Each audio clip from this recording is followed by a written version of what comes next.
Track Shot, we're here in my hometown, Benton, Kentucky. Super special place in my heart. Got a little festival going on today called Tater Day that's been going on for, I think we said 179 years. I ran into this guy, Keith Lowry.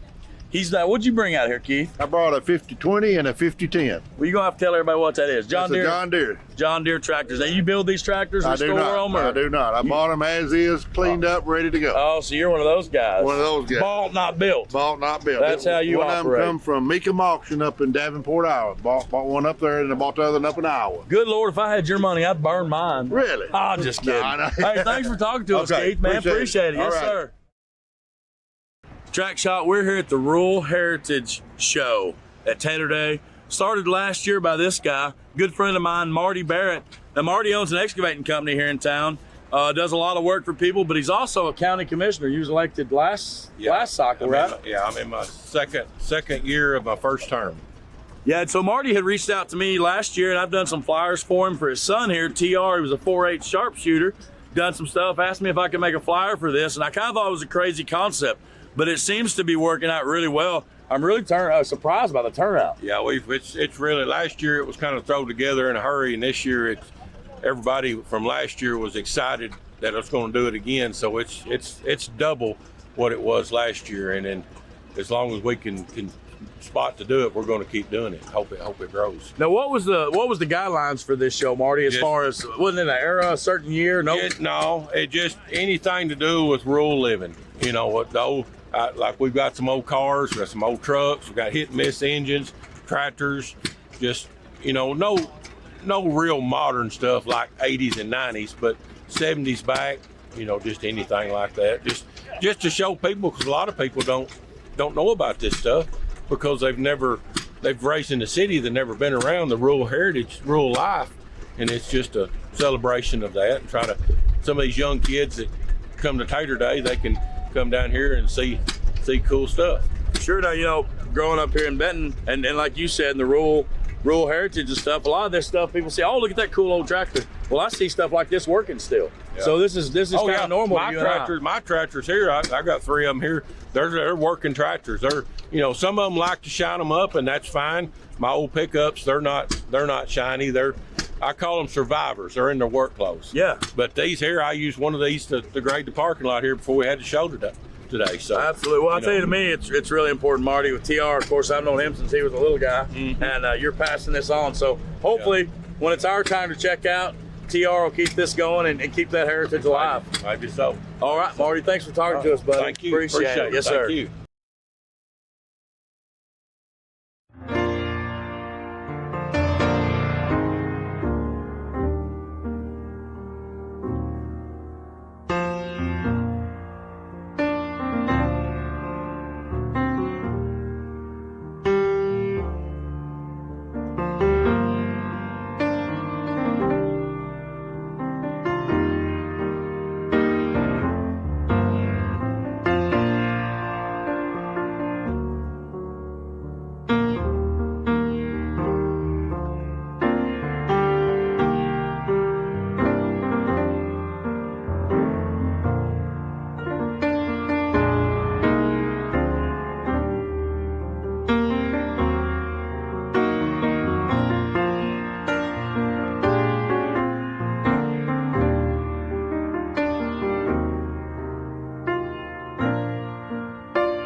Doing the donut.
Track Shot, we are live. Benton, Kentucky, the Tater Day 100. I don't know if you guys know this or not, but it's the hometown track of Anthony Wallace. Did you know that, Robbie? That's what I heard. It's where I cut my teeth and learned about the sport of demolition derby. That's what I heard. Joined here with Robbie Crittenden from the Simple Solution, TrackShotLive. Special America? guest, Shane Watkins. Shane's a local guy. Grew up watching him run. A lot of times I remember my grandma would take me places or whatever, and I'd always drive by Shane's house, and at derby time I'd look, and there'd be a car sitting there. He's about 6 years older than me, so always paid good attention to that. Guys, tonight we've got an enduro derby. If you guys don't know what that is, it's a 25-lap heat races, 75-lap feature. Shane, do you have any idea how many cars we'll have in the feature, what they're running normally anymore? I don't have any idea tonight, but there's several here. Okay. Usually I know back in the day when I was pretty heavily involved with the enduro, we'd have 60 cars, 70 cars total. We'd run a feature of about 40 cars. So what's going to happen, they're going to come out, they pill draw for qualifying position. How they qualify now is your position in the feature. So we're going to run 25-lap heats. They're going to get us a driver's list as soon as possible. And as soon as we have that, we will let you guys know what we're looking like as far as the show's concerned.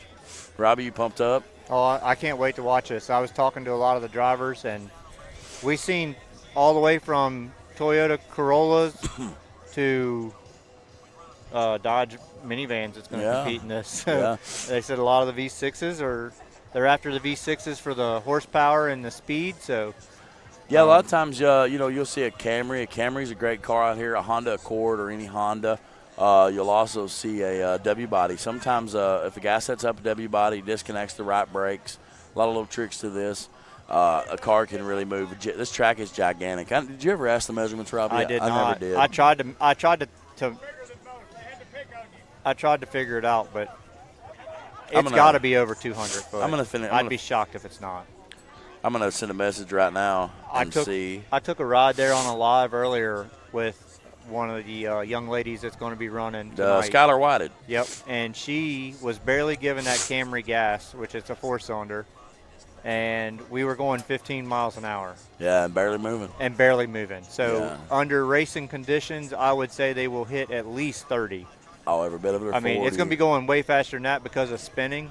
Yeah. But at actual speed in the straight stretches, I would say it's probably going to be at least 30 miles an hour, and I cannot wait to watch this. And if you guys watched this last night, this track here in my hometown in Benton, Kentucky is very hard. The track sets all year.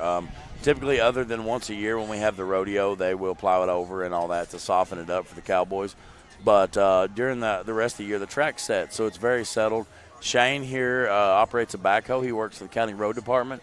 He's also, like I said, been around this for – my gosh, Shane, you know when you ran your first derby, what year it was? I sure don't. It was good, at least 20 or so years ago. Oh, it was more than that because I started in 2000, and I wasn't even driving. I was 18, I think, or 17 when I started, and I remember you having cars when I couldn't drive. Obviously, like I said, my grandma was driving, so I was 12 or 13, so gosh, that'd have been 96, 95, 96 probably or something like that. Every bit of it. When you started. And Shane runs a backhoe. He's come up and joined us for the opening of the show. He'll be down here blocking the track entrance. And, Shane and another Fair Board member, Josh Key, have worked on this track. Got it in real good shape. Have they got the holes fixed, Shane, that were coming up all the time? Some of them are fixed, and some of them you just can't seem to beat them. We've got two places here on this track. I know one's in turn 1 and 2, and the other was going into turn 3. That's right. Used to be. And I've talked to a lot of guys that know dirt and all that stuff. Marty Barrett that you'll see or you saw in the opening video of the Rural Heritage show that we have today here in town. He's another one. He said, buddy, you just got to dig it up, and you just got to dig as deep as you can go, pull it up and put fresh dirt in it. And he said that's the only way you ever fix a spot like that. Fix it. Yeah. Go ahead. What was your first derby car? My first big car was a Buick Electra 225. Deuce and a quarter. Nice. Yeah. Did I tell you guys, and Shane, you know Marshall County like me, back of your hand, especially you know more than me because you run the roads with the road department. About a mile and a half from my junkyard. You know, Robbie, we've showed my junkyard. I got a bunch of cars in there, a little personal junkyard of mine. Daddy Decker went with me up there. He wanted to see it, and I took him over. He's looking at cars and then alive and stuff. We were leaving. He spotted a deuce and a quarter. a mile and a half from my junkyard. Never seen I've it. lived. I'm 40 years old. Never knew it sat there. It's crazy, Drove isn't it? past it 700. Well, I've got over 200 cars in my junkyard, and I hauled every one of them there. And I hauled every one of them past that deuce and a quarter. Didn't know it was never sitting there. seen it. Never seen it. So, there's still, he said, all the old irons in Kentucky. He's right, it is. So anybody that knows where Anthony's junkyard is, there's a deuce and a quarter somewhere. Oh, close, we should have never said that. Yeah, I'm going to go, instead of heading home tomorrow, I'm going to go drive around. Yeah, it's find about a that bad half boy. mile away from my junkyard. About a half mile. I don't believe that now. Go I don't believe that. You guys that might get- be false information. Look at there, boys. We got another one coming Another in. one rolling in. So, guys, last night we ran 3 stocks of Demolition Derby, 3 classes. I'm sorry. We ran the gut and go. Well, actually, forgive me. We ran Power Wheels. Want to give those kids credit. We ran the Pro Stock lawnmowers under Blue Collar Boys promotions rules. We went to a gut and go compact, a Wicked Bone Stock full size rules, and then we went to a Most Wanted Fine Arts class. We had 33 cars in that class alone. Total of 64 cars we had ran last night, and at this point, I don't think we're far off, Robbie. No, you're as close. far as the pits, it's looking Full. It's looking full, and it would not surprise me one bit if we didn't have 70 cars. It's close. I believe it's close. Yeah, we're definitely way over 50. And again, we have 2 classes tonight, what they call the modified. Now, Robbie, I don't know. You don't. Well, I guess I should say you don't know anything about Enduro Derby. Nope, I'm learning. It's totally new to you, and you were wanting to build a car to come down. With the Enduro Derby and the modified rules, they call it, they have a modified class and a stock class that started about 3 or 4 years ago. The stocks did. So in the modified, you're allowed to basically load your frame, make your own bumper shocks, but everybody goes back to the firewall. They say you're not supposed to go past strut towers, but Shane, you know they do. Yeah, You built a car. just You a didn't little go bit. past firewall, did you? No. You didn't go past strut tower, did you? On this No, one? I didn't. Now Shane's wife will be out here running you didn't, later. right? No, I did not. No, he did not. Okay, he did not, but he thought about it real hard. And you're allowed to load your frame rails like 2x2 all the way back. Hard nose your car, cut your boxes off. You can run a 4x4 quarter wall bumper. You're allowed to shape it, or OE bumper of any pretty much any type. No pointy bumpers, but pretty much anything you want. Cap it, seam weld it, all that stuff. You can change your tie rods or brace your tie rods. You're allowed to fix your brakes how you want them. Wheel and tire of any preference that you want, as long as it's rubber. You can run solids. We've had guys run solids front and rear.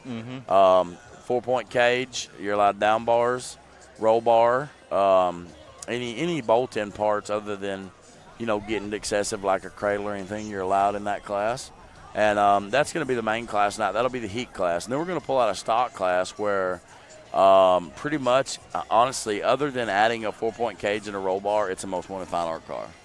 Now, you guys watching tonight, I don't see a lot of them sitting here. It may not be as predominant as it was years ago when I was involved with this sport. You'll see a lot of guys. Robbie saw earlier. I think I've been showing him a car. Well, I see one down there that's got it. I showed Robbie a Lumina that I had built for my best friend Ryan, one of my best friends I've had forever. And we went down there and looked at it. It had a fan on the hood. Yep, that was neat. And that fan's reverse flow, and it sucks out. And that's something that a guy named Chad Boer brought to the sport years and years ago, probably 7-8 years ago.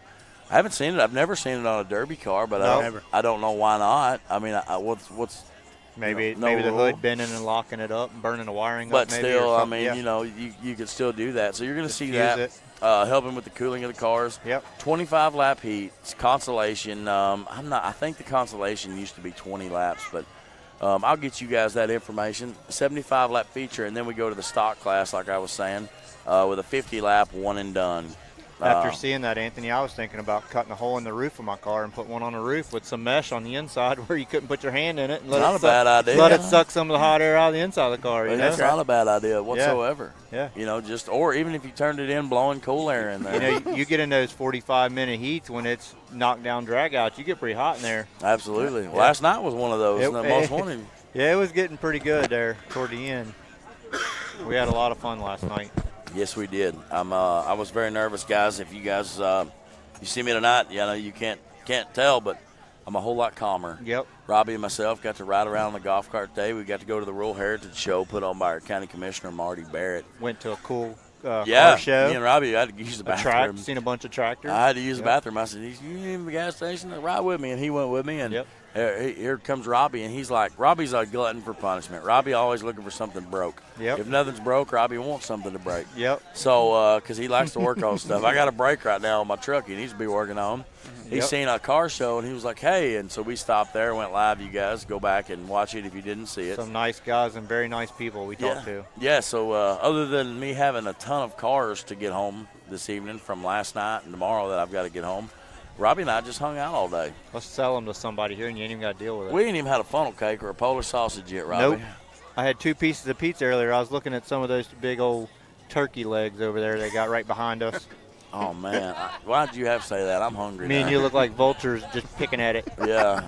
I'm thinking about snorting a funnel cake later if I get an opportunity. Get an opportunity to snort me an old funnel cake. They look good. They smell good. Yep. Yeah, so again, like I said, Shane's joining us, and it's just Robbie and I today for Track Shot Live. First time you and Robbie have done a show, just us two. Yes, sir. We got this. We don't need Fatty and Decker. Do you think Fatty and Decker are going to be like, well, Tixie, Micah, Sour, like, you think they're going to approve? They'll be fine. They're all doing the Easter thing. We got this. Yeah, I mean, if they don't approve, what are they really going to do about it at this point? Fatty's working full-time at the Fatty Fab now. Fatty's Fab, yeah. He's trying to manage that whole crew now he's took on, and, managing a crew that size is full-time job, yeah. Just managing Brandon Myers. Yeah. Just managing Brandon Myers is tough. But so I want to give a shout-out to Fatty for sponsoring the car last night with Fatty's Fab. I appreciate that. Absolutely. Josh Decker, Daddy Decker was here. He came down to Daddy Decker, Scroyo. Both those were in cars of mine. Robbie brought a Crown Vic that was rusted out. Another gentleman, what was his name? Charlie Adams ended up winning.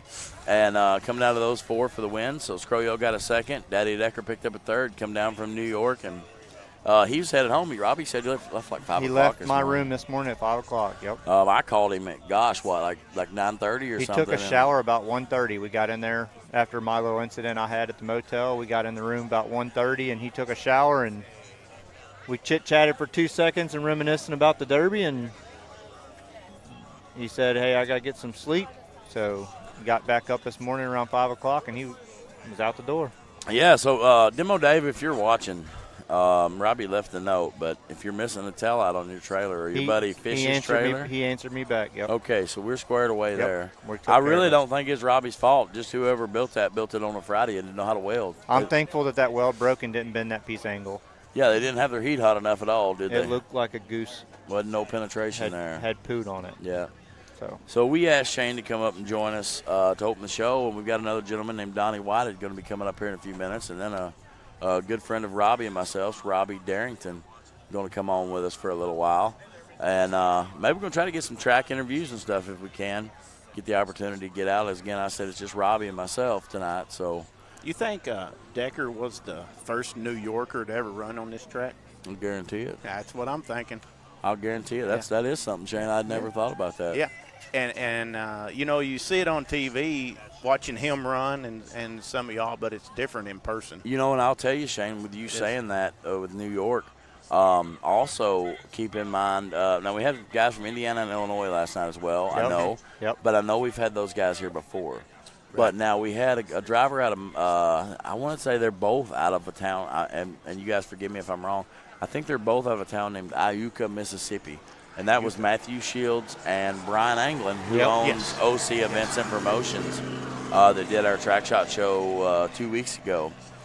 They both came up and ran. I think Matt Shields ended up taking second, and Mad Dog in the Gut and Go Compacts. Mr. Anglin had a rough night. Brian, look at that. What's that guy doing? He driving here? He come through the gate. I watched him come Must through the have gate. unloaded outside. Yep. But Brian Anglin come up, broke some studs off or broke an axle. He was in the raffle car, which was way underbuilt for that class, but he was trying to junk it. So. Yeah, Brian, thank you, and Matt, thank you both for coming up here and supporting Track Shot Live, the Marshall County NI Fair Board, and this is my special place. This is my happy place right here in all the world. So, thank you guys. So Shane, to answer that what I was saying there, that's the first time we ever had Mississippi drivers up here I know of. Yeah, more than likely. I know we've had some Arkansas. Chris Quick. Remember when he came up here and show out? Boy, I remember one time he got out here with the click. Herbie Tabers and Max Parrish and all those guys. And, boy, he took them to school. He did. I always, who is that guy? Where is he from? Boy, I tell you. Yeah. He knew how to build and he knew how to drive. He does. I want to say thank you to you, Anthony, for inviting us here and showing us what Tater Day is about and having us here in Benton, Kentucky doing this. I'm super proud to be where I'm from. I couldn't have asked for anything better. Like I said, when I was a kid, my mom or grandma always brought me up here and dropped me off to go to the Derby, and there's been many days I've rode my bicycle up here from 10th Street or 19th Street, wherever we were living, and I'd ride my bicycle up here just to watch the Derby. I have no reason to be in Benton, Kentucky other than now to come see you, and I've met a lot of really good people here this weekend and made a lot of friendships, I think, just being here and talking and hanging out. So Yeah, I think about it, Shane. Now, you can relate to this. You go back to, you're 6 years older than me, I think we said, or something, and you go back to your 17, 18, 19, riding around town with the music. You remember those days? Oh, yes, I do. Back of a pickup truck. That's right. Now that gone got so liberal they won't let you do nothing. No. But they used to fly flags and everybody riding the back of the pickup truck. And I was talking to somebody earlier. Remember the Chronic, Robbie? That I think that's what it was called, wasn't it? Yep. When Dr. Dre come out Yep. with the 2001 The Chronic album, Yep. dude, that was like Tater Day. And they come out riding Tater Day, and we'd ride around. And I remember back then. little 10s or 12s beating. Well, yeah, that or we're lucky to have a couple 6x9s. Yeah. But we had I'll tell you, one of the greatest, a good friend of mine, Vance Cyrus, I remember him, and another boy named Sean Posey. We rode around every Tater Day. That was our thing. And when they had you remember the little CD players? You guys at home remember this? Yeah. That was the portable Walkman CD Yep. players when they Yep. came out, and you had the tape adapter. Yep. We had those forever, man. We'd run to the dollar store and get us a pack of AA batteries, get us through the day. And once the AA's were gone, they come out with the adapter. Oh, When they came out with that adapter, man, that was something. yeah. We didn't have to buy batteries no more. And we rode around. I remember being in the back of I think it was a S10 or Ford Ranger, and the 2001 The Chronic playing. It's awesome. And we riding through town. And here in Benton, where Tater Day is, there's Poplar and there's Maine. Which one goes which way? Do you remember? Which one's the farthest one? Is that Poplar? That's Maine. Maine goes south. Poplar goes north, and there's a block between them. That's right. And so we make the loop. Basically, essentially, we had a loop, and we would make that loop. And we would cruise up and down the roads. And, Tater Day at that time, Shane, you remember that. And honestly, I have to give Shane credit because I know this, and he probably hasn't even thought of this. But growing up here, we had a Marshall County Anti-Fair in August every year, and that's what we looked forward to. That was when our Derby was and all. But I remember Shane coming down to the tribute video you've seen for Bob O'Daniel, a good friend of ours that passed away in 2008 that ran here religiously. Shane said, I'm thinking about getting on the fair board. And he did. And Shane's actually the one that got us the dirt walls. We got rid of the telephone poles. But Shane is also involved with the batch that started the Tater Day Demolition Derby. Remember, we didn't have a derby on Tater Day, No, we didn't. Shane. No. And you brought that here, so thank you for that. So, and it's worked out well because it's now replaced the Marshall County Anti-Fair. Yeah, ever since you had to gamble the first time, and it worked out really well, and it just kept going. Yeah. And it's been successful, and this weekend we've had a great weekend. The weather's been perfect. Lord took care of us on that for sure. He sure has, and not ever Tater Day weekend turns out like this. It could be raining or snowing. But how many you reckon, Shane? We sat here, we got telling stories if we could count them up, rained out or snow. That's right. We've had snow on Tater Day. Yeah. More rain or snow than sunshine. Absolutely. It seems like. I've sat here many a night watching the Derby in the pouring rain or with snowflakes falling on me. That's right. This time of year in Middle America, basically, that's how it goes. So thank you to Shane. Robbie, did you notice still the wind's died down a little bit, but Decker left his Bobby Brockway flag here that he runs on his cars, and it's flapping now, but we just left it on the dirt bank, and it's overlooking the pits, and we just left the flag for Bobby flying. Yep, it hasn't stopped. We got to make sure we get it, and I just felt like that was fitting. Obviously, Bob never came here or whatever, but respect where it's due, and it'll always be due with the Hammer and Hoosier. Yes, sir. TrackShotLive. Let me ask you a question. You've been in Derbyan for a long time. I was asked this question, and it's backside of it. It's a question that I always try to keep in the back of my mind and ask other Derby drivers. If you were allowed one part, that you're only allowed one part to put on your car, what would that one part be? Well, now let me get technical. What class? What build? Whatever. It doesn't matter. If he was to pick one part, if he was to go to a junkyard and he was allowed to get one part, what would that one part be? If I was running big cars? Yeah, big cars. Which that's not my thing. Big cars are not my thing. Well, we know. But Slider shaft. really? If I was running little cars, tie rods. Tie rod. I think that would be. What about you? Yeah, that's a good answer right there. Yeah. You know what mine is? What's I that? stick to it. A good solid bumper.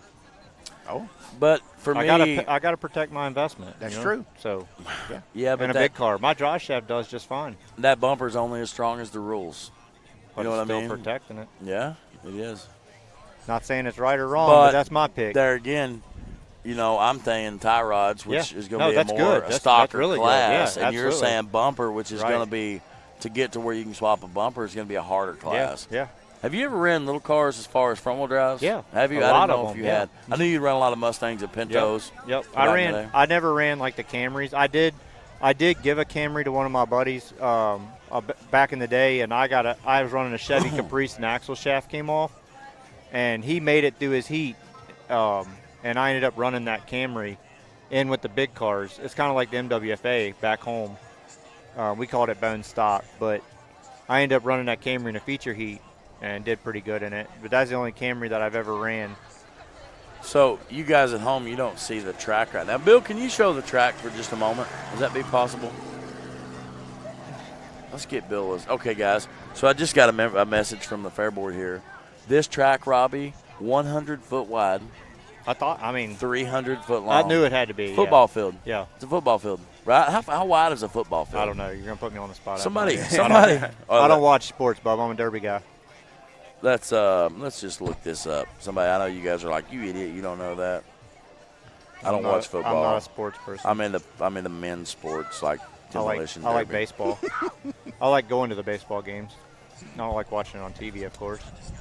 It's like watching golf on TV. Okay, so a football field is 153.3 yards, so 160 feet. So we're 2/3 of a football field wide and a football field length long. I know last night in that Crown Vic, I could easily hit the rev limiter like in reverse. Speaking of that Crown Vic, that was a bad dude, Robbie. The drivetrain's stout. The rest of The it. rear end. I mean, I don't know what you did. I'm not going to ask. I'm not going to call you out here on it, but I don't know if it was welded or maybe it was locked or geared or whatever. But it has a posi in it. that dude was bad. He's pushing them minivans around, and that takes a lot. It was screaming. It was Yeah. running good.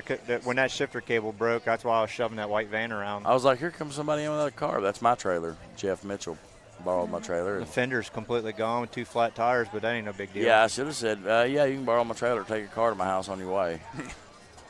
That gone. So you guys watched last night. Shane here built a GMC Jimmy for a good friend of his. I guess probably your best friend, ain't it? Donald Smith. Yeah. Donald, I've got an interview with Donald. He ran last night with a tribute to Bob O'Daniel on his car. He ran the number 57, though, which is his number. And Donald, I think he broke the rear end, you said, or something? Rear end, And transmission, then something. Shane's wife is running tonight for the first time ever. Am I right? Yep. First time ever. What kind of car is she running? Modified. Modified? What is it? It's a Lumina. Lumina? Yeah. I don't know a whole lot about this No, I don't either. this I'm learning. build Yep. or anything, but we're going to try it and see. They're asking what time this starts, Anthony. I'm not sure. We should be starting right now. We've got the Power Wheels lined up at the gate coming in. Check my phone here. I went through and give all the Power Wheel kids Fatty Fun Police sticker and a TrackShotLive sticker. So Outstanding. they're all repping. See if I can get the comments, get our TrackShotLive feed. I've got them pulled here, up. Bo. If you want me to scoot it over, we can read Well, them. I just had someone tag me in something, Okay. and Yep, you're good. I was trying to look at it. We try to keep a phone up so we can see Well, what you guys are saying. You here, guys so. at home don't know. You hear us talk, and ramble on, but we really like it. We prefer to be able to communicate with you guys Yep. watching because you're a part of us, and we get to see what things that you don't see, or you guys know things that we don't know, and you educate us. Yep.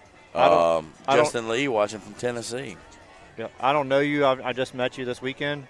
Do you know how much you give for your first Derby car or where you got it? Can you give us the history on that? Because I always like that because that's your first car. So it's like A friend of mine, his family owned the Paducah Auto Auction, And they called me because they knew I was looking for one. And they that Buick Electra, and he's like $100. Wow. And I said, yeah. I said, I'll be down to get it. And Yeah. sure enough, boy, I tell you, wouldn't you love to buy a bunch today Yeah. for that? Yeah, you got any more of them? Even then, though, it was probably you're probably like, well, $100. You know what I mean? But Yes, that was right, kind of I mean, high. even then, yeah. No, so you know, I've been involved in derby my whole life. That was like the big thing my dad did. So, and his buddies. So I remember trading I remember him trading 22 pistols, which $25 back then. You know, Yeah. I remember pulling motors for the Impala bodies. You know, stuff like that. For nowadays, big money. You know, Robbie, I was just thinking about that, and when I said you heard me say, gosh, Yeah. how lucky are you to have a dad that was in this sport? Yes, sir. Man, Very lucky, man. somebody teach you. My mom was a single parent when I was growing up, and she worked a lot of hours to take care of me and my sister at that time. I've got 3 sisters since then, but she brought me up here, so I have to give my mom credit for playing both roles and exposing me to Demolition Derby. Now, she might have rethink that at this point with what it's done to me. It's kind of like a drug, for lack of a better term, for me. I'm addicted to this sport. I love everything about this sport. Sometimes I hate it. Like after the Smith Metalworks Expo next weekend, I'm going to hate it. We're going to be over it for about a week, yeah. Yeah, when I'm cleaning up my yard, I'm not going to like it because my yard is a mess. I can already see myself pulling into my car with the skid steer and just forking it right through the windows and setting it in a pile. Oh, yeah. Travis Watkins says, tell him to get off the camera, Anthony. That's Shane's son. He ran last night in the number 75, had a box Ford out here in the Wicked Bone Stock class. Him and Jerry Darnell and He was Dustin doing Rickle. good, very good. You know? Yeah, he had a pretty good run there. Yep. Well, I said Jerry Darnell was running, but it wasn't. It was his son, Tanner Darnell, driving last night. You guys forgive us. You hear the helicopter or the loud noise come over every once in a while. They're giving helicopter rides out here. Robbie, we should have, and I'm scared. I'm not going to lie. I'll fly all over the country. I've done it, California, New York, whatever. I'm not really that afraid of airplanes at this point. I am afraid of helicopters. I did it in Stoneboro, and it was cool. We went up there for a derby, and they had helicopter rides, and I hopped in and took a ride and took some video of it. It was really neat. Now, Shane, you and I was talking earlier. How cool would that have been to got that picture of the crowd and all these cars here last night? You might make a post. That would be awesome. You might make a post because I'm sure people were going up there taking pictures. You know that's not a bad idea, Robbie. Yep, somebody had to have taken some cool pictures while they were up there. Got a message a moment ago from Mike Tix checking in saying good luck tonight, guys. What's up, Tixie? Tixie.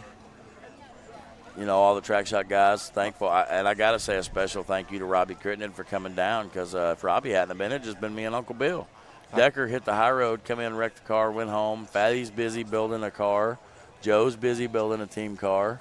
Micah's got dance going on. Sauer's getting ready to go to Houston for the art car parade. And Tixie's at home taking care of Mama, taking care of Billy. So I can't wait to go back to Minnesota this year. Yeah. It's going to be me and you in the end. I hope so.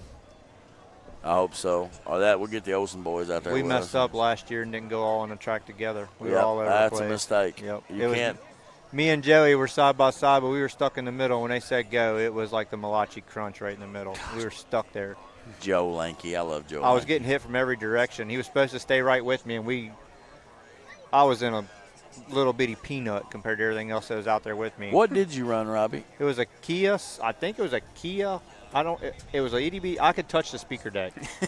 And I'm not a big guy. And it was standard shift. You see my boot, how it's cut on the sides. My boot would not fit between the brake pedal and the gas without, it would get stuck in there. So I actually took the Sawzall right before I went in the ring and cut half the brake off.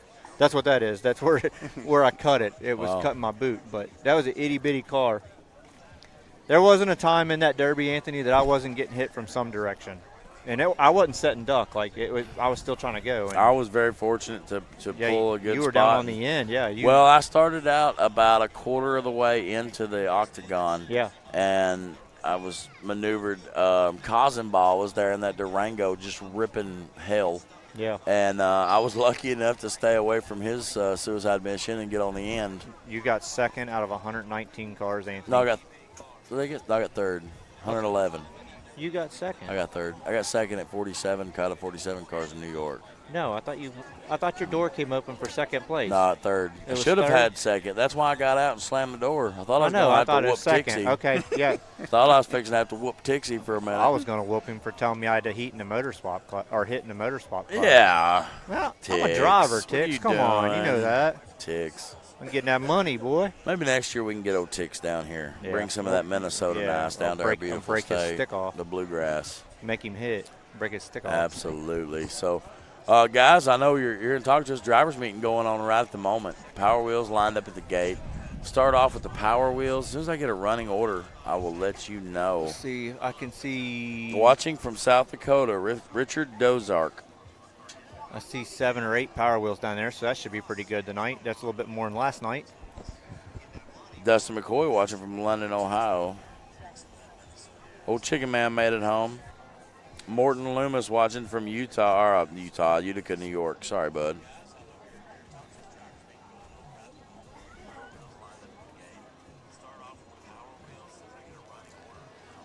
So just bear with us here, guys. We're going to go live as soon as they finish up the drivers' meeting. These guys run these races. I would say, Shane, what do you think? 6 a year, about something like that they have, maybe 6 shows a year? Yeah, I think so. For the Enduro. Y'all smell that? Smells good, don't Smells good. Smells like a big old turkey leg. Smells sexy. Hey, it's very neat and I think it's an awesome thing that your fair board put up that $18,000. You know, I don't know if it's sponsored money or how they got it, but to install that transponder kit so you guys can have that at the fair like that. Well, I can tell you how that works, Robbie, and the reason I say that is I was involved with all that at the time. I was still a fair board member, and what had happened was the previous fair board we had discussed it, and we bought a system, and it cost us $5,000 or $6,000. Do you remember that, Shane? Was you involved with it then? No, I don't remember that. That was back when Levi and Julie and all them Yes. and Daryl Howell was running. Yep. Mama C was out there. Oh, yeah. And anyway, so we bought a system, and it was a motocross system that was meant to be strung overhead.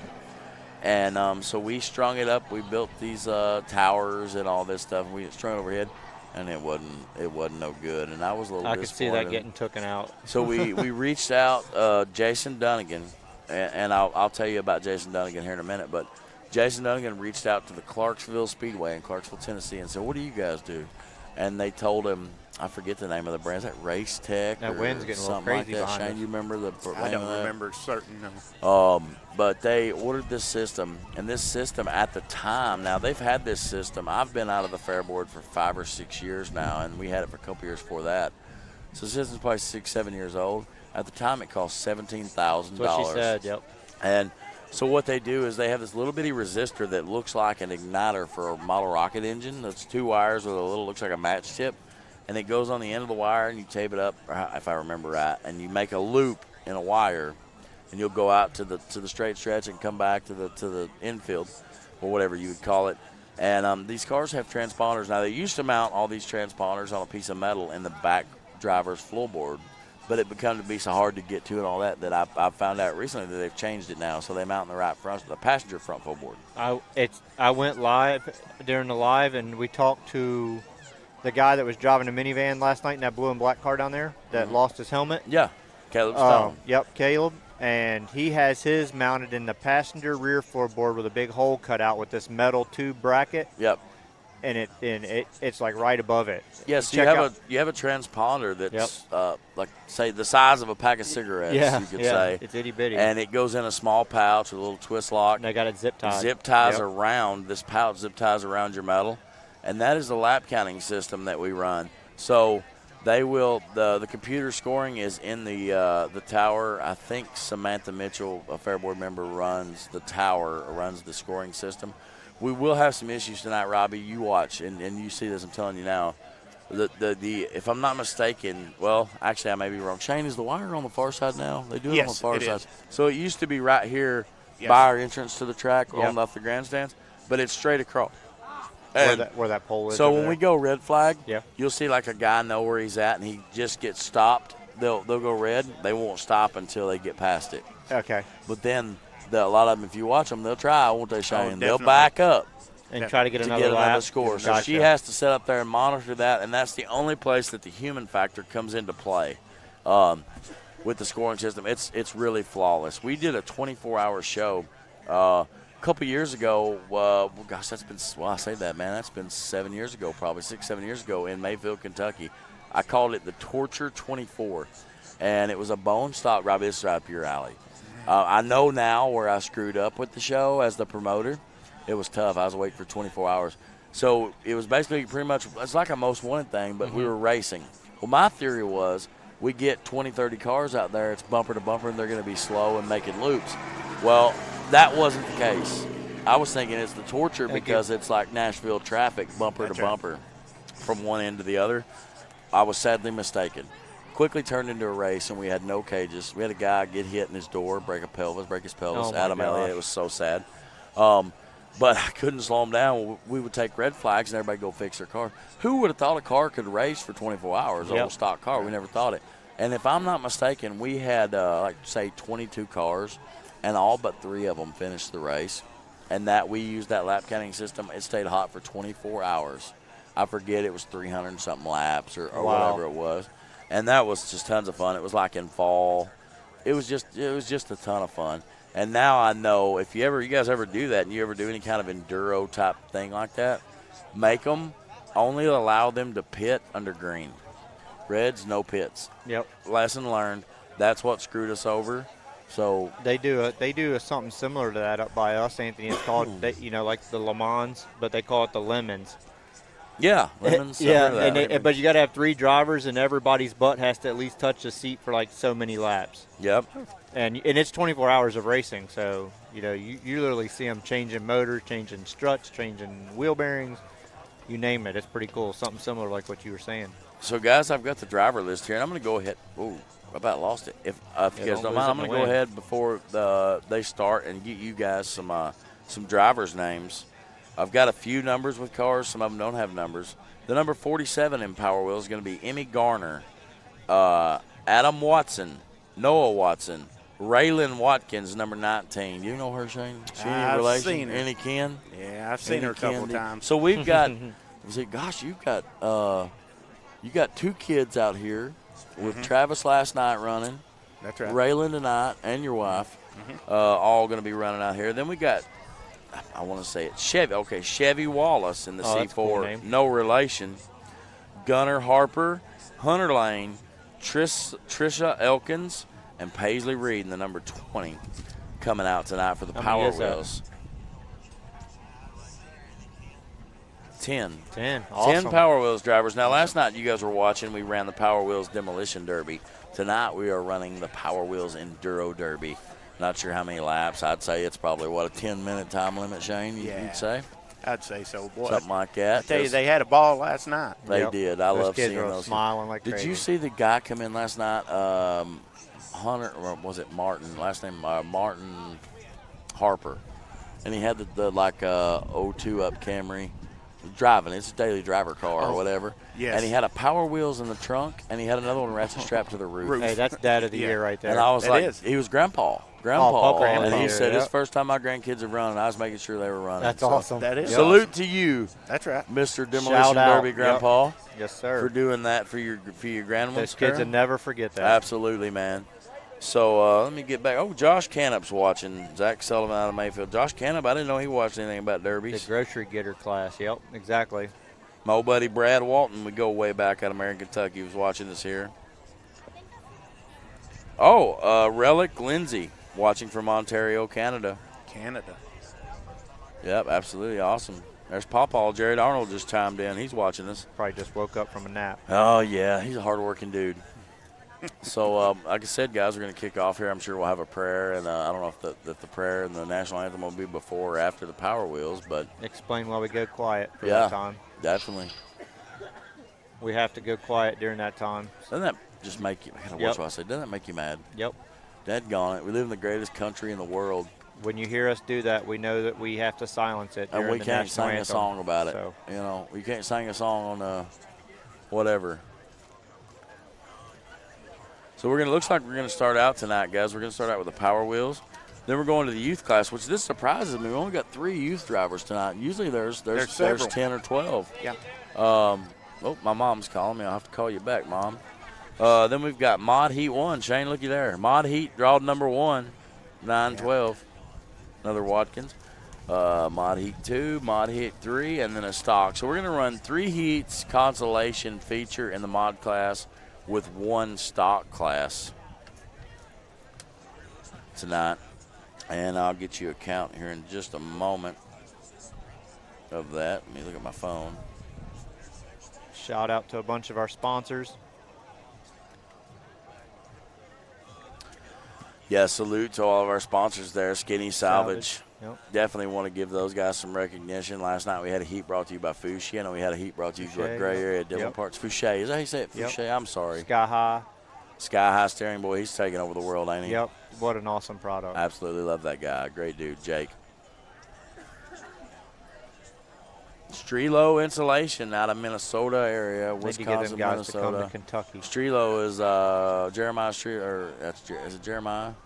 Forgive me. I always call him Mr. Strelo. Veteran owned. Track Strong, Mike Tix. I don't know who that is. Never heard of that guy? Nope, never He's heard all of right. that. I got a car at my house. I'm going to take that hood off. He's all right unless your driver's door comes open or you got a hotel room. My dude Jess Williams Custom Concrete out there in Red Bluff, California area. Big supporter of TrackShot, and I mean big. Tony Penwell, our dude Cam. We Yes, love sir. Cam. What's Cam up, Penwell. Tony? Cam. What's grandpa's name? You remember him? Grandpa Penwell? I love that guy too. I can't think of his name. Unified Point Series. A lot of you guys running that this year. How about this weather? Ain't this something? Nice, really nice. Salute 448 Designs. Jacob Prusman there. Proud to be. He's one of the guys I'm proud to call a friend. Jacob's a great guy. His AB daddy. Cat Tech. AB Cat Tech. Our boy Tommy up there. Tommy's awesome. I like Tommy. Tommy just screams Chicago. Alex Vasco, All For Him Racing. Alex wanted to be here tonight, but he had a previous commitment for Easter. Had fun with you last night, buddy. It was a good time. It was a great time. Thoroughly enjoyed having Alex here. American Outlaw. Nathan Tuckerbond. A lot of great product there. He's a wheel-building fool. Yes, he is. Makes me jealous. Brian's Machine Shop, Brian Hargrove, Brian Alexander, Columbia, Kentucky. Salute to those guys. Big supporters of TrackShot. Great guys. Big supporters of TrackShot. Great friends of mine. We've run the roads together. Bull shirts. Out of Houston, Texas. Doing all the TrackShot stuff. Got another guy. I don't know if it'll show his logo here. There's a Cactus Company. That's some of Micah's folks. But Mike Hill with Hill Job Graphics. Doing some stuff for the Skinny Show. The Smashing for Skinny Show coming up. Who's that? Who is that stud? Cannonball Cannonball. Derby Parts. Oh, my God. Man, I heard they're kind of a big deal. Jerry Darnold and Anthony Wallace. Oh, my gosh. Yeah, I heard they're kind of a big deal. Demolition Derby Life magazine, Lexi Droz up there. I love her dad, Jason. He's a hoot. I don't know Jason all that well, but I love watching his Facebook. They always talk to me with the most respect. How do you say Fouché? Fouché. Fouché. That's how I say it. It might not be right. Well, hell, Robbie, I thought you was leading me straight here. No, I'm just telling you Fouché. something. I just want you to say it wrong if I Ralph am. Lee just in the gray area demo parts. Like I said last night, I bought so many tire and wheel combos from Gray Area and to put them in the money. Awesome product. There's Mike Hill and Hill Job Hill Graphics. Job. You guys, it's not too late. End of the month, I think it's cut off. Get online right now. Look up Hill Job Graphics Facebook. Mike, forgive me. I don't know if they need to message you or go to your website or whatever. But look them up. Smashing for Skinny shirts on sale right now. And I think there's a deadline, Robbie. Didn't you see that? Yep. I was thinking it was the end of Housing this Hub month. just went by. Who's this? Todd Kilgard. Never heard of her. Indy CNC. If you like guys a flea don't know, market. It's like a flea Indy market at Derby CNC and Parts. Cannonball Derby Parts, they have a thing. Not they don't get along quite well. Kelly Kelly O's. O's. Boy, I could go for them, Patty. Loves that biscuit and gravy. Wasn't Yeah. that fire up Yeah. there in Pittsburgh, Pennsylvania? I'll want that in the morning. Absolutely. K-Pro Headers. That's your homie there, Yep. Robbie. Yep. Great guys there. Build great How product. you say his last name? Kratzer. Kratzer. You can call him whatever you want to. Yeah. Most MWFA. Wanted Fine Arts. My Street favorite. Stock. My favorite class. Favorite class ever. ever. Jason Sauer. Thank you. That, Thank you, sir. that rust bucket that I had last night was a 4-hour Look build. at there. Look at the little. Is that a ghost or a tooth? I think it's a tooth. Otis Motors. Toothless motors. Joe Lanky, Disco Joe. Trackshot, if you haven't met Joe Lanky, you're depriving yourself. He is a real national I love the treasure. RPMs that those motors hold. You remember that when we were at Mount Rushmore and Joe said, we're at one of the fifth wonders of the world? Yeah. Hey, you silly. Goofball. You goofy. Simple Solution. I don't know who that guy is, but Never heard of her. no. Robbie Crittenden. It's the the Simple family Solution. dollar of guys. David If you're at home Missionary listening to us ramble right now, 4.6. If you're putting any thought into running a 4.6, are running a 4.6, want to run a 4.6, I don't care. Reach out to the Simple Solution. I promise you won't regret it. Robbie can make a 4.6 stock. He taught me a new trick last night, and I'm not going to share it because I don't want y'all to know. That's right. But something I'd never thought about that on even a stock build car. I don't care what you're running. That's a good trick Yes, sir. to help with the back pressure.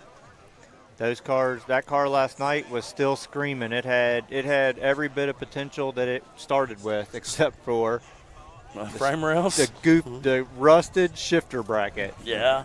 ripped off the transmission. So Robbie, what will you do with that car now? Will you pull the drivetrain? Is the training still good? Yeah, I drove it on the trailer. Yeah. So will you pull that drivetrain and drop it in another body? Yeah, it didn't get too hot last night. It was just starting to steam when the cable broke.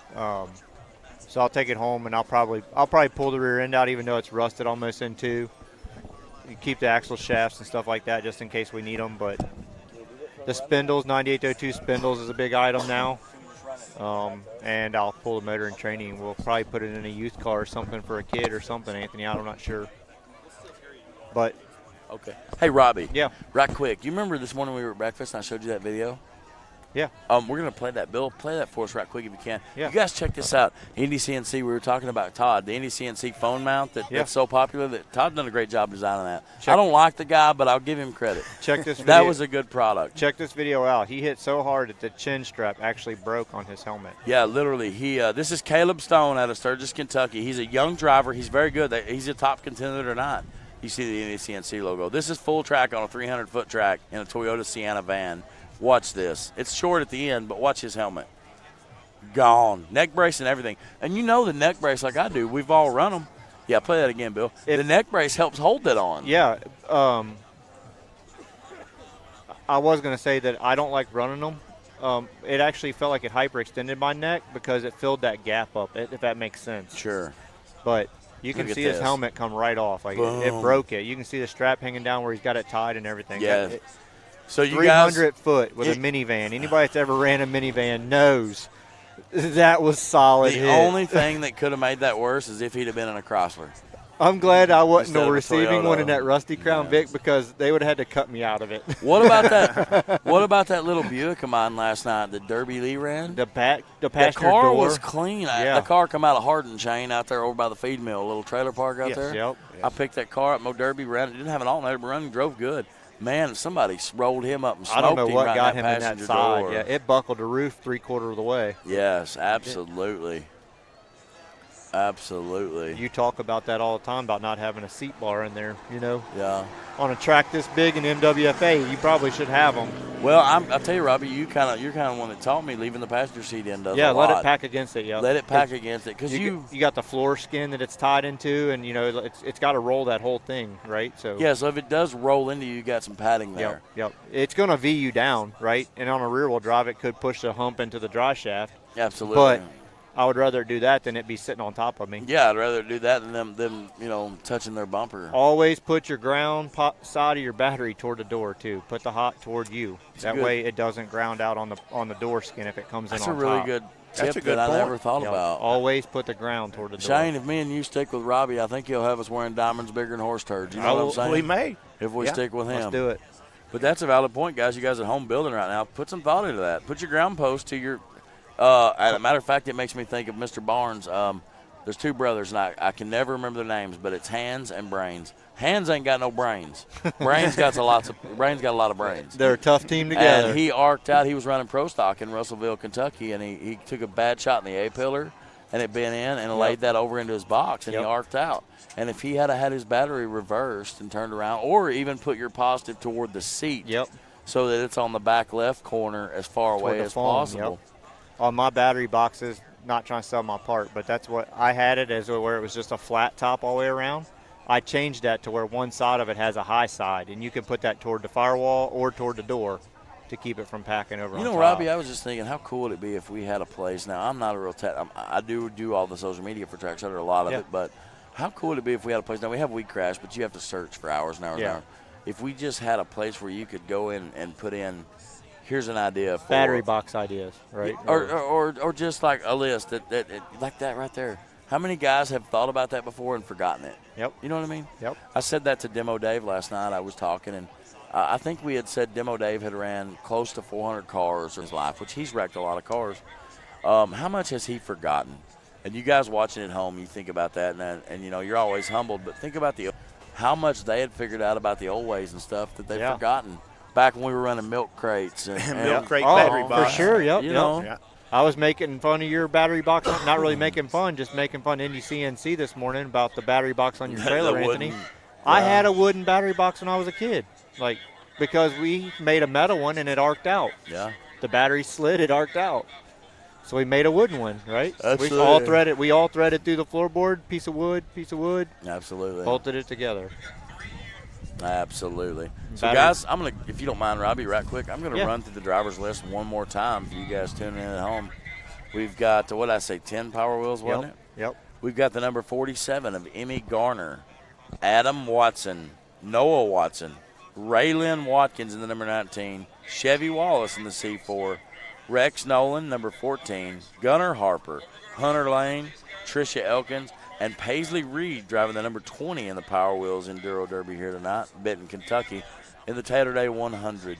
Thank you, parents, for getting these kids out on the track. This is future of Demolition Derby right here. Robbie, could you imagine if we'd have had that? No. Nope. You know, for me, it was Shane. Let's go back in time to say 1994. Yeah. No internet. Nothing. Nothing. One Demolition Derby a year. That up Power here. Wheel wouldn't have lasted me a day with my brother. And I would get here to watch the cars come in, and I would sit in the front row. And I was so excited. We were running on the old telephone poles back then to see the cars coming in, and I wanted that mud slung on me. Yeah. Lord, now with the horsepower we got, I don't want them slinging. No, it knocked you down. Nothing but faith and hope. That's all I want them throwing. But, coming back up here, and you remember, Shane, when the Tribune Courier would come out every week, every Wednesday used to come out, and they would have, remember the flyer, the insert? Oh, yes. The Marsh County flyer insert? Yes. And there would be a couple pictures that God knows who took of a Demolition Derby cars, and then they had the rules in there as well. And but you had 2 pages of rules. You had the build rules and you had the running rules. Mm-hmm. And that's something I think we're missing in the sport too, Robbie. I don't know if I've ever said that to you, but we need an official. Everybody talks about unifying everything and going together. When is the last time you've seen a set of rules for how we play the game? Not. Does that make sense? Yep. Why do we not have that? I don't know. And people were like, well, everybody knows. Everybody talks about the driver's meeting, whatever. Well, I don't care. If you don't record that driver's meeting, it ain't worth 2 cents. We ran into that last night, and I'm not getting into that, but we ran into that exact situation last night. I can agree with that. I'm from northern Kentucky, and we derby one way there, and it was different last night here. So sure it was. And I had one of the best times of my life out there with Robbie and Decker, and we had fun out there running together. Rocking for each other. But I agree. It would be cool. That's a good point, Anthony. Well, I just mean, why don't we have some derbies used to, Shane, you remember it was 2 minutes. Yeah. Right? We had 2 minutes. 2 minutes. Yeah. And now you've got what, Robbie, 60 seconds? 60 seconds, yeah. So it's over for that, yeah. Yeah, why don't we have that on paper and we say, boys, let's unify this. Here's what we're running by. Yep. Or you have this is a contact. So can you, like you asked, Robbie, and I've heard you, your one question always in driver's meeting, can I win on the starter? That's right. Yep. My mini car days, yep. Yeah, can we win on the starter? That needs to be documented. Yep. It'll cut down on so much of the drama. And let's just say, I asked it so many times that the promoters that knew me from running all the county fairs, so we literally ran every one, they would say, and Robbie, you can run on the starter. You know what I mean? Because I ask it every time. And I want to say, I'm just going to pick here. Here we go, guys. We're going to have to go. Oh, no, we're not. I'm sorry. I'm gonna just pick a promoter out here, and I'm just at random, and I'm gonna say an OG. I'm gonna say Frankie Guy. I guess they're going to race these Power Wheels. They are. Okay, I thought they were derbying. Frankie Guy with the Hardcore Derby promotion has been doing this stuff for 30, 40 years. Yep. And not picking on Frankie by any means. I'm just using him as an example. Yep, I love Frankie. How many times has he ran into something that it was only a one-time thing and he's never ran into it again? Yeah, no, But for if sure. we wrote that down and we had a rule book, and just like Major League Baseball or whatever, we went back, I mean, what could that do for the sport and the drama if you ever have – and you have drama in every sport. I'm not saying derby, but, Yep. you know, it's just – Some things are unpredictable for sure. So, no, I agree, Anthony. That's a good point. You know, If you can't unify rules, at least unify, you know. Okay, here's Donnie. Shane, do you need to get down there for this heat to close the gate and all with the backhoe? Are you okay? I'll bring don't Donnie be in. starting here They don't shortly. need him. They don't need. Well, I just thought he He's might a hang out with want us all night. He might want to take down there and get the. He's the backhoe man, so he's opening and closing our gate. We may need him down there. It's awesome hearing your stories and nice meeting you. Yeah, nice meeting you, Yep, too. yep. Glad you could make it. Yes, sir. Thank you for having me. Good luck tonight.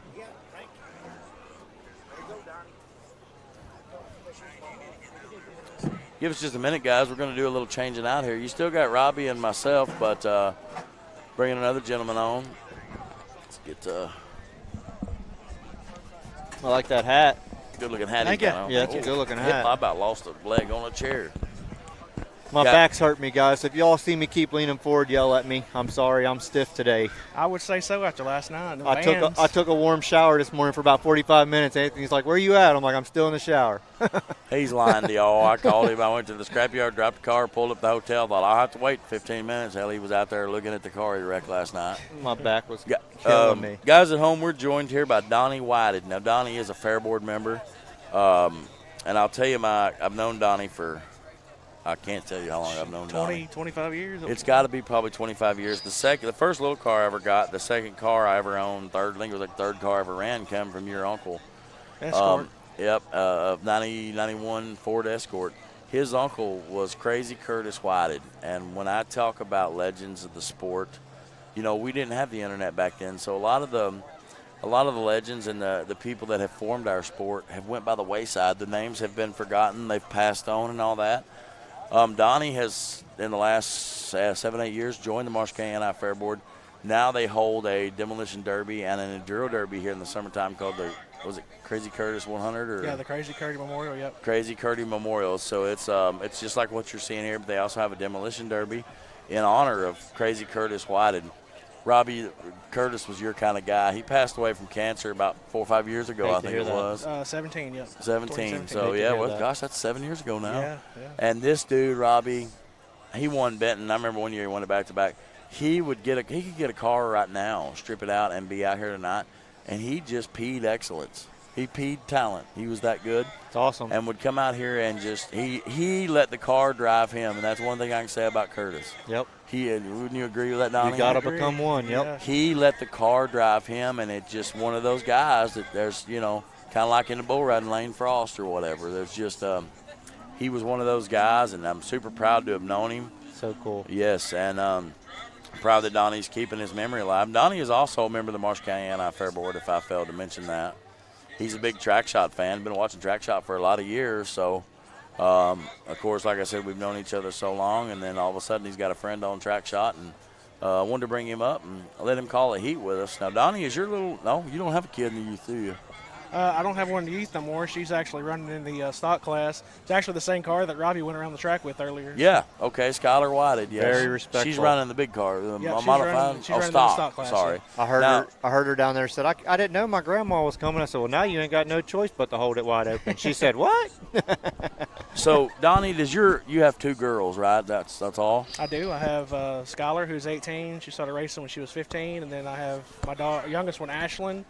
She don't care nothing about it. That's what I was going to ask. You don't care anything total about opposites. racing. Totally or- opposite. Yep, it's awesome. I've got a little boy at 7, and, man, last night, I don't know if you seen me come down there, but I had to get up and walk away. It gets me goosebumps talking about it. Yeah. But I was sitting here, my son Cannon, who I always say he's the CEO of Cannonball Derby Parts. You know, you get your child, that's my firstborn and only. And to have him here at my hometown track on TrackShotLive, America's favorite live stream, the biggest thing as far as live streams concerned in Demolition Derby and at my hometown. that's an honor. And so I know what you're feeling when you see her out there tonight. You're scared to death, but at the same time, man, there's a sense of pride that just is. That's right. It's man. just becoming. I'd rather see her win anytime than me. You know. Absolutely. It was cool having him on here. Yeah, he come back to me later and he said, "Hey, Dad, can I go on Track Shot and tell a joke?" I was like, "No, buddy. Let's have him on here tonight. We'll let him tell a joke tonight. He's not coming tonight. He ain't coming? Nope. And hi, Cannon. If you're watching, he's sitting at home with his mama. She's wore out, and I think he wore her out last night over here at these rides. So they want to stay home and watch. Have him tonight. tell your wife the joke, and we'll say it on here. I'm curious what it is. Okay, Rachel, if you don't mind, honey, text me and let me know. Yeah. Ask Cannon, say, what's your joke? We want a joke that you want to tell on Track Shot Live. Text it to me, and I'll tell Robbie, and we'll see what it was. We'll let's check this out. Yeah. Find out what Cannon had to say. I'm sure he's going to come up with something. That's awesome. He's going to be like, hey, why did the chicken cross the road? And then it'd be like, robot. That's cool. You know, hey, whatever. that's funny. Yep. He don't care. But so Donnie, yours moved up to the stock class now. She doesn't run any of the modified stuff, or not right now because I'm on the fair board, so I'm flagging, and if she runs a heat race and she tears it up, then has nobody to repair the car. So sure, I'll let her run the stock class. Sure. But, I mean, if she wants to run mod, I'd be more than happy to it, but she has to go talk to her papa and her uncles to work on it. Well, I mean, Donnie does come from his dad, Mike Watson, as a dirt track OG, man. He's OG around here. Mike's been running for he's been racing for over 30 years, hasn't he? At least, before I can remember. And Donnie's family has been, his whole family, I mean, cousins and everybody is just diehard dirt derby in this area, out of West Paducah area. And Donnie now lives in Marshall County. Yeah. Just an old school family of racers. So on this round track racing, I know it's an enduro. You say heats. Are there heats of 5? Are there? We're going to run 3 heats of 10. Take 3 the top heats of 6. 10. Okay. And then I'll run a consi. Take the top 6 of that and have a 24-car feature. And it'll be 70 laps. The heat races are going to be 30 laps. And then the stock class will be 75 laps. So the heats are 30 laps and the feature's 70 laps. 70 laps. Wow. Correct. Yes, sir. That is brutal on some axle shafts. Yeah. Some CV cups. Well, Donnie and I were talking earlier, and I told him that Todd, Yeah. NDCNC, he's out vending this weekend at Palmetto Destruction in, Florence, South Carolina. Yep. He called me earlier, and he said somebody, so-and-so, had some rally tires. Yeah. And I said, well, they new or used? He told me the price, and he said they're used, but they were used on some kind of dirt car or something. They look like brand new, Yeah, I said, well, give me a pair of them, would you? He said they're like a 205, 65, 15. And I told Donnie, we were talking about it, and those guys in Michigan, wasn't it you telling me? Yeah, Michigan. Those guys in Michigan, we did the show. I used to do a show called The Rebel Run over in Sturgis, Kentucky. And we ran, when we went over there, we took our show into the arena and we started the show. Well, the guys from Michigan come down. We were running V-treads, the 515s, or 23-850 14. Yep. Some guys 25s, occasionally some 27 skid steers. And these guys come down, and hell, they'd rather run a street tire as to run one of those. They keep their RPMs up 'cause it's spinning. That's what he said. Yep. Keep their RPMs up and less Too stress much on the traction axles. is bad. Yep. So, Yep. All depends on track conditions. Yes, If sir. it's a slick upper track, then those work well. If it's V-tread, muddy, then the V-tread. absolutely. Absolutely. And so we're going to get those. I'm going to bring those in. I might find somebody to run them just or sell them, or I don't know. That would have been the ultimate tire in Mississippi, Anthony. You know it? Oh, gosh, wouldn't it? Not enough tread to hurt you, Man, and just wouldn't enough it? tread to make you go. Donnie, who is that? Is that Jet? Or That is Jaden? that's Jaden Key and his sister's car, and I think he's going to go around for the national. Who's he anthem. got in the passenger seat? His brother? No? No, that That's looks, Joseph Mullins' little boy, isn't it? The No, passenger I think seat. that might be Vance's little boy. Oh, is it Vance? How Is cool Vance is- here tonight? how yeah, cool Vance is that? here. Yeah. He come on last night, and Vance, you guys, I'm going to say this because Here we Vance go, isn't on. guys. Oh, We're gonna give be us a silent moment, for a guys. minute, We've got guys. a prayer here. What's up, Steve?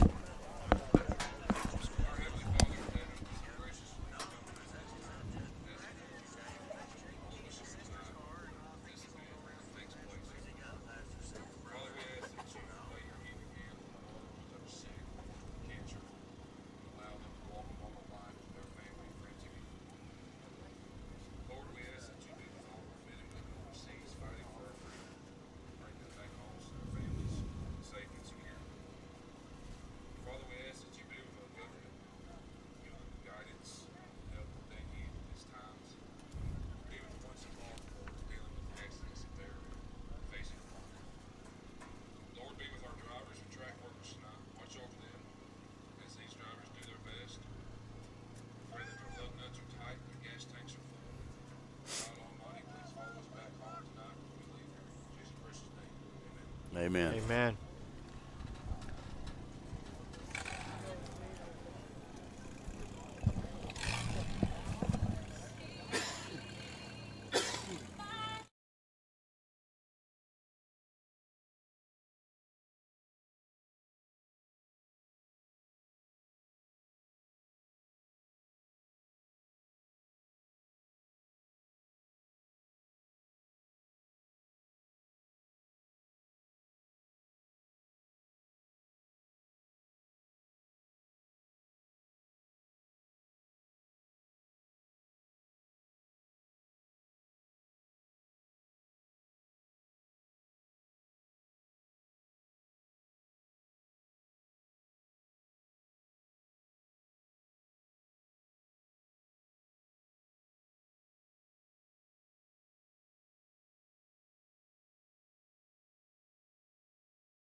We apologize. Uncle Bill has to cut that out because we live in a country that's free, with freedom is choice, and some people don't like to claim copyright.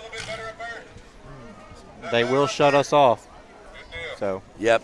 Sorry, Eric was talking to me there. I was texting them that their mic was a little low there. So I sat in here. That's a lot better. I sat in here, Donnie, and I looked over, and there's old Benny.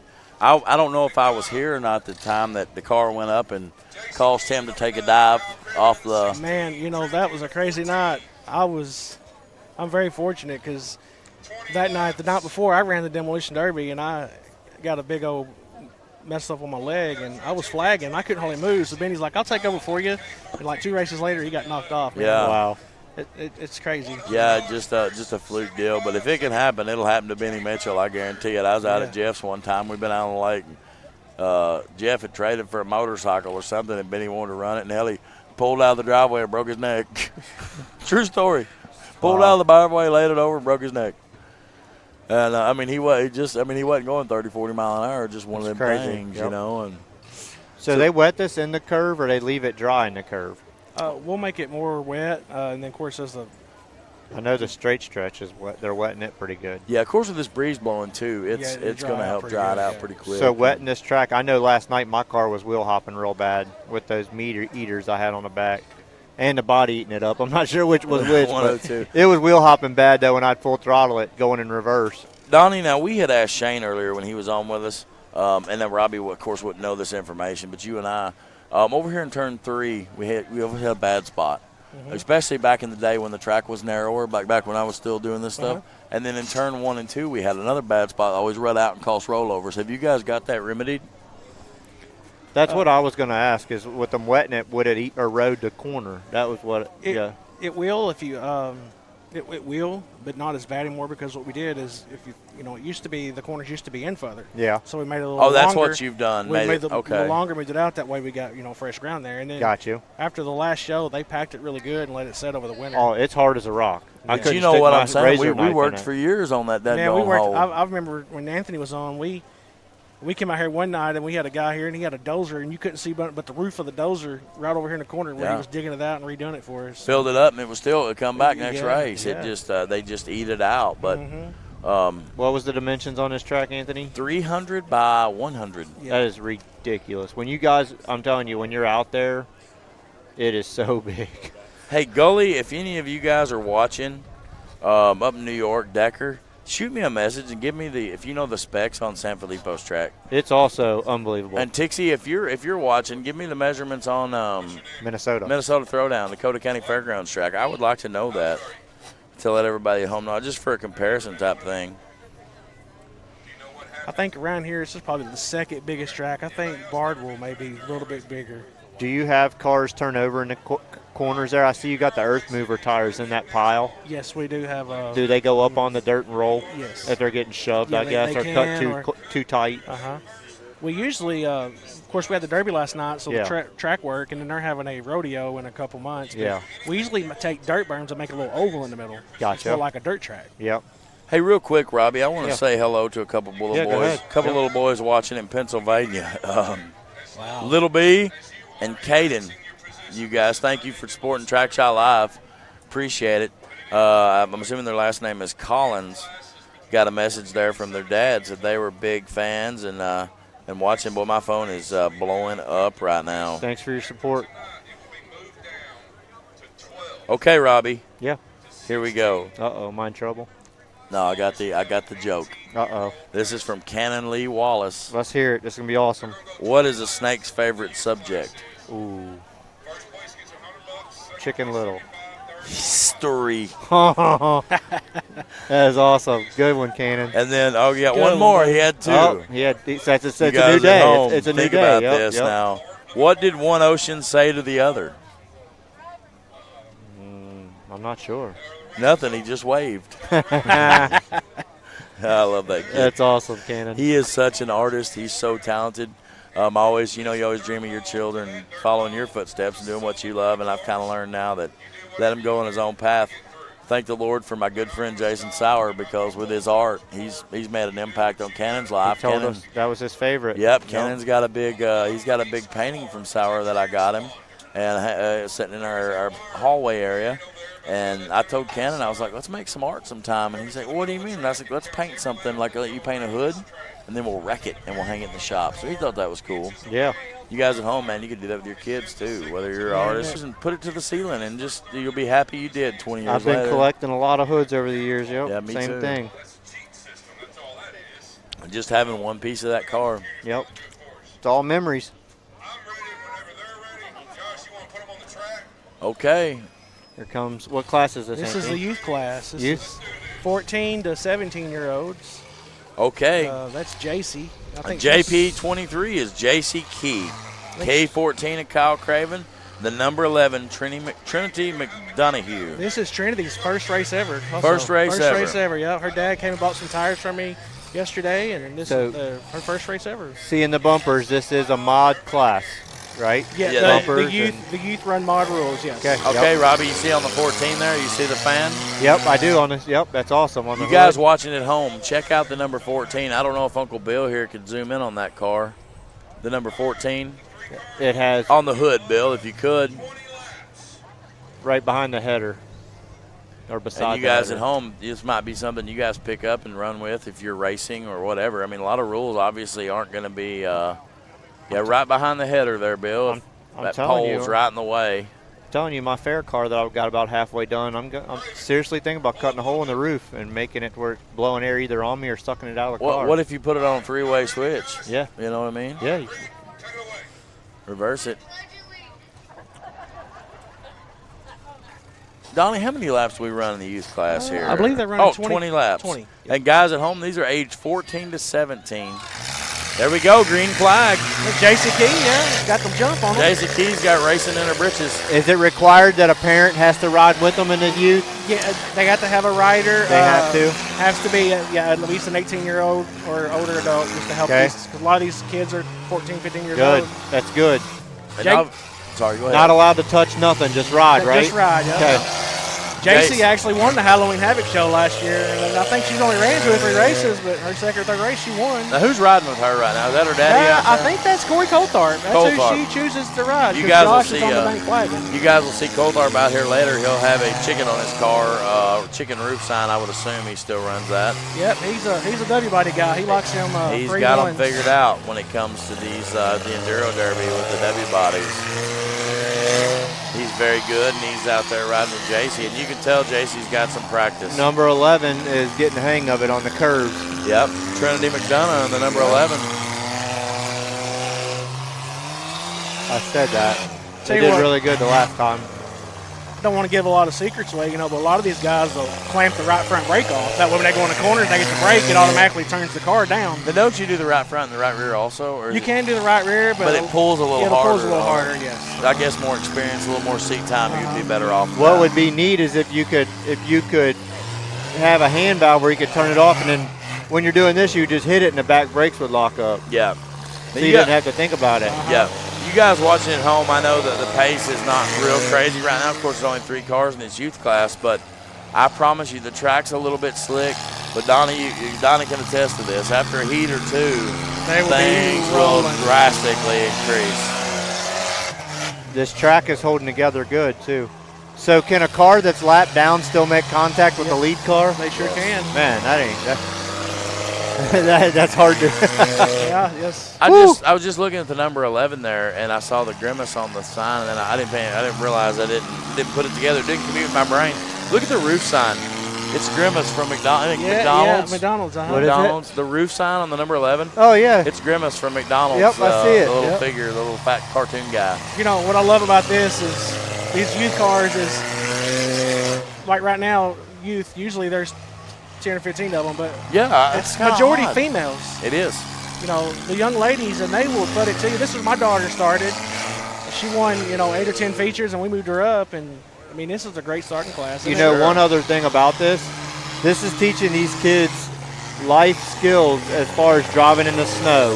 That's right. Slick conditions, right? You know, rainy conditions. Just driving skills in general that a lot of kids don't get no more. That's right. A lot of kids, back home, at my age, they lived on farms. That's not a thing anymore. They got to drive cars and trucks. Now, they're 14, 15, got to start to learn how to drive, on the road, right? That's right. And after this race here, we're actually changing our age limits. Going lower? We're going 12 to 16. Awesome. Awesome. Donnie, I was talking about it earlier with somebody down there. Jeff Palmer, and you're probably not familiar with that name. Jeff Palmer's a good friend of mine in Texas, out of Hot Springs, Arkansas.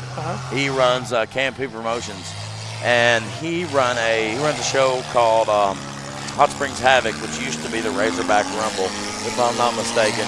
And he had a youth class. We went there at Cannonball Derby Parts 2 years in a row now, and he had a youth class that was 7 to 11. Oh, wow. And then he had another youth class that was 12 to 17.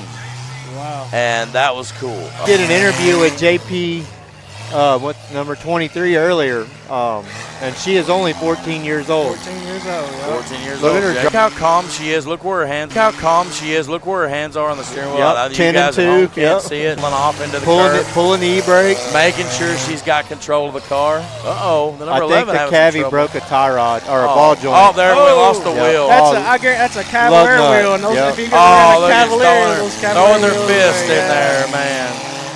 I bet you it didn't break it. I bet you it pulled it. Yeah, pulled the centers out. Pulled it yeah. out on those. You guys running at home, and if you guys don't know this, messing with those Cavaliers and Sunfires, Donnie can attest to it. You got to run the Dodge, isn't it Dodge Caravan? Dodge Caravan or Dodge. Neons. You don't want to run the stock steels on a Camry, or not Camry, I'm sorry, on a Cavalier or a Sunfire. That's unfortunate. We're talking about these youth classes. It's awesome. 'Cause I remember I ran my first derby when I was 15, and my mom had to lie to say I was 16 so that I could run. Yeah. Her car We couldn't run back then. I was very fortunate that I think I was 17. My mom signed for me. Her car's starting to run bad. It's probably getting wet from those water holes.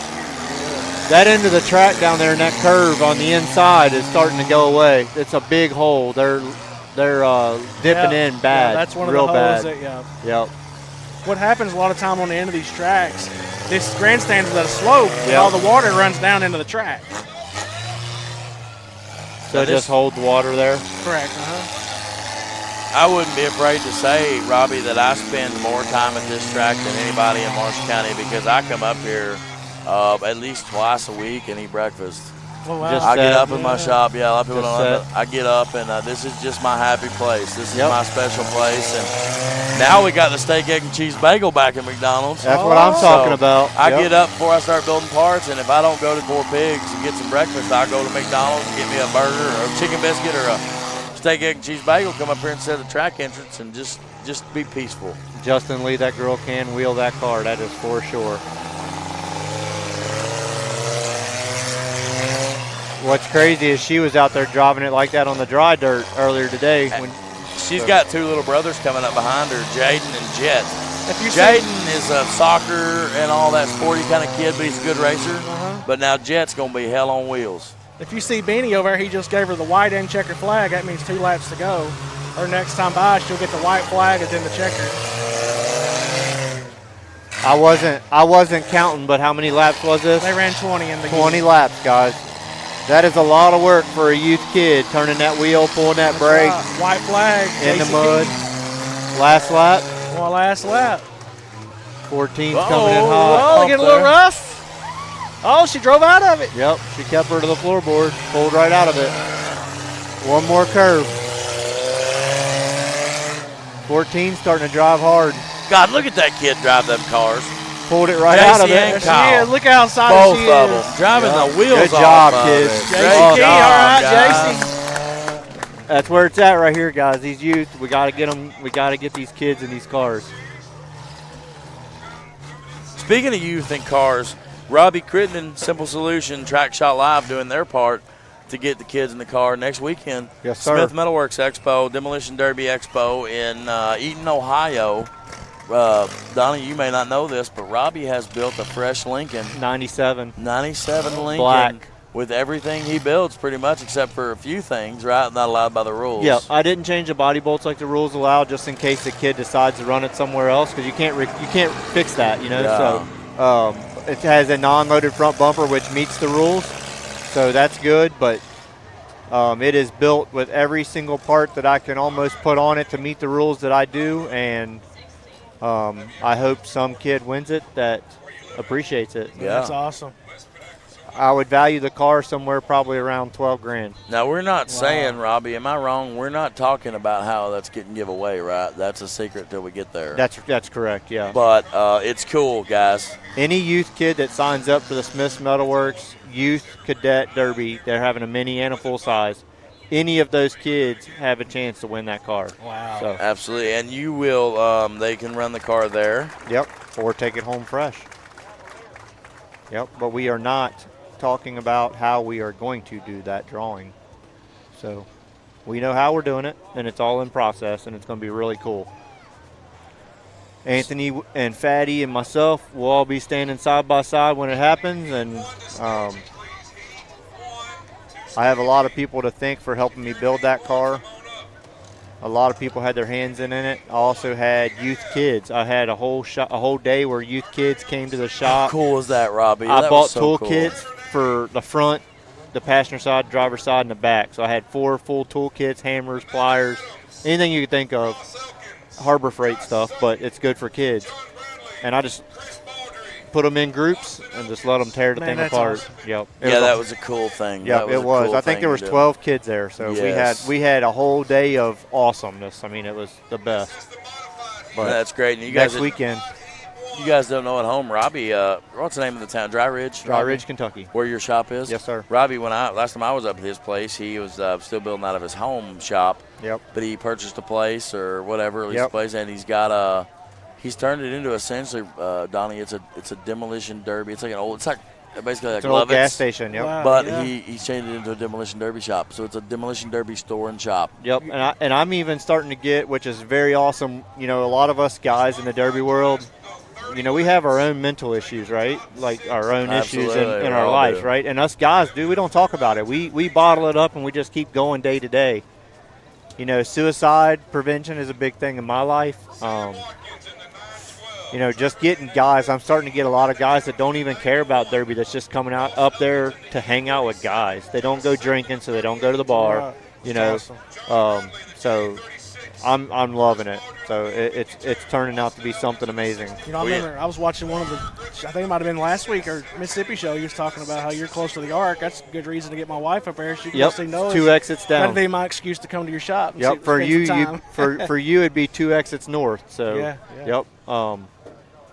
Yeah. Please come hang out. Let me know you're coming. This summer, I'm going to have a big cookout. We're going to do a grand opening. We just got to find the right day for Track Shot to be there. I want to have a big grand opening, and it ain't about selling parts that day. We ain't doing parts that day. I want a lot of people just to come and hang out and talk derby. I mean, I want to have to find a place to park cars. And, and Robbie, what you were saying there, you and I were talking earlier, we touched on the subject of suicide awareness. Yes, sir. I know that's near and dear to you. Yep. It is to me now, and that's a great thing to have an outlet like that for young men or young women or whoever wants to come and hang out. Whether you like Demolition Derby or not, come make friends. Yes, sir. Everybody's welcome there. Yep. Teddy Wynn and Josh Sutton. Yeah, so we're going into Heat 1 here, the modified class. Got a couple lady drivers out here. First-time driver Sam Watkins in the 912. That is Shane's wife that was up here earlier. Focus wagon. She's in the 912. Trevor Nanny, local boy, in the number 15. Amanda Adams in the 91. Ross Elkins, E47. Josh Sutton, his dad Stanley ran last night in the Bone Stocks in the number 38. John Bradley in the J36. Chris Baldry, B52. Austin Elkins, number 61. Briar Griffin, 56. And Teddy Wynn in the number 60. Now, Teddy Wynn, don't know him personally, know who he is. Might know him if I seen him here. That's a protege of Donnie here, right, Donnie? That's my nephew, yes. That's you've kind of taught him, took him under. How old is that child now, that boy, young man, I think he's 22 now. I was thinking, I've been watching him. I remember when he started out, he started out in youth, didn't he? No, he started Did he start out in the big boys? Yeah. Real quick for the starts, I want to do a shout-out to Ryan Stovall, one of my high school buddies. He helps me in the shop all the time. What's up, Ryan? Try to get up here. It's a little different than the Derby. I think we're a little farther back. It feels good for me to set up. I'm gonna get up where I'm gonna stand up where I can call and see. It ain't that he's that much bigger than me, but my back is killing me. Yeah. All right, guys, we're staged up. What did we say, Donnie? 10? Yep, 10 cars. I love cars, seeing the 30 passengers. Now you do a pill draw for this or chip draw? Or how's it on work? the heat races, we just let them as they come out. Okay. And then how they finish the heats, how they line up for the feature. Gotcha. You win your heat and you start in the front for the feature. Here we go. All right, we're off. Green flag. Is that Elkins in a Ford Focus wagon? Yeah, that's what I said when it come in. A little shot there from the number 15. I want that for MWFA. Look at here. This I can't tell the number 38. Nice. This is what I'm talking about right here. Sideways. Who is in that 38? 38 is Josh Sutton. All you dirty body guys, that 912 with Samantha Walker, that's probably the cleanest dirty body I've ever seen in my Where life. is that? Where is Right here, black and green. Look at these guys drive these cars. Man, that is so awesome. Completely sideways sliding. Now, who is riding with her, Donnie? Do you have any idea? She told me the young lady's name, but I don't remember. The wagon keeps dying, I think, or something. You know, that's a Ford. I wouldn't be surprised if they didn't tie that. Oh, look at the E47 sliding all the way into the berm. The red car a minute ago hit the bucket on the Traco. The one right there on the inside. Number 38 getting into the 61 of the Ford Focus wagon. So now, Donnie, it's free realm, full contact, any way you want it, right out here. Full contact, you know, as long as you're advancing your position. If you see a car sitting still, you know, you can't just full track shot them, you know. Vance Winters, that's for you, buddy. Yeah. That's why Vance Winters got. The only person to ever get black flagged in the history of Enduro Derby was our buddy Vance Winters that was on last night. And I'm the one that did that. And he knew I was coming. So that's the rule, what the rule was back when I was involved. I think as long as you're advancing your position. I think the solid back tires on E47, this one right here in front of us, I think those solids are hurting him. Teddy Wynn's going backwards. Now, Robbie, if you'll pay attention, this is something. I was kind of the one that brought the solids to the Enduro, but they make the car too loose.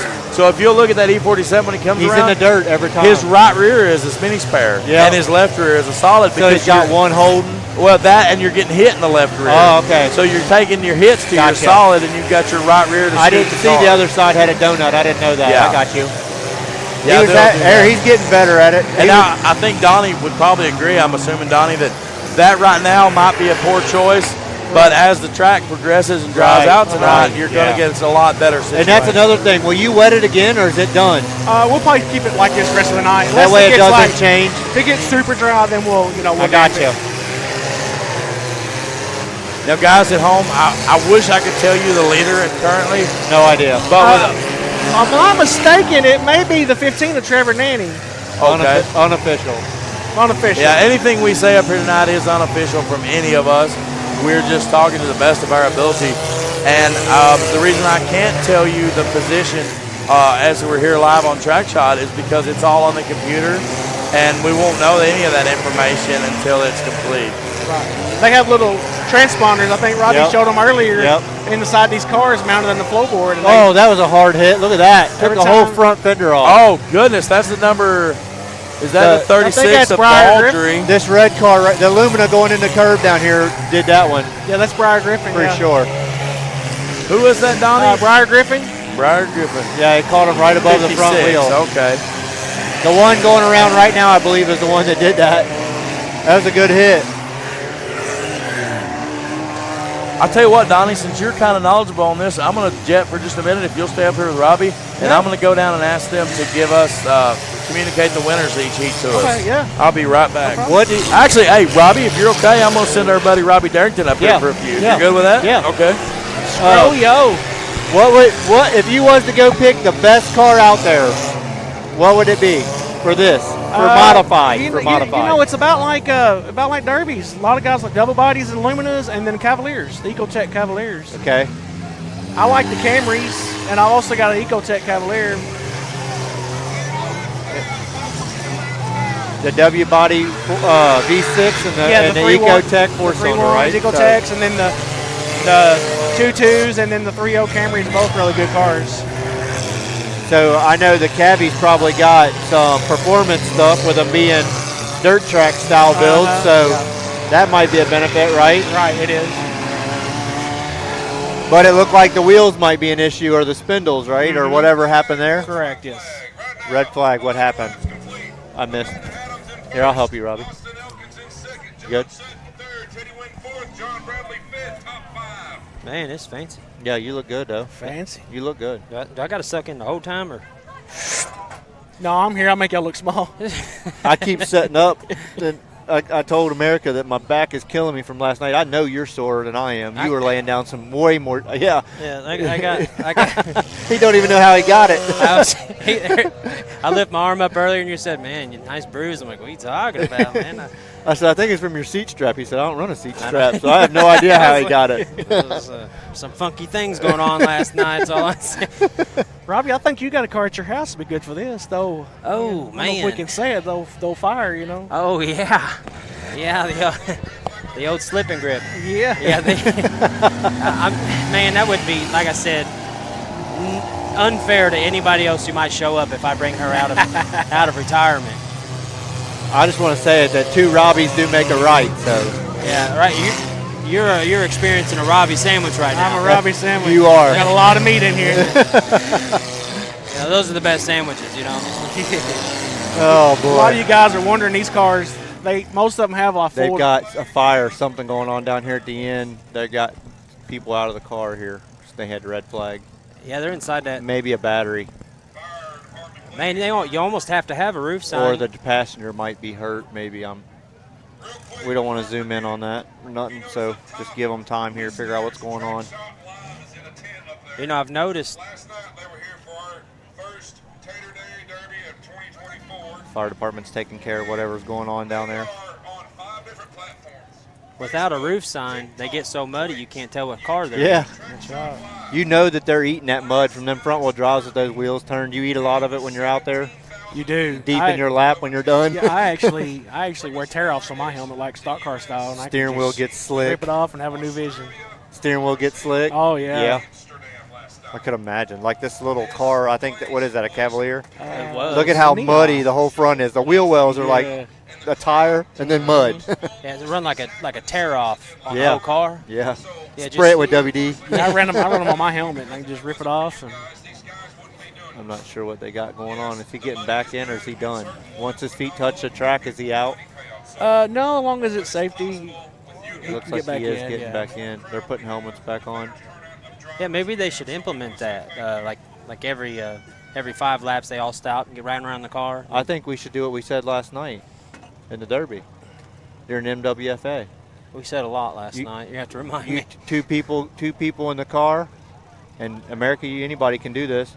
2 people in the car, and like every red flag, you switch, and you got to stay on the car. So like, it would be comical for the people. You got to switch and then get back in. I'd be constantly trying to destroy someone's car. With other cars, obviously. Right. You know. Yeah, it would just be cool just to switch drivers because you might be a better driver than me, and then that red flag you switch. So. Yeah, I just broke his axle. Now that's my axle. Yeah. We actually, if you want to talk to Anthony about some torture, ask him about the 24-hour race we had that time. You're like one car ran 24 hours. You can have 4 or 5 different drivers. He was talking about it on here. He was talking about it on here earlier. He said it was a mess. Oh man, that was probably the worst 24 hours of our lives. That's what he said. A lot of these cars, you can't see it here, but they had to have protection on the doors. Tough Most feeling. of them have a derby-style cage inside of them. You have to have a roll bar in case they turn over.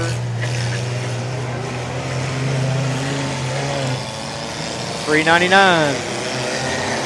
That's only possible with our sponsors for you guys. So please thank those guys and get your parts from them. Nothing better than working in the shop and having Track Shot playing in the background. I think Yes, I've sir. actually Yes, seen sir. every show they've done just playing in the garage while I'm working on cars. Since that red flag happened, it seems like they're a lot more together. I don't know why, but it does. Now you got a dead car sitting right in the curve down here, and then one right before the curve, so they're having to go in and out of it. Yeah, I like that they don't move them. Yeah, it's awesome. Oh, in the feature, there'll be 24 to 30 cars on the track, so they'll have to find their way through dead cars. This Lumina's got broken tie rods. That's a good looking Lumina. Yeah. That's what I was telling. That's probably the cleanest car I've ever seen. Underneath that car is the same color it was when it came off the showroom floor. That B52 Cavalier seems like it holds a really good RPM consistent. I don't know if it's his tire size or what, but it's like you can hear it the whole time. The Ford Focus wagon is maybe hot or electric. Warm. But now he's also sitting in the way. He's always in the way, yep. It seems like once you get a line figured out, then somebody stalls in your line and you have to figure a new one.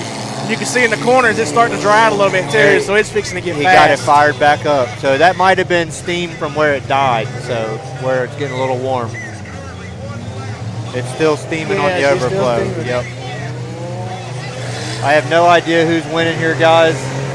I'm very thankful that I don't have to try to keep up with that. Eric's giving you a shout out here, Robbie. He said, "What's up?" Oh man, not much. Just out here enjoying it. Kind of hoping I could, see some good action. Kind of wishing I put a car together, to be honest. We were going to put you a car together, but we had no way to put a rollover bar in it. That's right. We had a car left over should from have said last something. night. I live 10 minutes from here. We could have got something together. Yeah, we got a car down there. All it needed was a rollover bar, but we didn't have nothing here to do it. Yeah, I've announced a lot of these races. I really have. I've done some figure eights in track form like this, but I've never had the luxury of doing the racing. The racing's really gotten popular over the last couple of years. We started this, I'd say 18 years ago, and Anthony called me one day and was like, "Man, I got the perfect thing for you." I was like, "All right, what's that?" He said, "You love racing, you love derbies. What if we combine them?" I was like, "Heck yeah." This only works, though, because the size of your track. Right. It's a good If it was real track. small, it wouldn't work. Actually, we'll go to a track next week, or out towards your way, Lebanon, Kentucky. We go out there and run. Okay. We'll run there in April, and it's probably, the whole track is maybe 4 tires long. And that's probably one of the funnest tracks because it's real wide, so it's like a big circle. Yep. Now, did I hear you guys do this in Marion also? Marion, Kentucky, Crittenden County? Yes. Yeah. Yes. Okay, so I announced their fair. And Okay, I announced their fair derby. And they had said you guys come and race. And that's a good size arena too. It also. is. And that's a very, very good track. It's a truck pulling track, so it's prepped really well, and it is solid and hard and wonderful. Anthony introduced me to these hood fans, right? Blowing the air in there. Uh-huh. E47's hood fan looks like it's got 10 pounds of mud sitting on top of it. Does that ever lock it up? Yeah, I've had them lock up. And it smokes the wires or But something I've above had- you? I quit running the hood fans because of that reason, but I was putting screen over Yeah, I was mine. about to say I put chicken wire Yeah. and then I put like window screen. Gotcha. Because of the even when it's like at night when you're running under the lights, Yeah. the bugs. Yeah. So, but we always had to run a fan in the stock location. So that was an additional fan. There was never anything in the rules about you couldn't run 2 fans. Right. You just had to have one in the stock location. Gotcha. Makes sense. It's awesome. But of course, that was just on a derby car. What's he doing with the sticks on the It's park? 2 laps to go. 2 laps to go, guys. 2 laps to go. Yep. I'm hoping I'm helping you guys learn, and you're learning with me. So, Mr. Benny over, that's usually my job over in flagging. That's what I do. I'll get back over here shortly. if you guys already know this stuff, I'm sorry, but I'm trying to learn it, and I'm sure a lot of other track shot. White flag fans looks like are learning for also. Amanda Adams or Teddy Wynn, one of the 2. So one of those 2 are in the lead, One of right? those 2. I'm thinking it might be Amanda. Which car is that? The Lumina or the Toyota? The Toyota's Amanda and the Lumina is Teddy. I'm not for sure which one it looks like. I think they're racing for first and second the way they're driving. It'd be pretty neat to have a digital board. Oh man, Oh. the red car got Looks it. like Teddy, yeah, Teddy Wynn. I'm gonna pull my earpiece off.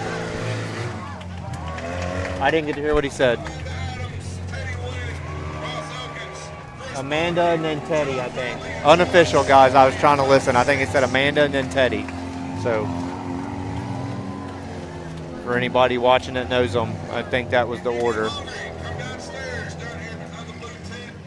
So do you guys have the transponder that mounts in the car? Is Correct. it mandatory that they all have to mount them in the same location? Because almost a photo finish like that, if someone decides to mount it in the front floorboard That's versus right. the back, Yeah, it just has to be I'd on be the putting it passenger underneath the front side. bumper.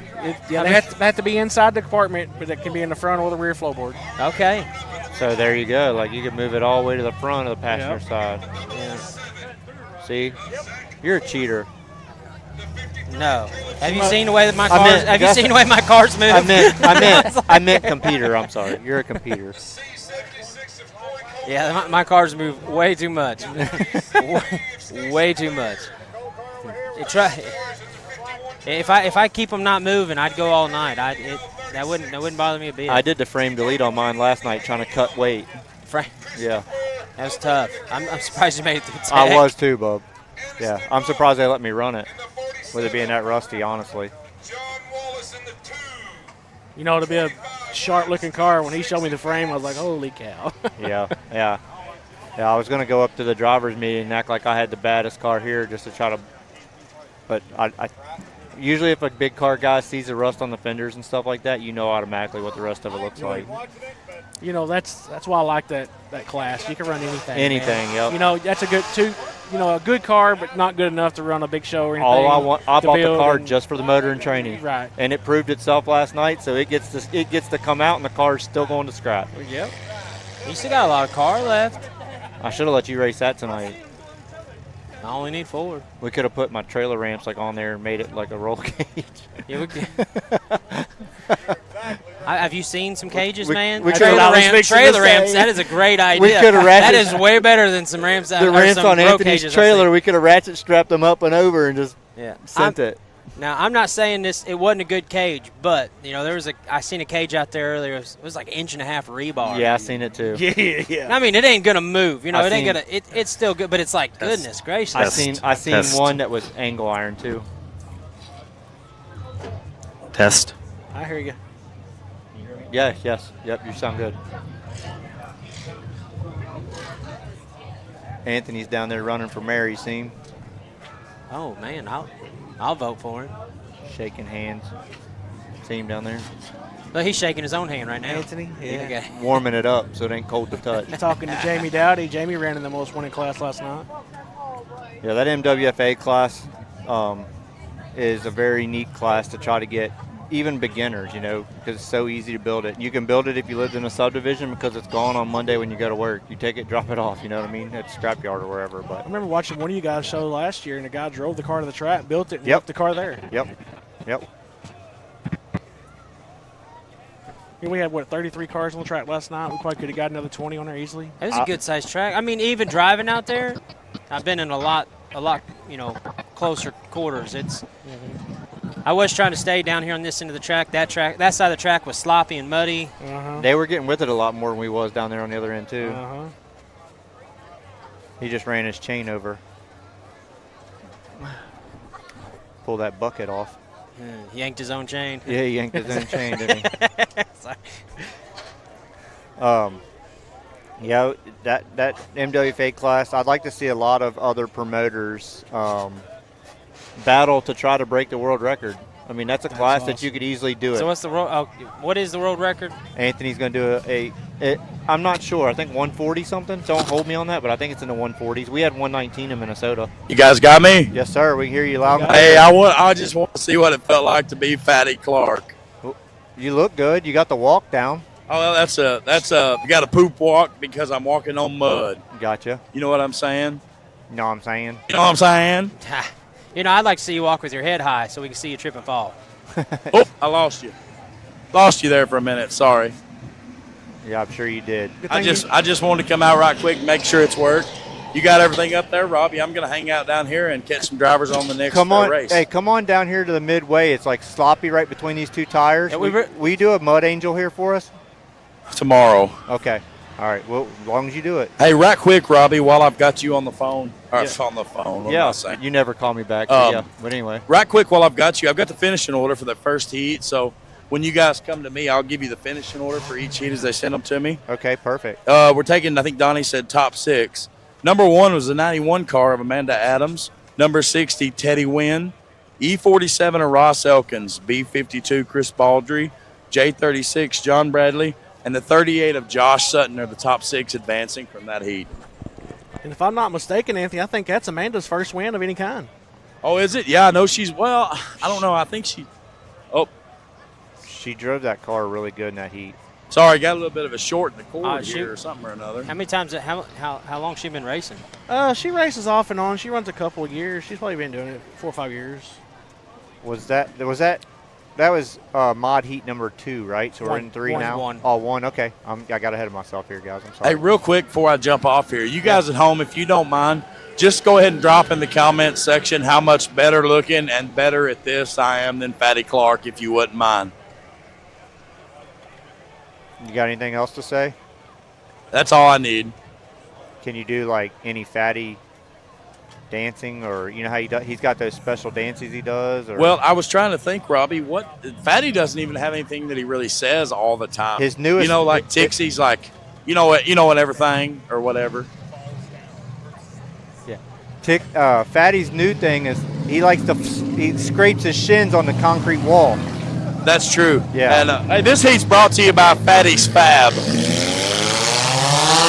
Hey, let me see if I can't grab a driver right here, right quick.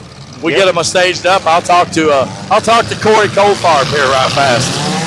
Ask him why a chicken on the top.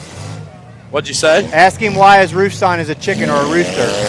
Okay, perfect. I'll see. I'm probably gonna fall, boys. I ain't gonna lie. I'm so glad to see you actually getting dirty. Corey, they're asking why your roof sign is a chicken. Can you explain? Hold on. I had an old guy tell me I wouldn't do it, so I did it. That's good enough reason for me. Man, I can tell you, that gets me into trouble every time. In this heat here, Anthony, you better get off the track. You're going to get ran over. You're going to be standing out there in the middle while they're going. I'm on the way off right now, but it's slick, boys. You want to read these? You know these names better. I could do it, but you know these names better than I do. Zach Korth in the 007. If you pay close attention to Zach, he'll be smoking while he races. Golly, this is slicker. Come on, get off the track. You need some cleats, Get a walker. Hey, I'm walking as fast as I can. What do you want, man? 300 pounds walking on ice. You got Caleb Stone in the 53, Corey Coulthard in the C76, Stacy Clear in the 3CB, Chris Stairs in the 5112, Lily Perry in the L36. If you guys may not see it, Robbie and I were talking about earlier, I thought that was a little kid sleeping. She's actually 18, but she's only like 4 foot tall. Yeah. Yep. TJ McKinney in the 8M, Christopher Herbert in the K69, Aniston Duff in the 47. Aniston just actually moved up from the youth class. I think she's 16, and she moved up to the mods this year. And then John Wallace in the number 2. I noticed that this car right here in front of us when I was doing my drive around, what is that, 2C or 3CB? 3CB, that's Stacy Clear. That has a full dirt track cage in it. That was a full dirt track car, and he said, man, I'm not racing for $100 a night. I'm going to go run for $1,000 and $2,000. Yeah, so that's a turned it back no-brainer. into a So enduro car. How often do y'all do this? We do probably 20, 25 a year. Oh, my. So when we go out of town, they're getting ready to get started. They're getting ready to do a countdown. They got a car over here by the gate, something going on. Real quick, I got a question. When we go out of town, we go to Ohio. A big thing in Ohio is they cut the whole trunk off, like right at the back of the window, so they can't get into them to spin them out. Mm-hmm. How come I don't see any of that here? What's the reason? Is there a reason? Do you not allow it? We're too lazy. Okay, yeah, no, that's good enough, but it is a thing, ain't it? They even slope the backs like a 45, so if somebody hits them, it picks them up, and then it puts the weight on them so it doesn't spin them out. We run some shows with Todd Sorensen up around Michigan, and those mod cars do that. Yeah. Yeah, I was wondering. I mean, it's a good idea, so you can't get them and turn them around. You'd have to get into the wheel. Yeah. So something was going on with that number 2. The official was looking in the back seat. Yeah, I'm going to say it's probably because when he goes by, if his transponder's not reading, they'll give him a chance to get his transponder fixed. That way he don't. So that's why they made all them go around to Correct. check that them? way checking the transponder. Got you. Yes. Okay. I thought they were changing the order, but I see they were reading it, make sure it's read. Make sure everything's reading good. That is awesome. I've never seen. I don't know. I feel like I'm in like Twilight Zone. Yeah. The level of his electronics going on with redneck derby cars. And his stuff. must not be working. They're still messing with it. Right. Looks like another dirt track car here, like a Sunbird or a Cavalier with a dirt track cage yeah, in that's it. Lily's car. That used to be a little dirt track car, and then they changed it into a. I'm right though. car. It's like a Sunbird or a Sunfire or a Cavalier yeah, or it's something. a Sunfire. Yeah. Sunfire. It's not a Scroyo Sunfire, but it's a Sunfire. No, there ain't no car like that one. Man, it's just amazing to be sitting beside this guy. I've watched all his videos for the last I don't know how many years. A lot of people don't get to hang out with him like we do. Every time I hang out with him, we have a heck of a time. We really don't even do nothing. We just hang out. You know, it's like.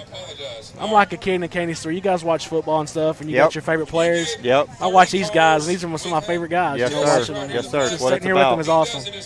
That's what I need to do. I need to get a Sunfire and come out here. I got one sitting at home in the garage. Is it red? Is it red? Red and black. Oh. Man. It's meant to be. Yeah, I was going to paint my van red last night, but my son got into the red paint. I told him he could paint the inside of the van, not touch the outside. The whole inside of my van's red. I've seen it all over it. And I had no red paint left. Oh, man, that looks sharp. Where is that thing at? Yeah, that's mine. It's sitting home in the garage. You could have went and got that. They got a roll bar? It's ready to go. What are we doing? Go get it. Just come in and drive. I'm pretty right sure. on How many mod? I mean, you said 10 minutes. How much time we got? I got this. Go. That's it. You had your opportunity. You could have shined. You could have shined like a falling star. I'm not out really here. sure this opportunity's over right yet. How many votes do we need to get on this thing for you to let that happen, huh? I mean, I'll repaint it red. I'll pressure wash it when I'm done. We tear it up. I guess we just have to make a trip and get the old ears out of the woods. And That might be the deal breaker. I mean, I've already told y'all, all the tune-ins I've done to mine. I mean, that one that thing done scared the street outlaws off of TV, He called them out and they didn't answer. We were laughing. I used to work in the oil field, and I would watch him and show all the guys and stuff. And it was always my favorite when he come flying up in it, talking smack, gravel's flying, hitting the brakes, sliding in. Yeah. It was so awesome. So I did that at lunch break at work when I filmed that stuff. Really? So that was actually my work car. I drove that thing to work. Yeah. It's awesome. When I made all them videos, that thing was licensed, insured. You'd get out and slam the door. It did not get sheriff inspected, thank God. If you guys ain't seen those videos, look them up on YouTube and stuff. I know they're still out there. You ain't deleted them or nothing, have you? They're still out there. They got some dust on them. They're getting up there. I might need to break out and make some new ones. Definitely, if you're having a bad day, I can't tell you how many times I've watched those videos, and it just gets you laughing, man. It's just amazing. Thank you for doing that stuff. It's a lot of fun. That's what it's about. If you're having fun, that's it. There they go, guys. Stacy Clear jumped to start, but they let it go. That's an Avalon. Yeah, listen to that V6 screaming. Wow. This heat's going twice as fast. That is some deep ruts down there, and it's going to be major trouble on tires and axles. He is flying. So I noticed he has a flap on the passenger side, and the guy I talked to earlier said he only ran it on the driver's side, on the tire. I run them on both sides. Yeah.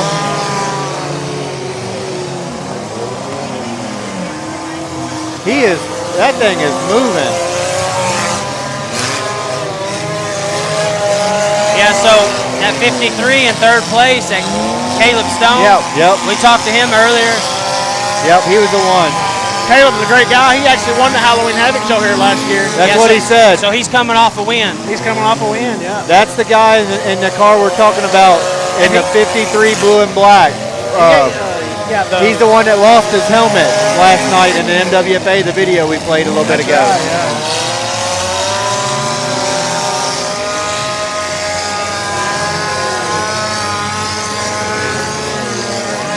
That's a Camry, right? The one, number 2? It's a Honda Accord, like a 97, Gotcha. 96. They're hard to tell when they get gutted. They are, man, they are. I just heard it singing like it, and it sounds just like a Camry. He ain't cutting it no brake. So I know this is a mod class, but like the engines, has it got to be a stock engine? Most of them are stock. Some guys do a little work to them. Difference between a mod, you can run a bumper. But I mean, like the limitations on a mod. Can you tune them? Can you Yeah, you can do it. You can do all that you want to, motor-wise. Can you swap? Motor swap? There's got to be. We can. Actually, my car that I got home, I saw my Sunfire is a 97, and I put Ecotec in it. 2.2 liter. 2.2 Eco, yep. That's where it's at, brother. That Avalon. Oh, it's moving. That motor is singing in that thing. So this is obviously your guys' forte more than ours. Is there a sawed-off car for this that everybody tries we to? were talking earlier, the Camrys, Avalons, the 3-1 W bodies, and then Cavaliers. But a lot of guys, it's the stock class is kind of like the most wanted class. Pretty much anything you get to work good, Is this C76 coming in on first place here? He's driving that car really good. Yeah, Corey's really good. Corey's a multiple time winner. He's avoiding that mud hole down on the end, on that end, and everything. So that's 1 and 2 right there. That's 1 and 2, yeah. That's going to be interesting.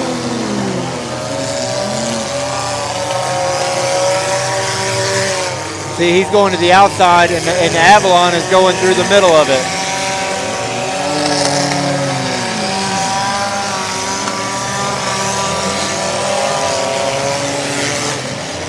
See, being out there too, you really don't know who's in second. That's right. I think we just had a position change. Yeah, yeah. Unofficial, guys, but I think we're right. He went right back on the inside. The Avalon did. Anthony, can you hear us? Can you give us a running order since you're over there? We've got him cut off for right now. If not, it picks up the noise real bad.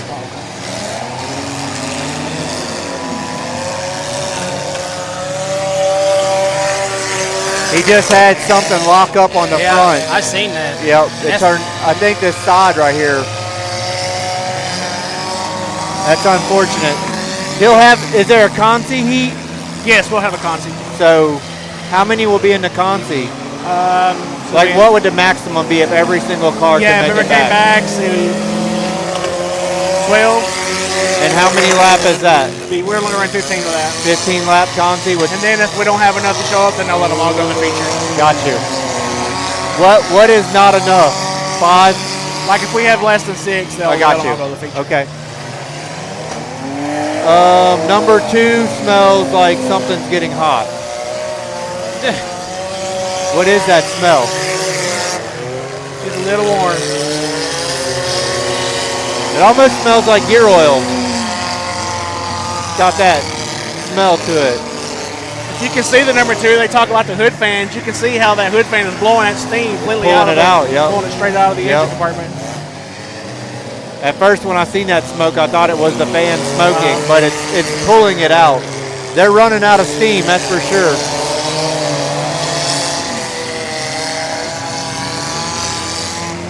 Oh man, he caught a dead car.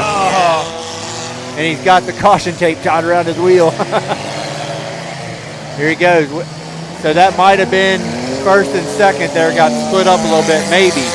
Not really sure. He actually caught a dead car with the back end as he went in, and it turned him into the bank head on.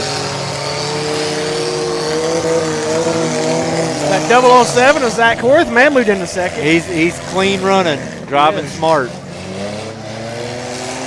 So do you guys do, throughout the night, do you guys do much track work?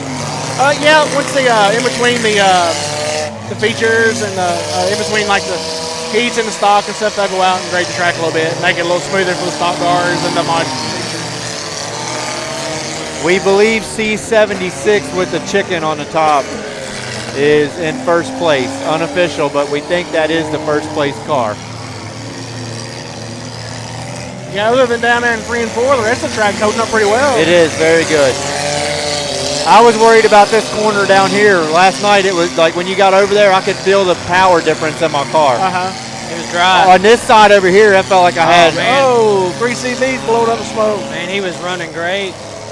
Yep. That's Stacy Clear out of Murray, Kentucky. So is that an issue with the Avalons, with the V6s getting hot? Usually, not really. Usually not. You know, we don't have much trouble with them. Gotcha. But he was really turning that car too. He was. He never let out of it. Yeah. Are those usually like 515 tractor tires on the front? Yeah, or? they're 515s, and then a lot of the W bodies are in 23s or 25s. You know what brand they are? Are they the BKTs? Or are they the thinner tread ones? Actually, most of the ones I usually get a lot of for the guys in their Star Max. Oh, okay. Yep. That's a good tire. Yep. So it's not a whole lot of tread, but it's just enough, right? We talked about that earlier with those dirt track tires. Anthony just got some of those dirt track tires, the enduro tires for those enduro races. So.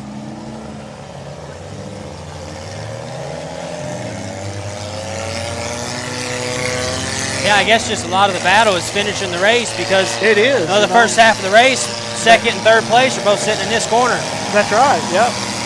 Yeah, I mean, really, that's a good point. If you go wide open, you end up like that potentially, right? That's so right. Yep. if you just run your pace and keep it clean, top 6, right?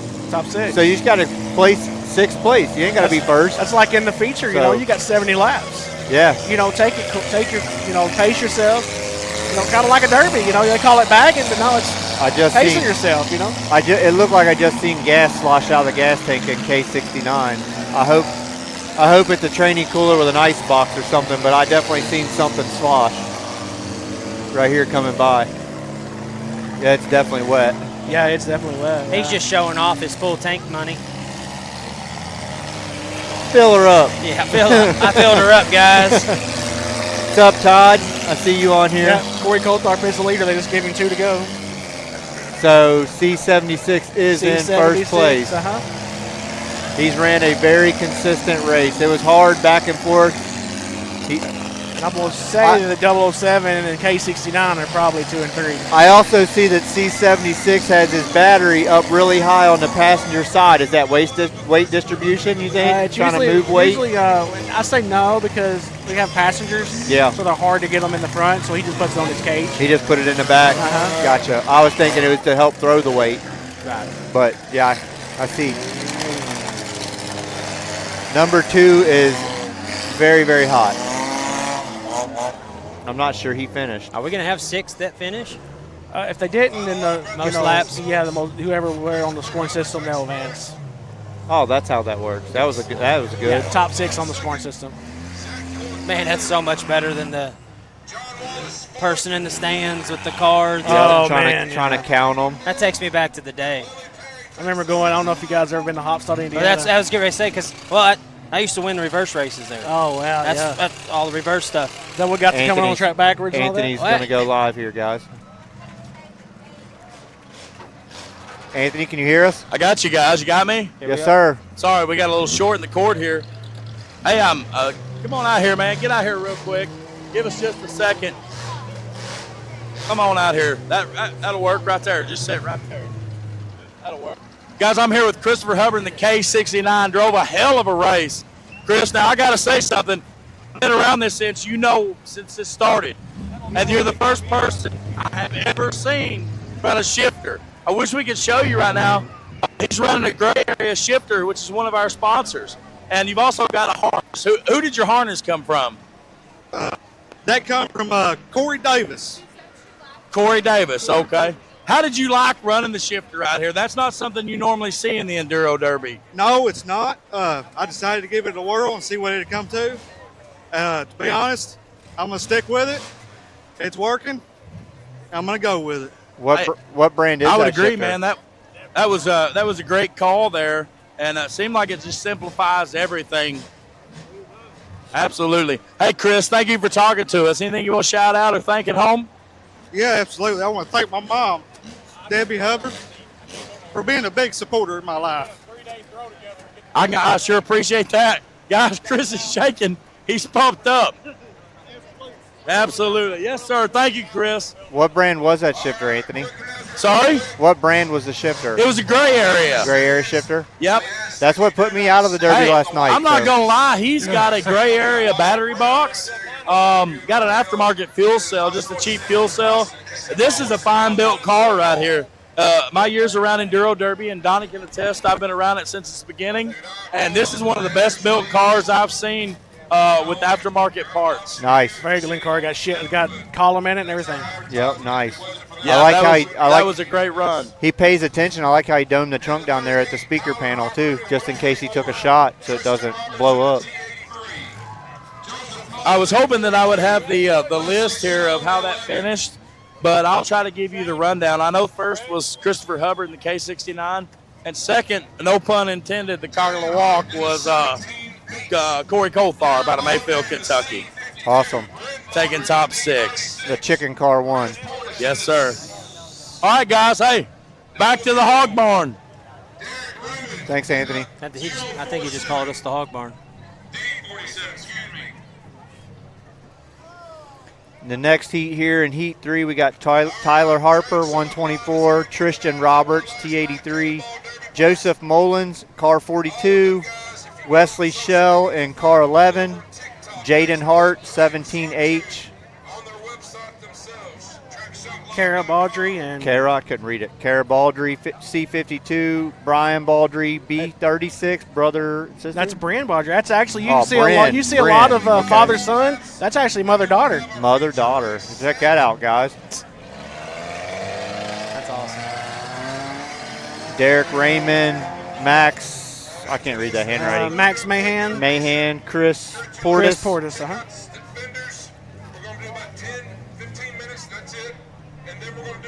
Mother-daughter. It's pretty cool, ain't it? Yeah, I don't think I've seen it. They don't happen in our sport. No.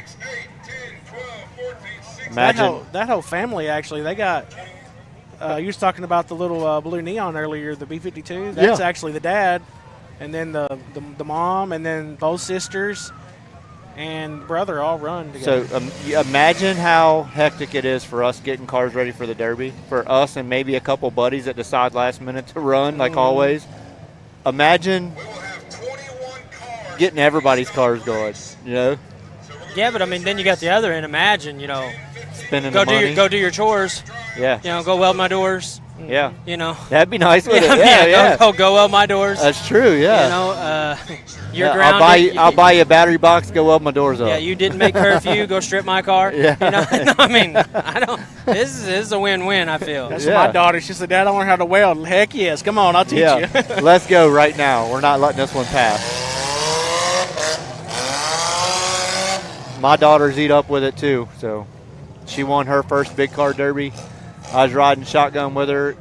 It's amazing. That's the best feeling in the world when your daughter wins. Yep. I wish she wouldn't have won her first one, just so she had to struggle for a little bit more, but I was so happy.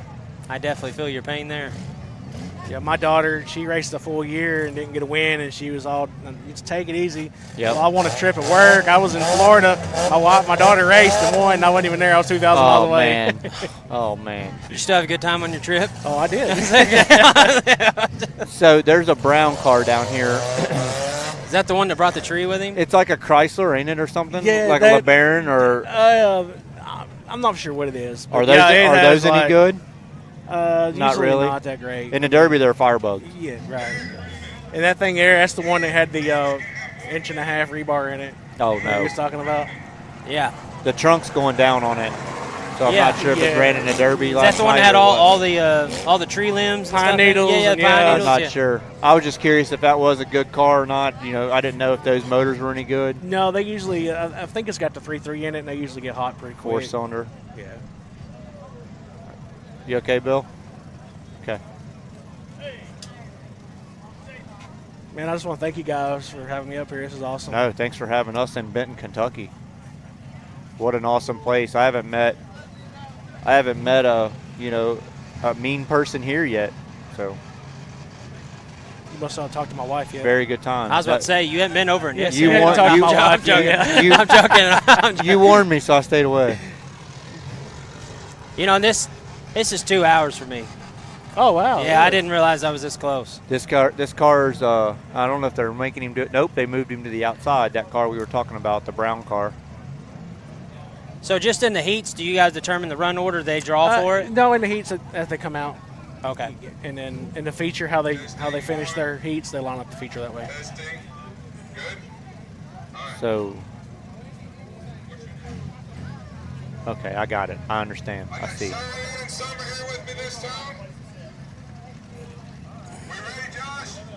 Got somebody on here cheering for Joseph Mullins. That's car 42 out here. Let me see which. The Moneymaker. It says Which car Moneymaker is on it? the side of it. Oh, it just says painting on it? Camry, yeah.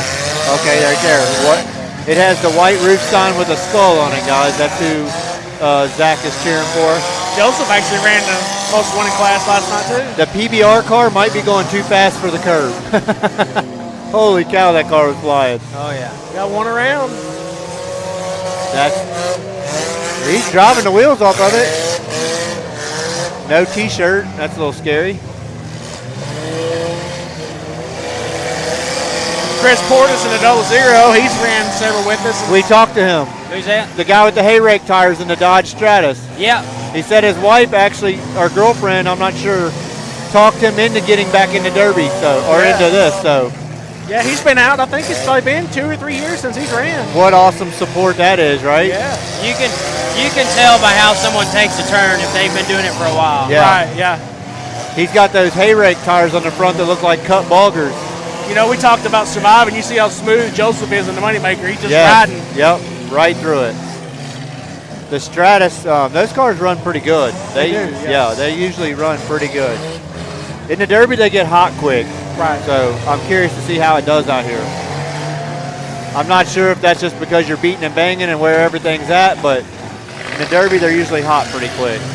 You know, a lot of these guys here, we're all close friends. Like, Yeah. I bought my daughter's car, needed a transmission. Joseph's like, hey, come get one. You know, I got many Yeah. of them. So, you know. That's the only way We you help can make each it other happen. out, yeah. Everybody do it together. So I was curious. You guys might have already talked. How deep is that wire? 2 foot. When did they do that? Does it stay there? That wire's actually been in the ground for probably 3 years. Right there where Benny's standing by that pole. Yeah. It's where the you'll see the yellow cord that comes out of the box runs over. Yeah. You know, we just put a new hook up on it every race, and they'll have a rodeo here, and then every now and then we got to redo it after the rodeo. But other than that, everything usually we got it marked off on how far it is from the pole over, so we know where to put the berm. That's awesome. Because we got to make sure the wire don't come too far over, because the cars will pick up on the back this side, stretch yeah. as well on the other stretch. That Chrysler LeBaron, I'm going to call it a LeBaron. I don't know what it is, but it's moving pretty good, really. It's got solids on the back, so the back end's coming around pretty good. He's probably, if it continues to go, I'd say he'll probably get in the top 6. He's getting ready to get passed by the first place car, unofficial, but I believe the 00 is in first place. I believe that's 1-2. It was the 00. Yeah, and the Moneymaker, I believe, is second place. We'll see what happens right here, unofficially. The brown car stuffed Moneymaker a little bit, but he pulled through.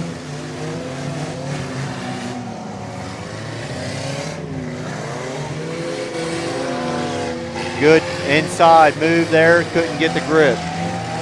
So have you ever ran the skid tires on the back? I actually run. I run mini Red spares. flag, guys. I run mini spares. I actually tube my mini spares. That way they don't get knocked off the rim. So during the red flag, when a car continues to go, like, do you back him back up? We back them back up. They get a one warning, and the second time they do it, we'll dock them a lap. Got you. I was just curious how that worked. 6 laps? Damn. Which car was that? Did one I break that down? was the one Oh, we got one way over here against the wall. Yeah, I that's bet probably the it. PBR car. So they're probably at 8. Oh, he said 8 laps in, so that car must have made 2 laps. Yeah, he must have broke. Oh, yeah. Yeah, I mathed that out. That's correct. Good job. Kentucky math. I took my boot off. I didn't want America to see it. I'd want someone to double check me, you know. Thank you. Thank you, Robbie. I'm here, brother.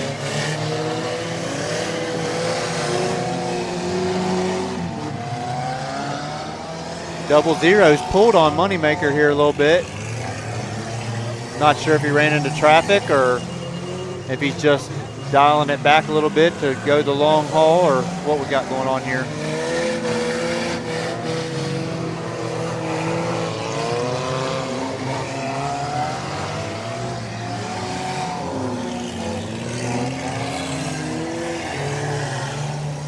I believe the holdup on the Moneymaker car here.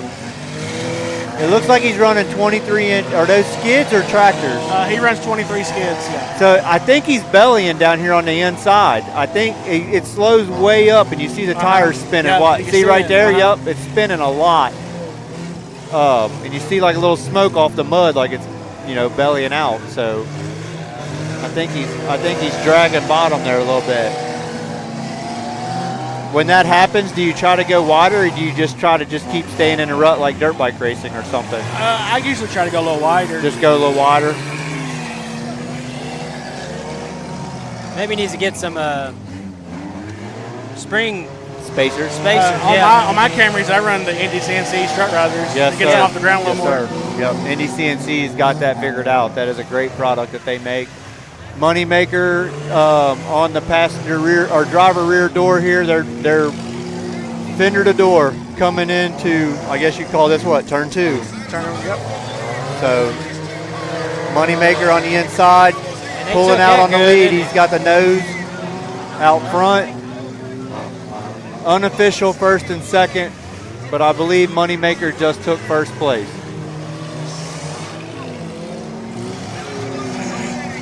Do you get anything at all for winning the heat? Not the heat, it just double lines zero. up for the feature. Okay. Giving him a little tap, pushing him to the outside. That's a good race for the lead right there. Door to door. So here, nice. I thought he was going to get up against the back and push him, but that was good. Ooh, he's got him by the rear quarter panel. Put it in reverse. Smart move. He's going in reverse. Here he comes. Nice. Oh, man. Good driving, Mullins. Good driving. Back to the inside. You got to come out of here with it? Neck and neck racing, guys. This is awesome. Closest race, I think, of the night so far right here. That's great. See, that's why I didn't know if there was anything fueling this battle because, it looks pretty intense for just a heat, right? Do they get like a money for winning? No, just line up, start on the front row of the feature, which is a lot. But you got 20-some cars out there, and you get the whole shot. Right, that makes sense. Yes, sir. Moneymaker in the lead, hanging tight on the corner. Double zero on the back bumper, pushing.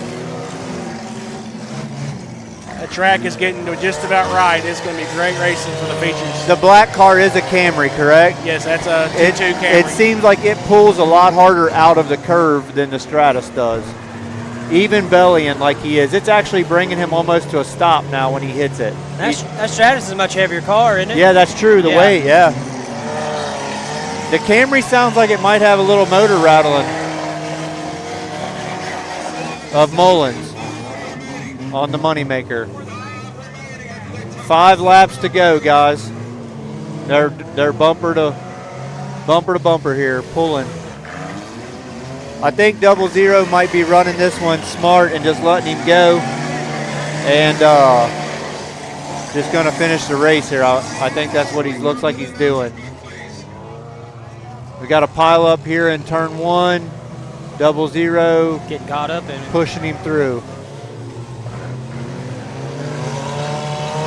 Moneymaker's pulled almost. a half track on 00, second place, unofficial.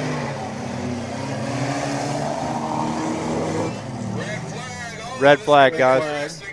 I'm not sure what we got going on. Let me see what we got going on. Mullins is ahead by 7.2 seconds. Yeah, I think the that brown car with he's getting a bumper off. Yeah, I see. The bumper fell off. The bumper came off, yep. That's the only way we'll stop these guys for driver safety. You know, if it's a piece of metal debris or a wheel or tire. Or Is that why you asked that the gas tank be moved inside because of bumpers and stuff? Yes, on the modifieds. On the Gotcha. stock class, they're allowed to leave them underneath. Gotcha. 00 and Mullins are driving the wheels off their cars for a heat race. They are putting it on it. He was into that quarter pretty good. Look at that. Packed it in deep. He's running a OEM steel bumper on the front too. It's not a piece of tubing, so Chris Portis in the 00. it looks like a rear bumper off of something. Yeah, it's got the license plate cut out in it. Or it might be a skin on a piece of tubing, I'm not sure, but it's definitely chrome with a license plate spot. Yeah, we allow on these mod cars, you can have a 4x4 quarter square tubing bumper or an OEM bumper, no points. Gotcha. Can you load it? No, you can't load it. We don't allow the points because of the driver doors. You know, at point of the driver door, we don't want to make it hurt. Put caps on it, put sand in it, and put water for weight. You have the mix ratio on that? Huh? Sand to water ratio? I don't. I know they do it in truck tugging. You know what that is. Oh, yeah. They put it in a weight box. They just keep adding water until they meet the weight. What about the bumper shocks? Mullins gets the win, I believe. Mullins and Portis. Portis second place, 00. 1, 2, 3, 4, 5. On the bumper shocks, you can do on the mod class, you can have 12 to 18 inches in the frame. That's nice. Uncle Bill, if you show me what to do here, I can do it for Anthony. I don't want to touch your toys here though. Number 6. I got him here. Can you hear me? How about that? Yes, sir. I got you. Outstanding, guys. Hey, I'm here with this guy, Joseph Mullins. Now, Joseph and I go way back, probably, 15 years or? I'd say about 15 years. Something like that. Joseph, I've been wondering, you put any thought into getting a pilot's license? I have not. Well, I'll tell you why. You can drive a daggone wheels off everything I ever seen you get in. I try my best. Absolutely. You know, there's one question I got to ask you, Joseph, and I see you're running, 23s? Yeah. You're the only guy out here running 23s. Everybody else was running the 515 V treads and all that. Yeah. And I noticed sitting here watching, I thought maybe somebody would have learned by now, trimming them fenders out a little bit. That would help a lot. They're cutting their tires down. I just don't understand why that's happening, but, you know, I seen you run the 23s and your suspension and everything was working flawless. Yes. Yeah. I mean, that's why I'd rather average 23s instead of a 500. I mean, they do a lot better than I think, in my opinion. Absolutely, I would agree. Right now with a track like this, now when we come to the feature, it might be a little bit of a different story. That might be a totally different story, depending on wheel spin and stuff like that. Anthony, does he think that it was hurting him in that far end down there when it was bellying out, when it was dragging? Joseph, they're asking if you think it was hurting you down there in the far end when the car was kind of bellying out. Was you feeling that inside? Oh, I was feeling every bit of it. Now, is that where he's talking about? I was down here watching. Is that the old rut that we've had for years here? It is. It is. That's the same one. I noticed that he kept hitting the ruts. Yeah, Is that strategy?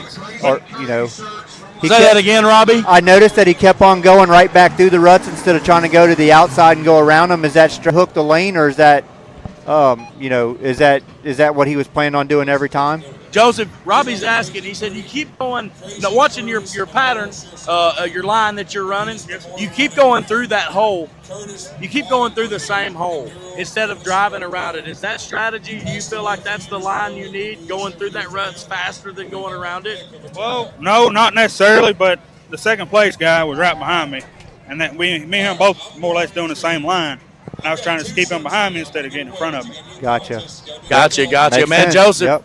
Joseph's been around this sport for since its beginning. He ran last night in that 09 Buick, Robbie, in the most wanted fine arts class. Oh, okay, yeah. Yeah, he's a dirt track racer from way back. Since I've known the kid, he's been racing, and he is a flat-out driver for sure. I would definitely consider him one of the top contenders here tonight. We call that a wheel man in America. He said they call you a wheel man in America. Great Right. run, Joseph. Appreciate it, bro. Hey, anybody you want to say thank you or salute to? Yeah, my wife, my kids, for what they let me do here.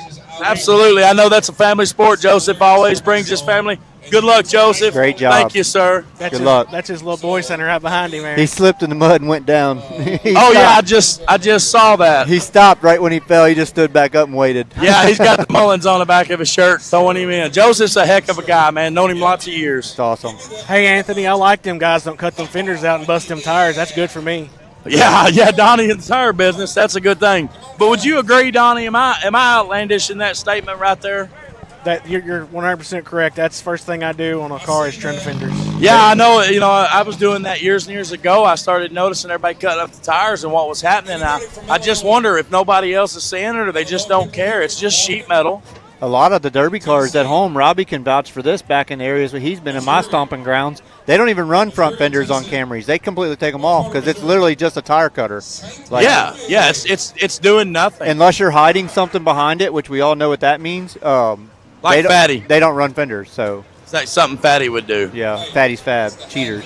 Fatty's fab. Yep. Well, how am I doing, Robbie? You think I can keep my job down here on the track interviews? Or? Yeah. Hey, will you go down to the far end down here and see how deep that rut is? I would love to go down there, but do you see that mud hole between me and that? See, but Fatty would do that for us. Well, Fatty would have his boots on. Hop in the tractor bucket and have him take you down there. I should have hopped on with Stanley, but yeah, I don't want to fall. What you don't know is we tipped him a 20 to dump you in the mud. So. Well, I owe Stanley. He's been friends of mine for a long time. I don't believe you can get it out of him. He'd probably just take my 20. All right, hey, in the words of Fatty Clark, back to the hog barn. Thank you, Anthony.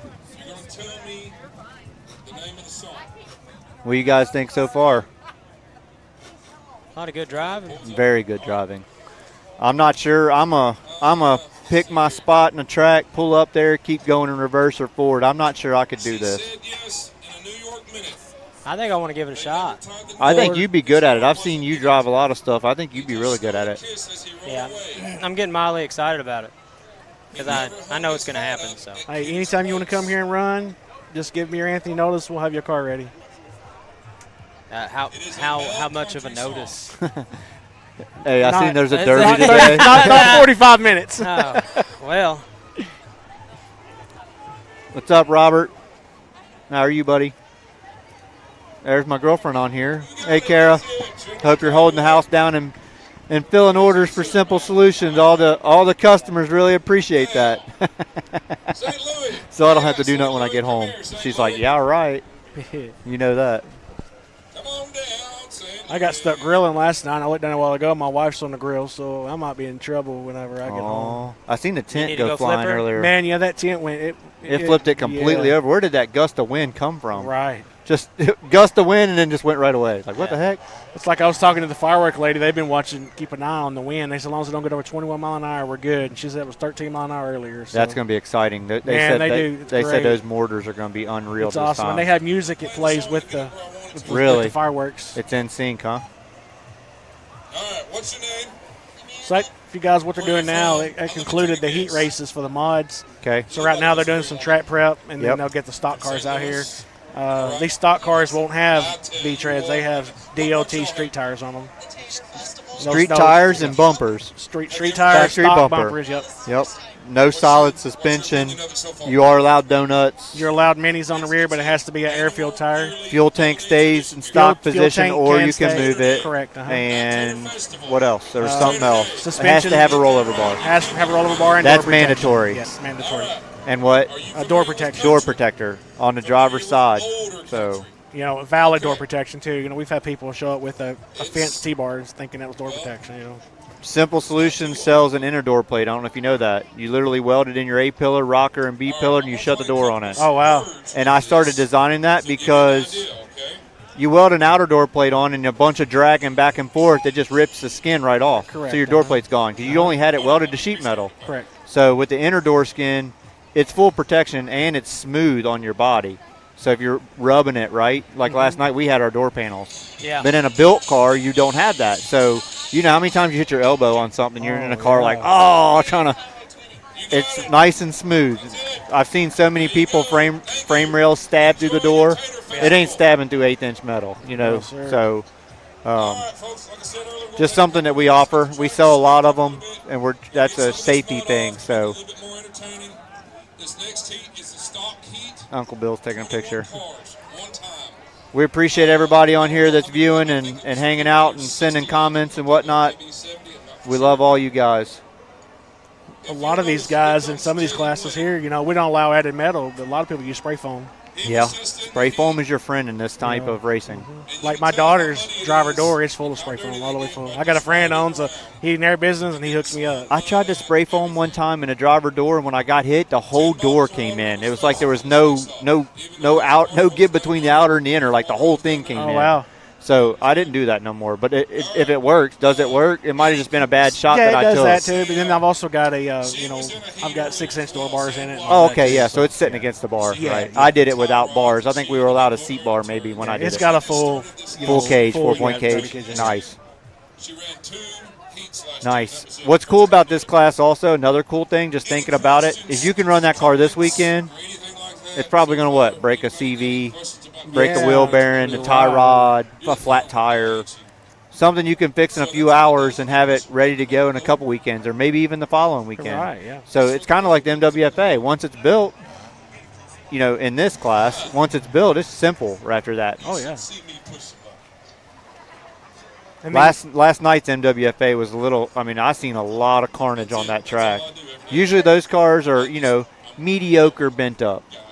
Something stupid takes them out. Electrical, transmission line, flat tire, can't go. And there's still a lot left. Yeah. Last night was a different story. This track, though how big it is and how good you can hook up on it, completely changed that. It's a good track. Oh, it's amazing. It's a good that track.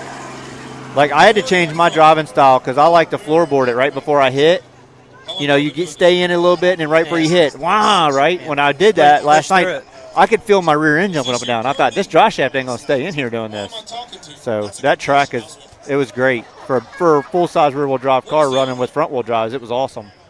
I could move good. That's like at Buick last night. I don't think I've ever seen a roof do that. No. Anthony showed me pictures this morning. I said, what hit that? He said, I don't know, but. I think it was Decker. It was Decker or Scroyo, one of the two. With the back end? The Buick? Yeah, that was me. Passenger door? Yeah, I knew it was one of the two. Dude, you packed that thing way in. Yeah. And that was something we talked about earlier for anybody that wasn't on here. On that passenger side door, if you're running without a seat bar, leave the passenger seat in it. Because in order for it to pack in on top of you, it has to move that seat and the floor skin. And that is a lot of structure to move. Yeah. When I was going for that shot, I was really going for that pillar in the back. Yeah. And move forward. Yeah. It happens. But it was passenger side, so it was. Let it have it. It was all me. Yeah, you don't know. You might pinch a wire or anything in there and shut him down, right? It was all passenger side, so I didn't slow down. No, that was a good shot. Anthony showed it to me this morning. I was like, holy cow, what hit that? Because the roof was 3/4 of the way pushed in, buckled up. It kind of reminded you of what was it, Bigfoot or Harry and the Hendersons or whatever with the roof popped up. Man, I was thinking about that the other day. I was like, there's no kid out there today who knows about this. Yep, that's what it looked like. It's kind of like derbies were in the 90s. Anthony Wallace is calling me, guys. Give me 1 second. He hung up. What's up, John? What's up, Chris Miller? You guys want to give anybody some shout-outs while we're on here? Let me answer Anthony real quick. You guys can give shout-outs if you want. Just give me 1 second. It was all over the nation, all over the world. And it's TrackShotLive and Cannonball Derby Cars that helped put this on. Just shout out to all you guys watching Free 99. I mean, what these guys are doing is awesome. Giving us the opportunity to watch what we love and not have to pay an arm and a leg for it, Yes, sir. I just turned Anthony on. He wanted to go live for a minute. He had something to say, so I turned him back on, unfortunately, guys. So. Hey, can you guys get me down here? We got you. Hey, I thought real quick I would say you see the guy standing down here at the end. This is Josh Key that was on the Most Wanted Fine Arts with us last night during the heat. I just thought I would come on and bring him up here for a second, maybe go live and talk about what's happening now. I call him Silky. I've known him since he was a little bitty boy, probably 4 or 5 years old. What are you doing right now? You doing some track prep? Yeah, we're doing some track prep. It's a little different tonight. We're going to shoot fireworks before our main feature, and we're kind of having to burn a little time, honestly. We can usually run 50 to 60 cars through here in 2 hours, 2.5, so we're just having to burn some time tonight. But they're just cleaning it up. We're going to run our stock race, 75 laps nonstop with 21 cars in it. When that's over, they'll clean the track, and they're going to shoot fireworks, and we're going to run the modified feature. It'll get pretty crazy here within the next hour. Now, how are you feeling about the track? You know, from the history of this track, I was talking earlier, turn 3 and 4's got a bad spot, or right into turn 3, turn 1 and 2 right here. There's always a gully washer, but it seems to be holding. Have you looked down there in turn 3? Is it holding or pushing out? Or No, I haven't went down there. It's washed out a lot more than this is, but it's one of those things, man, 30, 40 years of dirt, and, you know, you don't ever bring in new. It happens. So, yeah, I mean, it's got a hole, but they just got to learn to go around it. Now, in the stock class, you told me earlier it was 50 laps. Now, is it 75-lap race in the stock class? Yeah, tonight it is 75. Once again, back to the trying to burn time and make it to where the fireworks show works out right. You know, most of the guys like that. Some of them don't. But it puts on a better show. You will be liable to have maybe 4 or 5 finish this stock heat. Yeah, definitely. And guys at home, I forgot tonight, before the feature race, right? That'll be right before the feature race? Right before the feature race, yeah. The city of Benton and the county, I believe, put the money up and do a big fireworks show. So y'all get to see that here pretty soon. So, yeah, we'll stream that out, and that'll be right before the feature race, 75 laps. Now, Silky, how many cars do you think we're going to have estimated? Do you have a car count for what we had here tonight? We had 33 mod, 21 stock, and 3 youth. So right at 60, I believe. Our feature race of mod will have between 24, 25, 26, somewhere around them. All right, so there you go, guys. You guys stay tuned. I just thought I would bring him on here and kind of let you know what's going on, do a little track prep. We've ran, 3 heats so far? Youth feature and 3 heats, yeah, and we've still got 2, possibly 3 to go if we run a consolation. And how many laps will that consolation be? Is that 25 laps like it used to be? Consolation's 15. Because most of the people that go to it, you know, they've got issues with their car and they're wanting to make the feature, so we kind of make it a little easier on them if we can. Sure, definitely. And now there is a pretty big difference in the mod cars and the stock cars. Now, when the stock cars come out here, this track's tacky. It's still fast. Yeah, it's fast. They got street tires, you know. It is muddy, but you would think that the street tires aren't great, but man, on this tacky stuff, they'll take off. That stock build, it's pretty much, knock the windows out. Weld the door shut with stock tires. I mean, it's pretty cut dry. In the modified class, you can beef them up quite a bit, put a homemade bumper on the front, run the mud tires, weld the tie rods.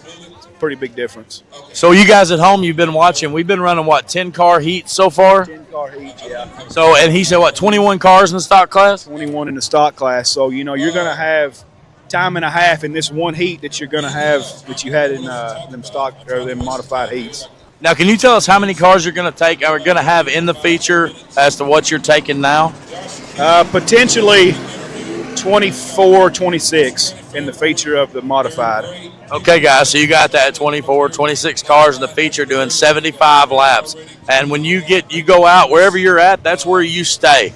So back to you, Robbie. I just wanted to give you guys a little insight into what's happening here. Tell him thank you. I've seen him running all over this place all weekend. So Robbie said thank you. He appreciates all your hard work. Seen you running all over the place. Hey, guess what he brought me, Robbie? What did he bring you? He walked up here a cheeseburger, and he gave it to me. That was dumb. You said 2 cheeseburgers. Oh, it's a hamburger. Hey. You said 2. Here, I'm going to give it back to him. Okay.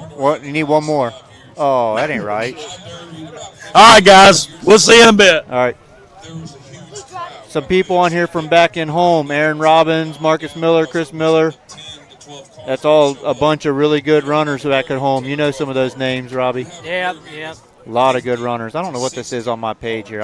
How do you get this out of here? If I hit up, it keeps bringing it up, this stuff. Let's try this. Hi, Dad. Let's try that. Probably going to want you to pay for it. Dispute. Some scammers on here, guys. I'm trying to get them off of here. There we go. We can see everything good again. Watching from Grove City. Thank you. We appreciate all you guys. This stuff, all the videos and everything coming to you is only possible because of our sponsors. You see them flashing on the screen throughout the filming here. So the only reason we can do this is because of those guys. If you need parts, please look them up and get your parts from them. That's Tater Day. That's when the parade happens. It'll probably be Tuesday. They had the parade today, right? This morning? The parade is Monday. Monday, okay. Mhm. So is the town pretty much shut down on Monday for the Monday, parade? it shuts down from like 8 to 2. Gotcha. I don't know if Anthony explained what Tater Day is. It's the first Monday of April, and it's where all the that's where everybody used to meet and trade, and they would trade their potatoes for whatever back in the early 1900s stuff. That's they would meet here in Benton, and they would do all the trading their produce and whatever. So that's kind of much how Tater Day came. If you come down the strip right now, the main strip is nothing but food vendors, trailers, people selling stuff, or probably the whole mile was just people sitting up on the side of the road selling stuff. So I'm a sucker for like artwork, like people weld together stuff. And today Anthony was driving like 300 miles an hour through town because he knows where he's going. And I'm like looking at all this stuff like a little kid through the window. And I seen this welded together longhorn cow. It looked like it's like made out of a propane tank with like some big old horns and stuff. I'm going to stop in the morning and see how much they want for that. If I get it, oh yeah, I'm going to put it right out in front of my shop. That's what I'm talking about.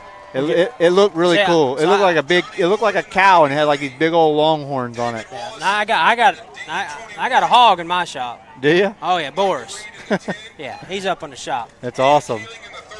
He listens to all my problems. Great listener. He's a great listener. He don't talk back. Yeah, he doesn't have much of an opinion. Much to say. You got to get Sowers out here next year to sell some of his, artwork out here on the street. Huh? Hold on one second. Uncle Bill wants me.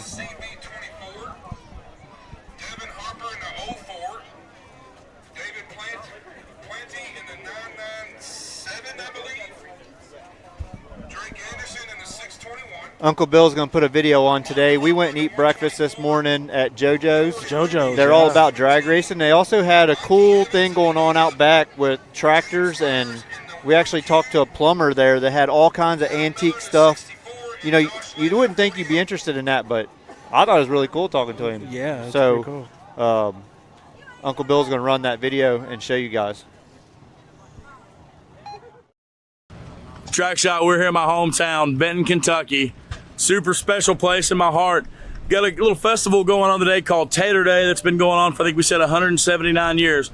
I ran into this guy, Keith Lowry. What'd you bring out here, Keith? I brought a 50-20 and a 50-10. Well, you're going to have to tell everybody what that is. John Deere. John Deere tractors. Now, you build these tractors and store them? I do not. I bought them as is, cleaned up, ready to go. Oh, so you're one of those guys. One of those guys. Bought, not built. Bought, not built. That's how you operate. One of them come from Meekum Auction up in Davenport, Iowa. Bought one up there and I bought the other one up in Iowa. Good Lord, if I had your money, I'd burn mine. Really? I'm just kidding. Hey, thanks for talking to us, Keith, man. Appreciate it. Yes, sir. Track Shot, we're here at the Rural Heritage Show at Tater Day. Started last year by this guy, good friend of mine, Marty Barrett. Now, Marty owns an excavating company here in town, does a lot of work for people, but he's also a county commissioner. He was elected last cycle, right? I'm in my second year of my first term. Yeah, and so Marty had reached out to me last year, and I've done some flyers for him for his son here, TR. He was a 4-H sharpshooter, done some stuff, asked me if I could make a flyer for this, and I kind of thought it was a crazy concept. But it seems to be working out really well. I'm really surprised by the turnout. Yeah, it's really, last year it was kind of thrown together in a hurry, and this year everybody from last year was excited that it's going to do it again. So it's double what it was last year, and then as long as we can spot to do it, we're going to keep doing it. Hope it grows. Now, what was the guidelines for this show, Marty? As far as, wasn't it an era, a certain year? No, it just anything to do with rural living. Like we've got some old cars, we've got some old trucks, we've got hit and miss engines, tractors, just, no real modern stuff like 80s and 90s, but 70s back, just anything like that. Just to show people, because a lot of people don't know about this stuff because they've raced in the city, they've never been around the rural heritage, rural life, and it's just a celebration of that, and some of these young kids that come to Tater Day, they can come down here and see cool stuff. Sure. Now, growing up here in Benton, and like you said, in the rural heritage and stuff, a lot of this stuff people say, oh, look at that cool old tractor. Well, they're, you know, some of them like to shine them up, and that's fine. My old pickups, they're not shiny. I call them survivors. They're in their work clothes. Yeah. But these here, I used one of these to grade the parking lot here before we had the show today. So absolutely. Well, I'll tell you, to me, it's really important, Marty, with TR. Of course, I've known him since he was a little guy, and you're passing this on. So hopefully, when it's our time to check out, TR will keep this going and keep that heritage alive. I guess so. All right, Marty, thanks for talking to us, buddy. Thank you. Appreciate it. Yes, sir. Thank you. All right, go ahead. All right, stock drivers are Cameron Travis in the X25, Jeremiah Stone in the S23, Johnny Boyd in the 93, Devin Whitson in the W1, Corey Ruby in the 117. My favorite driver, Skylar White in the 421. Daddy's money. That's Daddy's money, my little girl. James Myers in the 19, Mia Keeling in the 13, Joey White in the 621, Michael Reed in the 10, David Planty in the 99Z, Josh Lynn in the 48, Mikey Evans in the 8-up. Mikey actually ran the same car in the most wanted class last night. Martin Harper in the 124, Eric Lovett in the CB24, Devin Harper in the 04, Drake Anderson in the 621, Adam Miller in the 64, David Wallace in the D21, Taylor Griffin in the 021, and Dalton Wallace in the D95. How many is that? That's 21.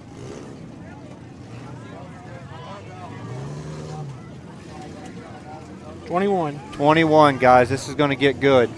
75 laps. 75 laps here, guys. This is going to be intense. What's the star for? Something else not involved with us? Okay. I don't know why she did that. No, it was probably something else. I was just asking. That marked 20. Yeah, maybe I marked 20, yeah. Oh, yeah. You're so smart. That's why we keep you around. Now this is going to be the only minivan we have here tonight. It's the only minivan in this class. That minivan has a flat tire, so I'm just going to say this. Yeah. On the outside. Yeah, he's going to, yeah. it might not be good. He's going to be flat out the whole time. And if I'm not mistaken, when I inspected this car, it don't have a radiator on it. Yeah, it was looped. You're right. We've seen it looped. That's not going to last. Now, he ran last night in the NW class, right? He ran it, yep. There's 3 or 4 cars in this class that ran last night. See, that's cool that they can do that, too. They took a car and used it 2 nights in a row. That 621's one of them that ran last night. That thing sounds really it's like good. A Grand Prix. Yeah. Those cars come supercharged. I wonder if it's a supercharged one. Man, they just keep coming. Feels like a lot more than 21. Yeah. What is that? A Prism? Man, that thing is solid. That thing They got it lowered down in the front, don't they? Yeah, I don't know what that is. Some type of strategy. This stuff keeps popping up on here, and I don't know why.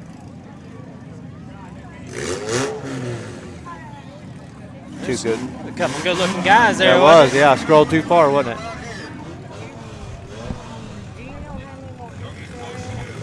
There's this one and 2 more. There's this one and 2 more. Yes, ma'am.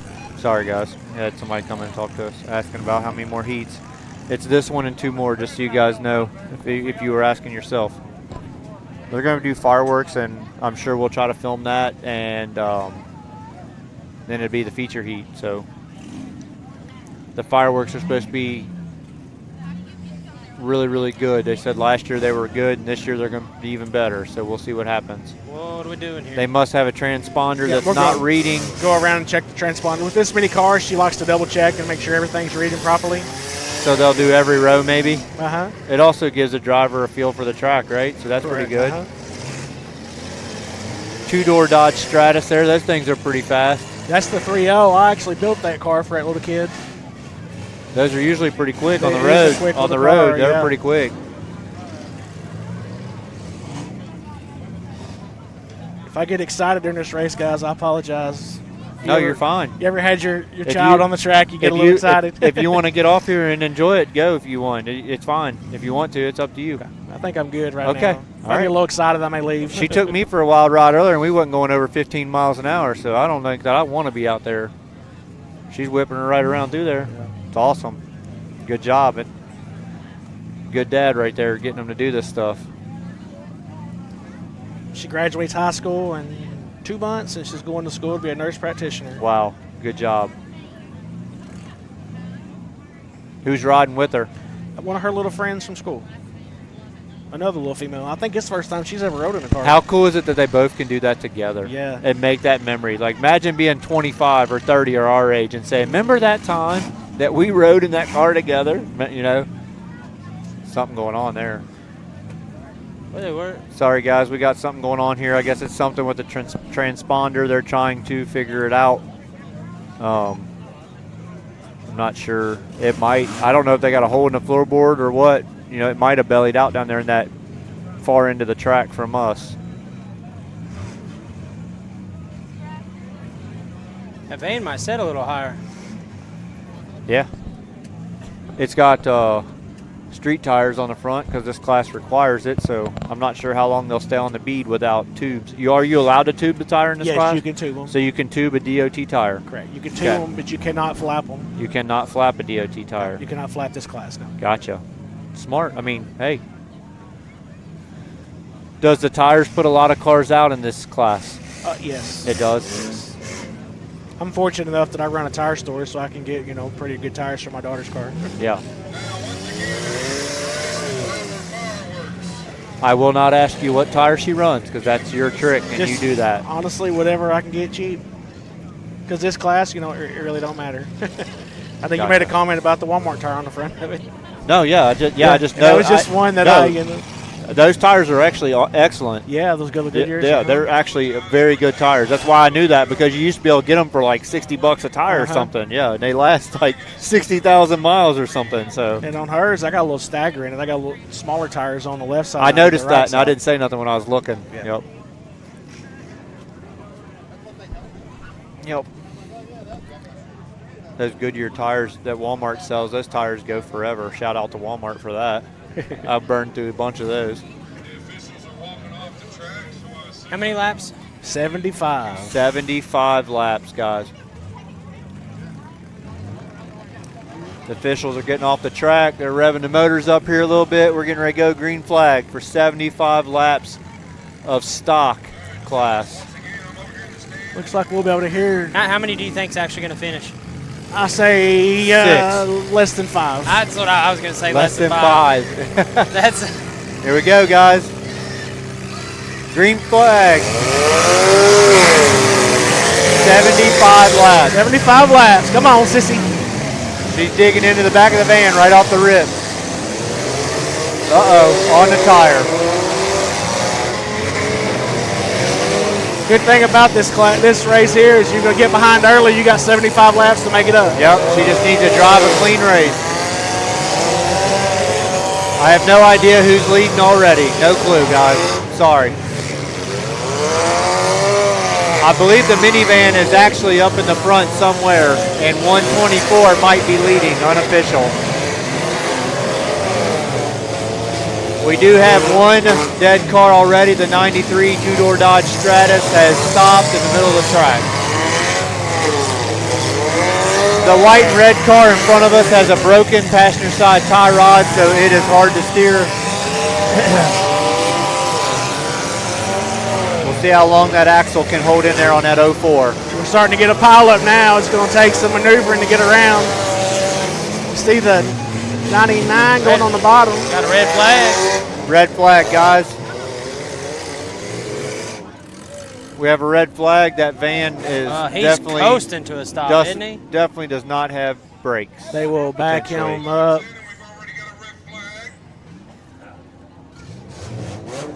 If he's got brakes, he was still standing on the skinny one, so it wasn't the one he needed to be standing on. They're backing him up now. I would not stand that close to the front of that van, sir. Those radiator hoses are definitely looped, and that van is already smoking. Is hot. Yeah. It is not going to go long. Yeah, 75. That's a.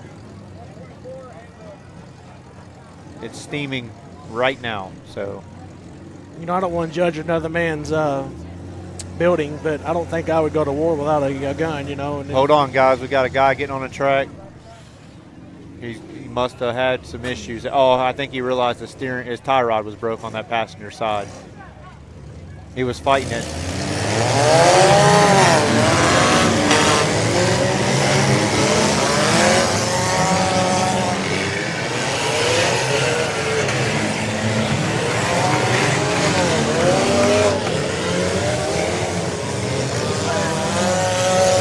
That donut on that van is actually working to his benefit. Is it? Yeah. It's digging in. He's just turning and going right around the curve. Where'd he go?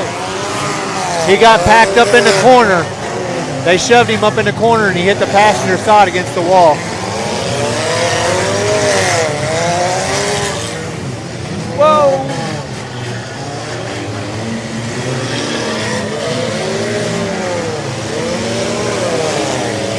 Good job. Yeah, she got out of Very good job. She waited a second, let the car go by, and then got him back in line. Very smart.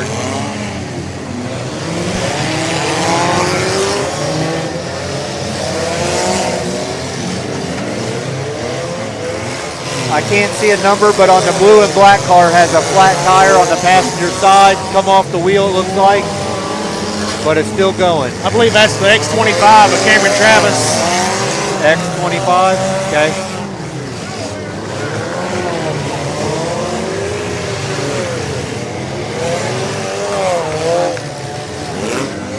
She's having trouble with that curve right there. Yeah, I may have put a little too much steer in it for her. She's having trouble getting through. I can't see the other side back tire. I couldn't tell what it's doing.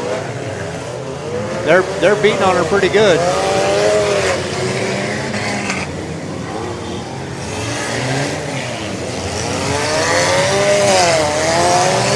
Right here coming out. They spun her out again out into the middle. She's coming on here. The tire looks good. I'm not sure, Bub. I'm not.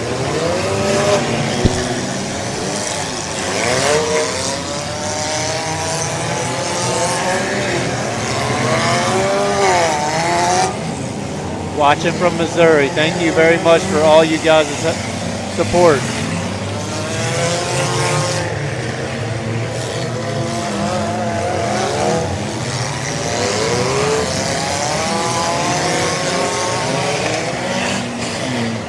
Now she's figuring it out.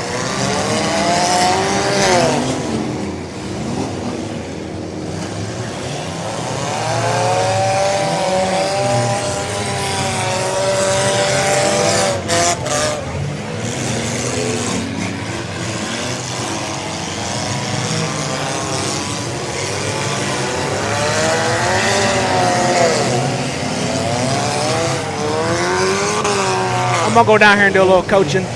Go ahead, Bubby. Go ahead. Go ahead. Go ahead.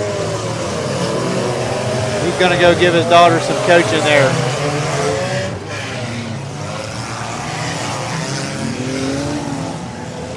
Sorry, guys. My comments here went off. If I'm missing anything, give me 1 second. I got to figure out how to get them back up here.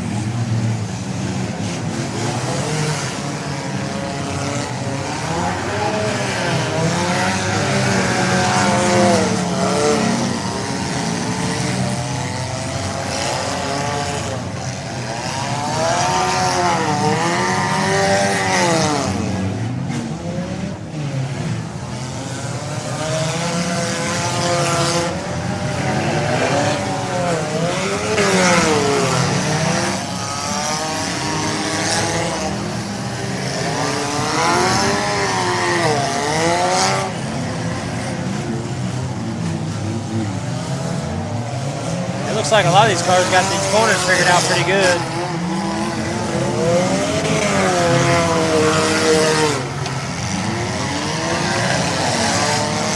Oh, looks like a van's getting hot. That's going to make things interesting right before that turn. He's right in the middle. He's making a lot of people hit the brakes here, guys. What's up, Charlie Roby? Shout out. Thank you for your support. It looks like the van driver is on the key. He is sitting right in harm's way for everybody. 75 laps, guys. I would say that we're probably getting down to probably 70 left. Red flag. Red flag. 17 laps in, guys. Trying to look and see how many cars have people in them. It's 23, Jeremiah Stone in second, 1 lap down. Josh Lynn in the 48, 1 lap down. The van's front end is smashed. What did he hit? It was down here. I couldn't see it. There's a bunch of cars. There's 2 cars piled up in the corner.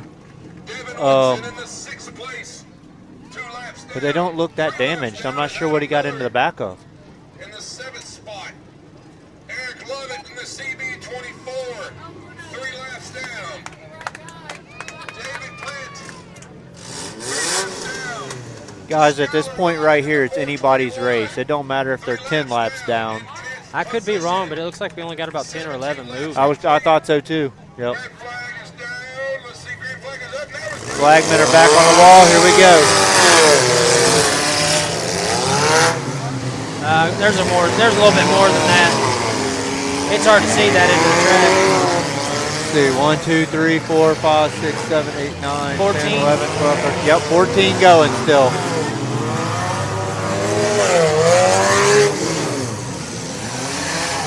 Major pileup at the end. There's cars turned all the way backwards, cars into dead cars sitting sideways.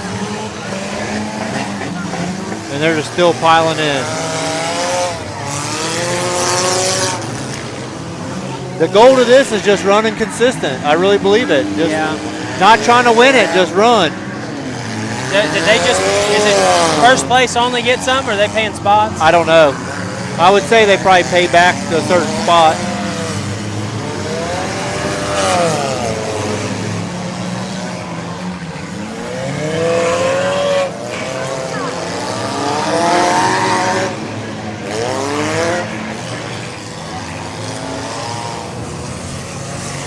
Red flag guys are bringing it to a stop. There's something going on here. They're black flagging that car. He's done. He just drove into that guy pretty hard under red flag. Not sure what's going on there. If it's, I'm not sure what happened there. Let's go, guys. You got cars hot. Yeah, they're only like 20 laps now, right? Yeah. 20, just over 20. Yep, that hit was a little aggressive. They black flagged him and made him get out of the car. Oh, I didn't know that was a thing. I don't know. I mean, they did it when it was red flag, and he still drove through that guy. So. Oh, okay. I missed it.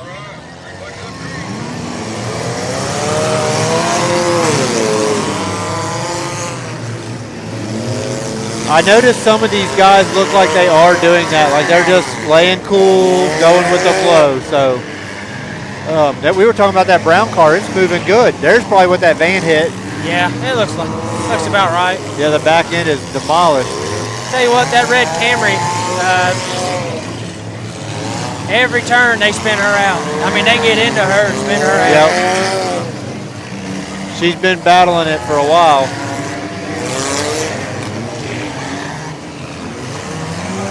Nice move. That was nice. Yeah, slick.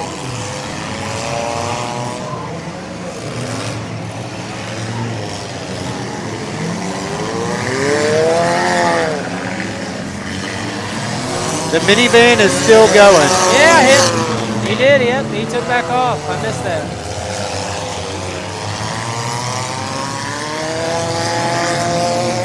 She's taking him faster than he went all night.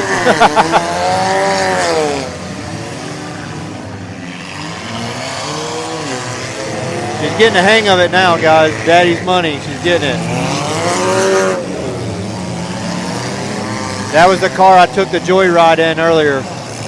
You guys were watching that.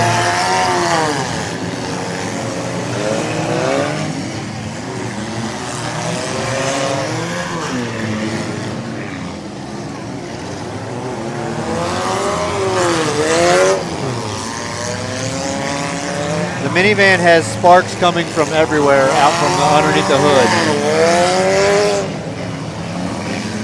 It might have just died again. Nope, it's going again. Huh. I can't believe it went this long with the hoses looped without blowing it. It must not have had any water in it. Or it pinched the hose and just poured it out. Yeah. He's got a flat on one side and a strut broke on the passenger side. So. Oh yeah, that'd be a great spot to stop. Sideways in a turn. His tire just red flag. Red flag. His tire, I believe, just came off the bead. You just me. Well, you can't see now. There's a red glow coming from underneath his car. I think it's still got the cat on it. It's got underglows. Oh, they're telling him it's on fire. It must be on fire right now. Good call. Front stretch, fire department, minivan.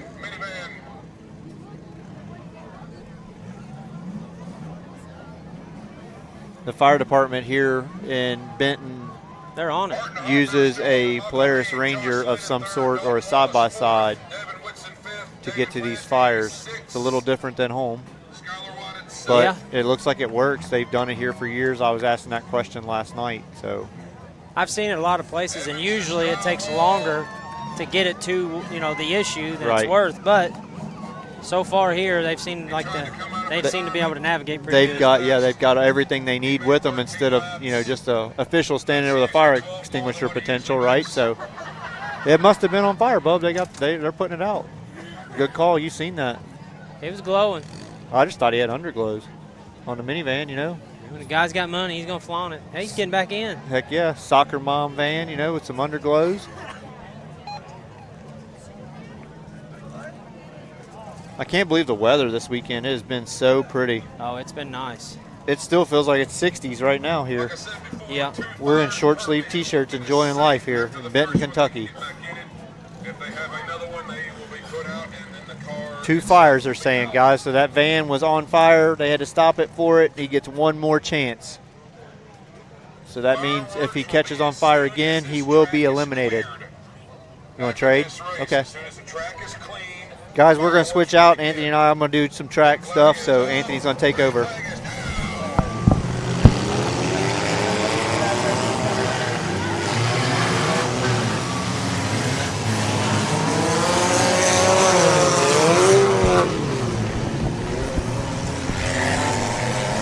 All right, Track Shot, I'm back.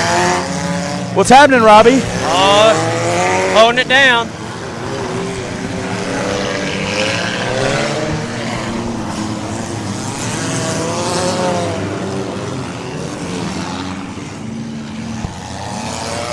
Need a little bit of sound. Number 3.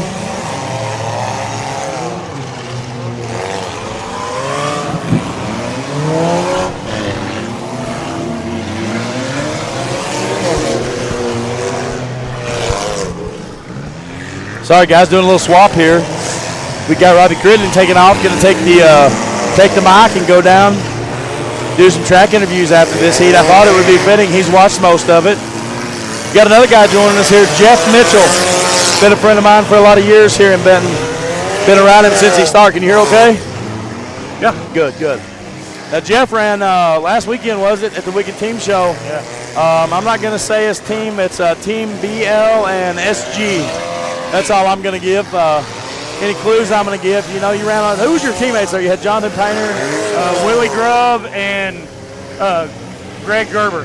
You guys got real close to winning the Conti. We got close in our heat. We had it down to 3-2, and then we got real close in the Conti, but just didn't have enough left. Yeah, those guys are coming up. They're up from where I'm from. Oh, those guys. Yeah. That's around my hometown area. Now, when I left, I'm not sure what number he is. I can tell you as soon as I see his roof sign. Harper was leading the race. See if I can get an update right quick. Guys, what's happening? And the reason we're not able to update you automatically on the leaders. If you're watching at home and you can see the camera that you're seeing from now, that camera is on the announcer stand on the south end of the track. And up in that announcer stand is actually Jeff's sister, Samantha, or Sammy as we call her. She is running the lap counting system, the computer. She has up-to-date scoring, and obviously there's no way to communicate between the two in this situation. And of course, obviously TrackShotLive is not always here, so they've never established communication, never had a need to. So she will send me the results as soon as the race is over. Jeff, have you ever ran an Enduro? Yeah, I ran a couple in one of your cars. Oh, you did? That shows what I know. I've had a lot of cars. We ran Sturgis, and then I ran up here 2 times.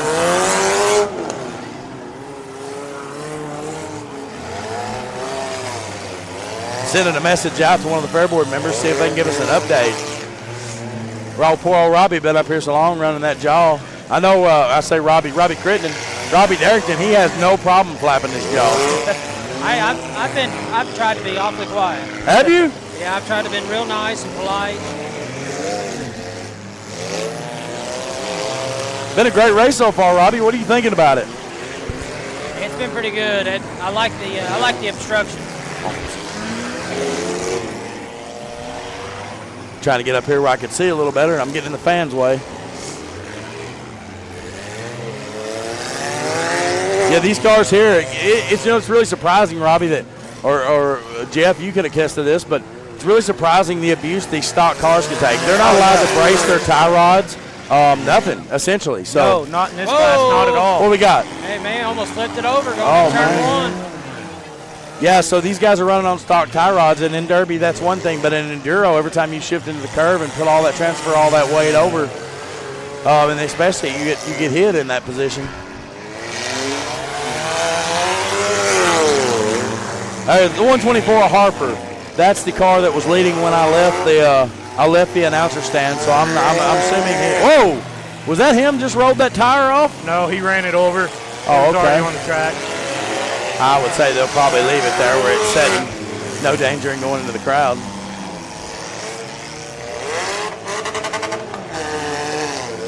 You know, I think the headers are a new thing as far as the stock class, I think. Yeah, I think they just started allowing them within the last year in the stock class. I only see 2 sets out there. Yeah, now this is kind of it's a preference thing, but when I was kind of over this at the beginning of the sport, I was deeply involved in it. I didn't allow headers, and there was 2 reasons that I didn't allow headers in the rules. One, because when you've got like back then we would have, if you came to the show the way we did qualifying and all, you got to run the feature. You remember that? We'd have 50, 60 cars on the track at one time. 50, 60 cars with headers going wide open in a circle is annoying as all get out. And on top of that also, you guys can probably agree you've gotten angry or got out of your car in a hurry and not been thinking and reached up and grabbed the header. And with the possibilities of rollovers in the Enduro, there was a dirt berm that we placed in the middle of the track, and they would cut the corners, kind of like you're seeing down here, how they're smoothing it out around that tire on the dirt in turn 1. They would do that, and we had a lot of cars roll over. And I didn't want the officials or anyone having to worry about a hot pipe burning them trying to get the driver out of the car. Yeah. The track's holding together a lot better down here in this corner by the announcer stand than it usually does, too. Yeah, I'm really surprised by that, and I think that is because they've moved it up just a few feet. Yeah. So really a lot of the rear tire is catching the bad spot in turn 1, but that old spot down there in turn 3 is still there. Yeah, it's still there. It's not going nowhere. No. And, you know, I talked to a gentleman earlier, if you guys seen the video. I'm not sure if Bill played that or not earlier, of the Heritage Festival we had here in town. Marty Barrett, he's a dirt man, been a dirt man his whole life excavating. He told me that you dump that sucker out as deep as you can go and fill it back up and hope for the best. Yep. He said there is no fixing a piece of ground like that.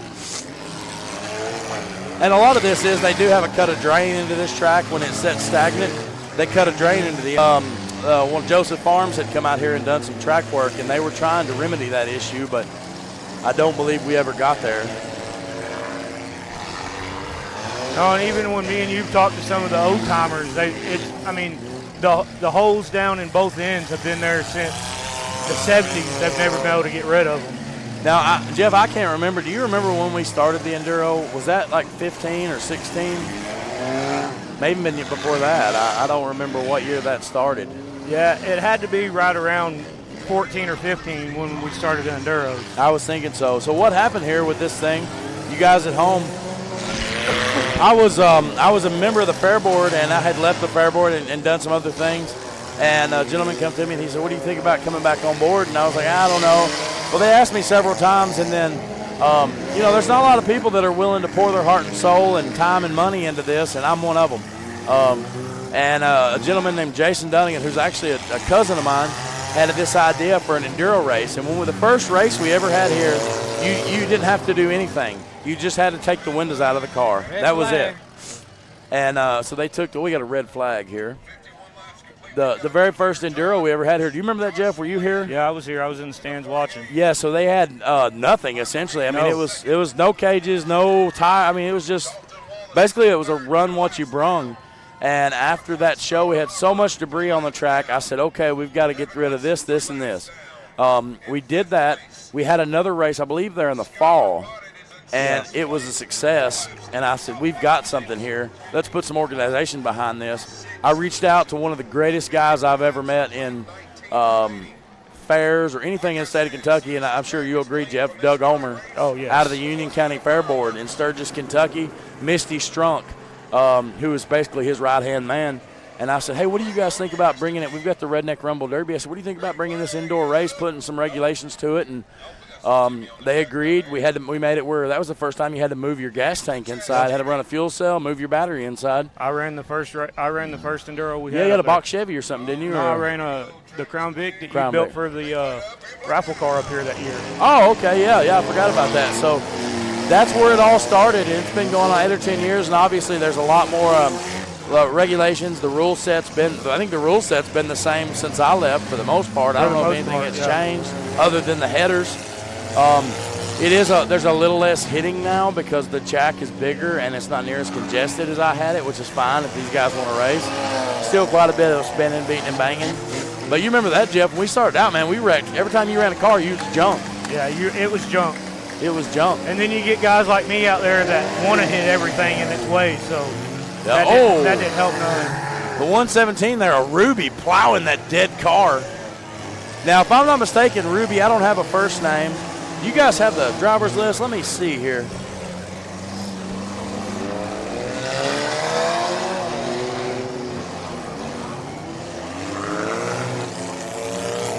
During that red flag. Corey Ruby at 117. During that red flag, we were at 51 laps. So Corey Ruby is who I was talking about there, but the sport has continued to progress at my hometown, and I'm super proud of it. Something I was fortunate to be involved in there in its beginning. And gosh, look at that 64 out there moving. That's Adam Miller. Decker, if you're watching that 64 car out there, Adam Miller that's running with 3 wheels and doing a fine job of it. That is the one that brought me your Honda van. Knew that you were looking for a Honda van and said, hey, you want to buy one? I said, sure. Look at him moving that car, Robbie. Yeah. On 3 wheels, man. What a job. If I was going to lose a wheel, that's definitely the one I'd let go. And this for sure. You know, I love to watch it. Obviously, me going all over the country and you guys both going to these national shows. When you see these fans here that you know aren't as deep into the sport as we are, and they're pumped up. Oh, yeah. Like it's $1 million to win. You know, I enjoy watching that. He just ate that tire. Trying to see who that was. D95. Oh, that's Dalton Wallace, Darrell Wallace's son out of West Paducah, Kentucky. Jeff, do you remember when we did the Torture 24? Yeah, I will run it. Did you run that? Run a PT Cruiser. Oh, that's right. Yeah, blow the radiator or something. Ran almost 19 hours with no radiator in it. Yeah. Did you ever think those cars would last like they did? No. Unbelievable. I was telling you guys earlier about that Torture 24 race we did, and, you know, just sitting here watching these stock. I mean, really, these are stock gut-and-go cars. I don't think you can weld the bumpers on these cars. I don't think you can do anything to them. Nope. And to watch these cars hold up to that kind of abuse really does amaze me. I think in this class, look at that. Who is that running on 3 tires? 3 tires and 4 wheels. The Night Owl. I don't have a number on his car. Little Pontiac, man. He is doing a great job. Number 48. Robbie, you think Nolan's enjoying himself? Oh, yeah. Look at him sitting there. Oh, can you hear me, Nolan? Give me a thumbs up if you can hear me. There we go. He's eating it up. Nolan Darrington, Robbie's son, sitting up here. Boy, he is ear to ear, guys. I wish you guys at home could see him. He's in his element, ain't he? Oh, yeah. He is eating it up. Yeah, he's my partner this weekend. He's my buddy.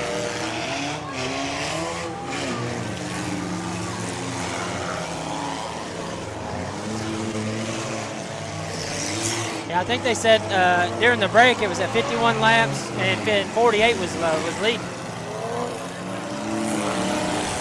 Yeah, that Night Owl car, Anthony, I think is Josh Lynn.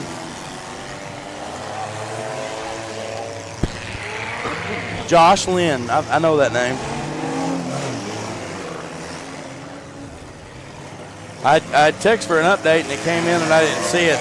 Last notification, Tyler Harper in the 46 was our leader. Oh yeah, 46. Yeah, I said 48. We should be coming up very close on the white flag. Yeah, he's grabbing it. Now, Robbie, can you see the flagman over there in the overalls? I know that looks like a second. So Jeff's dad's over there on the flagman, main flagman on the wall, and his sister is running the lap cutting system up in there. It's truly a family event up here. Well, like I said, I've been sitting here, and I think I'm going to build me one. Are you? Thanks, man. My stepdaughter will be running the youth class sometime this year. Awesome. Well, I think really, as far as these stock cars are concerned, a lot of people ask me, just because I'm so involved in the sport every day of my life at Demolition Derby, and like, what do you think this and that? And I mean, honestly, right here, the most important thing I think is tubes or doubling. Yeah. That's the number one thing for this class. And I don't think there's anything in the rules that say you can't double. No, it doesn't. But you do have to run a stock tire. You can't run a mud tire. It has to be a DOT tire. I wonder if those rally tires are DOT approved. I don't know. Those tires, Robbie, that Decker brought down. I've been thinking about that. Those snow tires were awesome. Daggone it! I forgot those are on that thing. I got to take those off for Decker. I don't know if they're both still good, but. Yeah, I didn't have no flat tires. All right, we got the white flag from Benny Mitchell over there. Who is it? I don't know. Who is it? I think he's done flagged somebody. Let's see who picks up this checker. So is that the Night Owl? The Night Owl 48. He hasn't had a tire on that passenger side front tire or front wheel in 40 laps. I don't know who the old boy is down here with the long hair and the Chicago Bulls hat, but he's tickled to death about it. That's Tater Day for you right there. But yeah, it was Josh Lynn and that number 48 Night Owl car. I know him, and I'm sorry, Josh. I know you, and I just can't recall you for some reason. So, guys at home, Uncle Bill, do you know that the fireworks are fixing to go off to your left? Okay, I didn't know if you knew that or not. Here, as soon as this heat concludes, any time now, I don't know if they turn the lights off. Jeff, do you remember? You ever been up here? I haven't been up here when they've done the fireworks. So as soon as the fireworks get turned up, guys, hang tight. Now, are they doing it before or after the Oh, concy? actually, you're right, Robbie. They may do the concy before that. That's what. I know they said it was all a timing thing, so I didn't know if it had changed. Yeah, I bet you they'll do. They've done this, and then they'll do the consolation, and then they'll go to the fireworks, and then the meet-your event.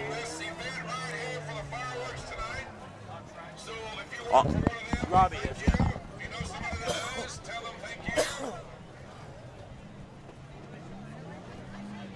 Not sure where he's at. Hey, Robbie Crittenden. Sorry, Bill, I don't know which one that is there. I haven't been up here. Robbie, if you can hear me, wave up here at us. We're looking for you, buddy, and we can't see you. I'm down here in turn 2. I'm looking at turn 2. Hi, Anthony. He's down here. That's turn 4, Robbie. Oh, never mind. No. I'm wrong. Well, I'm in turn 14. Yeah, turn 14. Yeah, hold on one second. We're going to do an interview with the winner. Okay. They were piled up down here. I was just trying to get them free.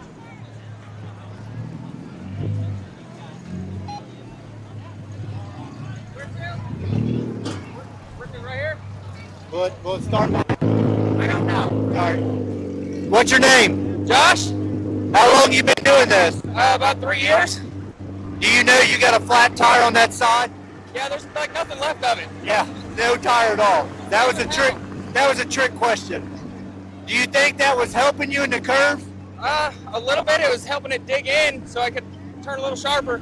I noticed there a couple times on that end you were getting hit pretty hard in this corner, and that was holding you. Yeah, it just helped spin me around so I can make that corner and just keep going. Yes, sir.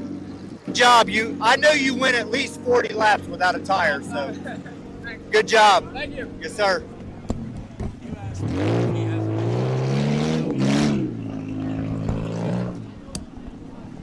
Anybody else you want to do, Anthony? Just whoever you can grab right there. Who's that, Robbie, right there in front of you? Right there with Donnie. Who's in that car? That is Johnny. What's your name? Johnny Boyd. What happened? Battery died on me. The battery died. The battery died? Yeah, the battery died. I got you. You were going pretty good there for a little while.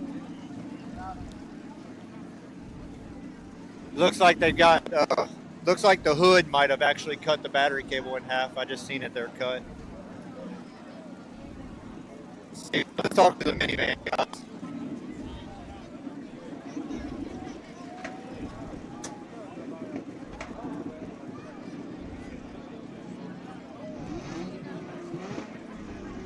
What's your name? Taylor Griffin.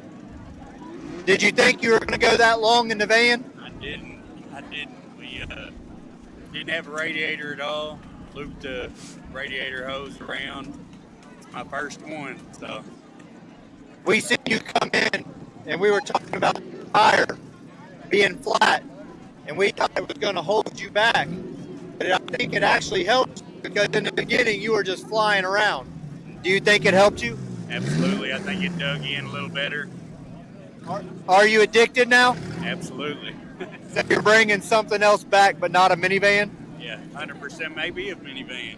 Hey, the minivan weighs a lot. You were doing good, so it might be. Yeah, I think I could bully my way around a little bit.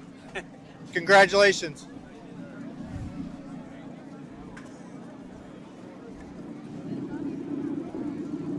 Hey, Robbie, you found your cutoff there, buddy. What is it? Your cutoff for the mic. It's right there where that minivan is. 10-4.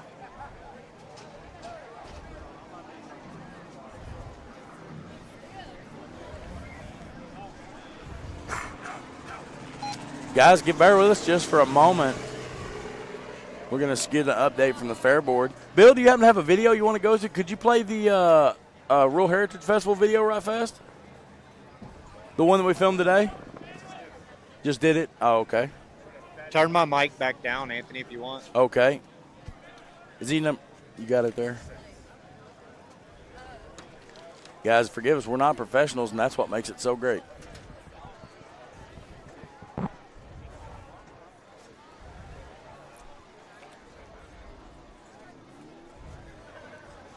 Going to do a little track prep here. I'm assuming, Jeff, wouldn't you agree that we're going to run the Consi next, possibly before the fireworks? I would say so. I heard him saying something about the fireworks, but I know it's all a time thing and when they're going to do it and all that. Sure.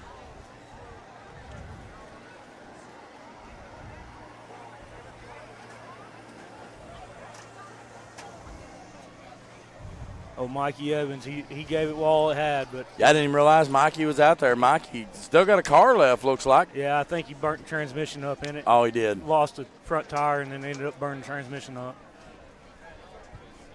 Got one.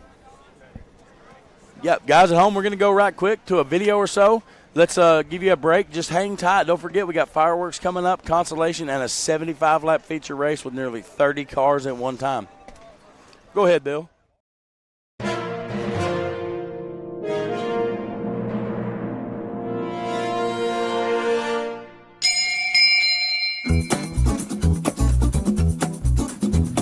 Maybe we'll just stop right here, see if these fellers know anything about old Michael Ticks. Seems like they're congregating a lot. Hey! Whoa, what are you? Let me see your hands. You seen Mike Ticks? No. No. You know Mike Ticks? We know him. Small, very short, small little legs like Mario. Where's he at? He's over there somewhere, far away. He's way over there. Where's the tech line? It's where everyone's not working. You know Mike Ticks? But get against the car. You know Mike Ticks? I've heard of him. You ever seen him? Not today, I haven't seen him. You're lucky. All right, get out of here.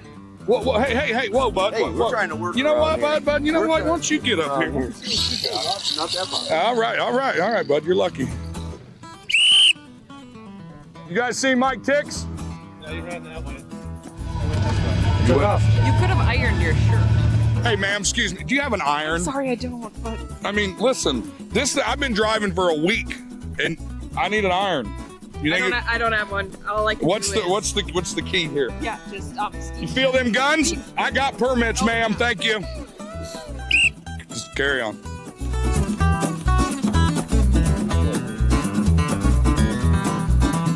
Officer. I think we met before. You know Michael Tix? Huh? I do know Michael Tix. You know what? Hold on a second. You from Pittsburgh? Let me see your ID. Do you know anything about trains? Let me see. You know your anything about trains? A lot of tagging going on in Pittsburgh. I actually got a whole unit there. You got me. You're the train guy, the old train bandit. Mike Tix? You see Mike Tix? Right. You know, where's he at? He's out there. He's over there. All right, thanks, buddy. I'll let that whole train thing go. All right. Who lets these guys be security? Who am I speaking with here?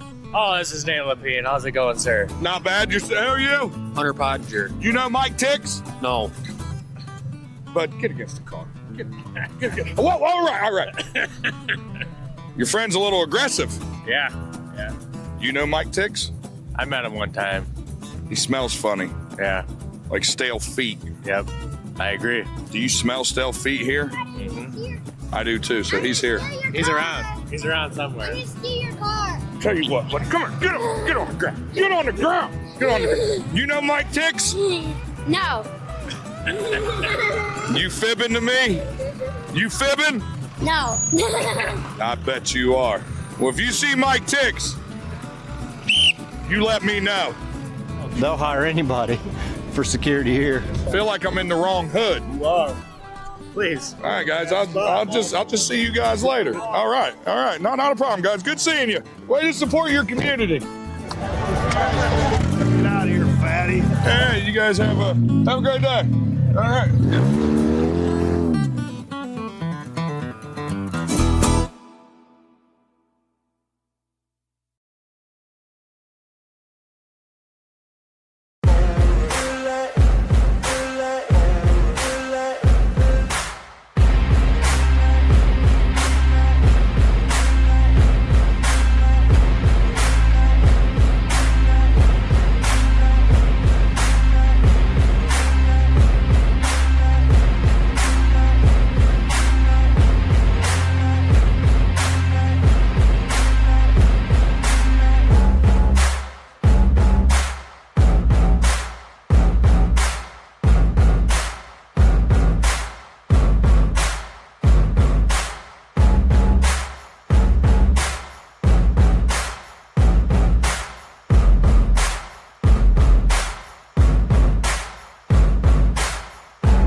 Is that back tire gonna fall off?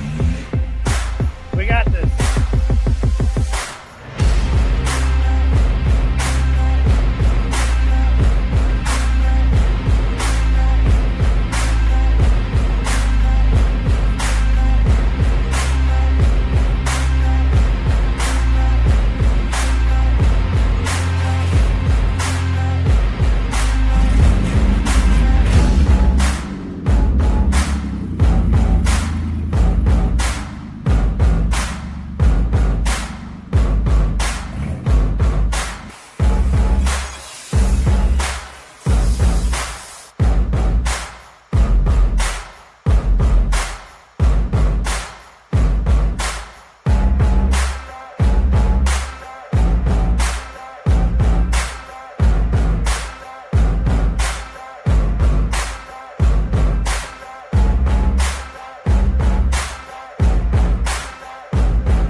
Where'd you go?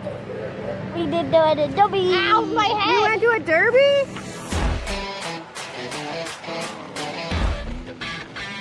Hey Derby World, this is All For Him Racing Videos, where Derby never ends. We have people come up and ask, what is All For Him Racing Videos? And the answer is a YouTube channel dedicated to growing the sport of demolition derby in a positive and fun way. Our passion is to show the next generation this sport and capture the memories for generations to come.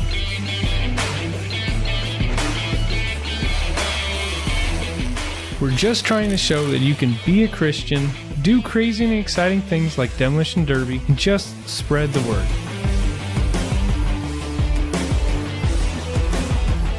We have traveled all over the country filming events, all while meeting many great people, hearing amazing stories, seeing the passion for this sport, and falling in love with the derby community.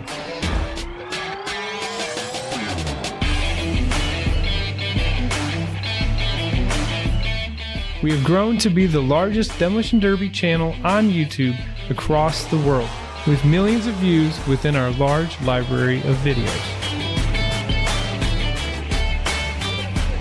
We love what we do and can't wait for what the future has in store. We always want to be a place for positive, exciting, and action-packed derby videos.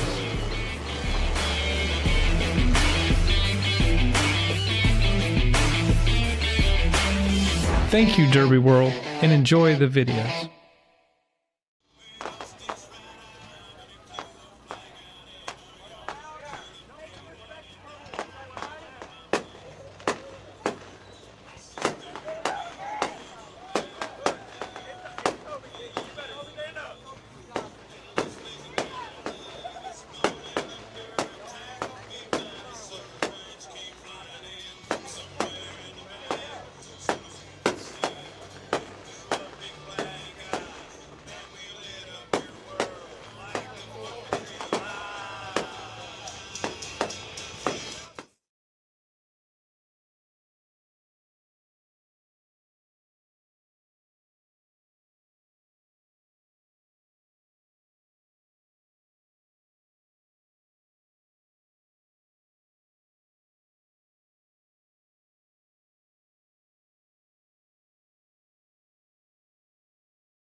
of our own. So. All right, guys. Sorry, I was out back talking to one. I'll let them know about the copyright stuff already, Anthony. All righty. Josh Ham's mom caught me out there and asked me about a truck bed or something or another. That's okay. Business is business. That was amazing. That was really good. Yeah, so guys, I'm sure Robbie told you that, man, this country we live in is so great and so powerful, and some of the powers that be, the almighty dollar, bleeds through, and copyright issues play into things, and couldn't give you that. But the Thunder in the Sky, that was City of Benton and Marsh County Fiscal Court come together, put that to music, and very cool. Very cool.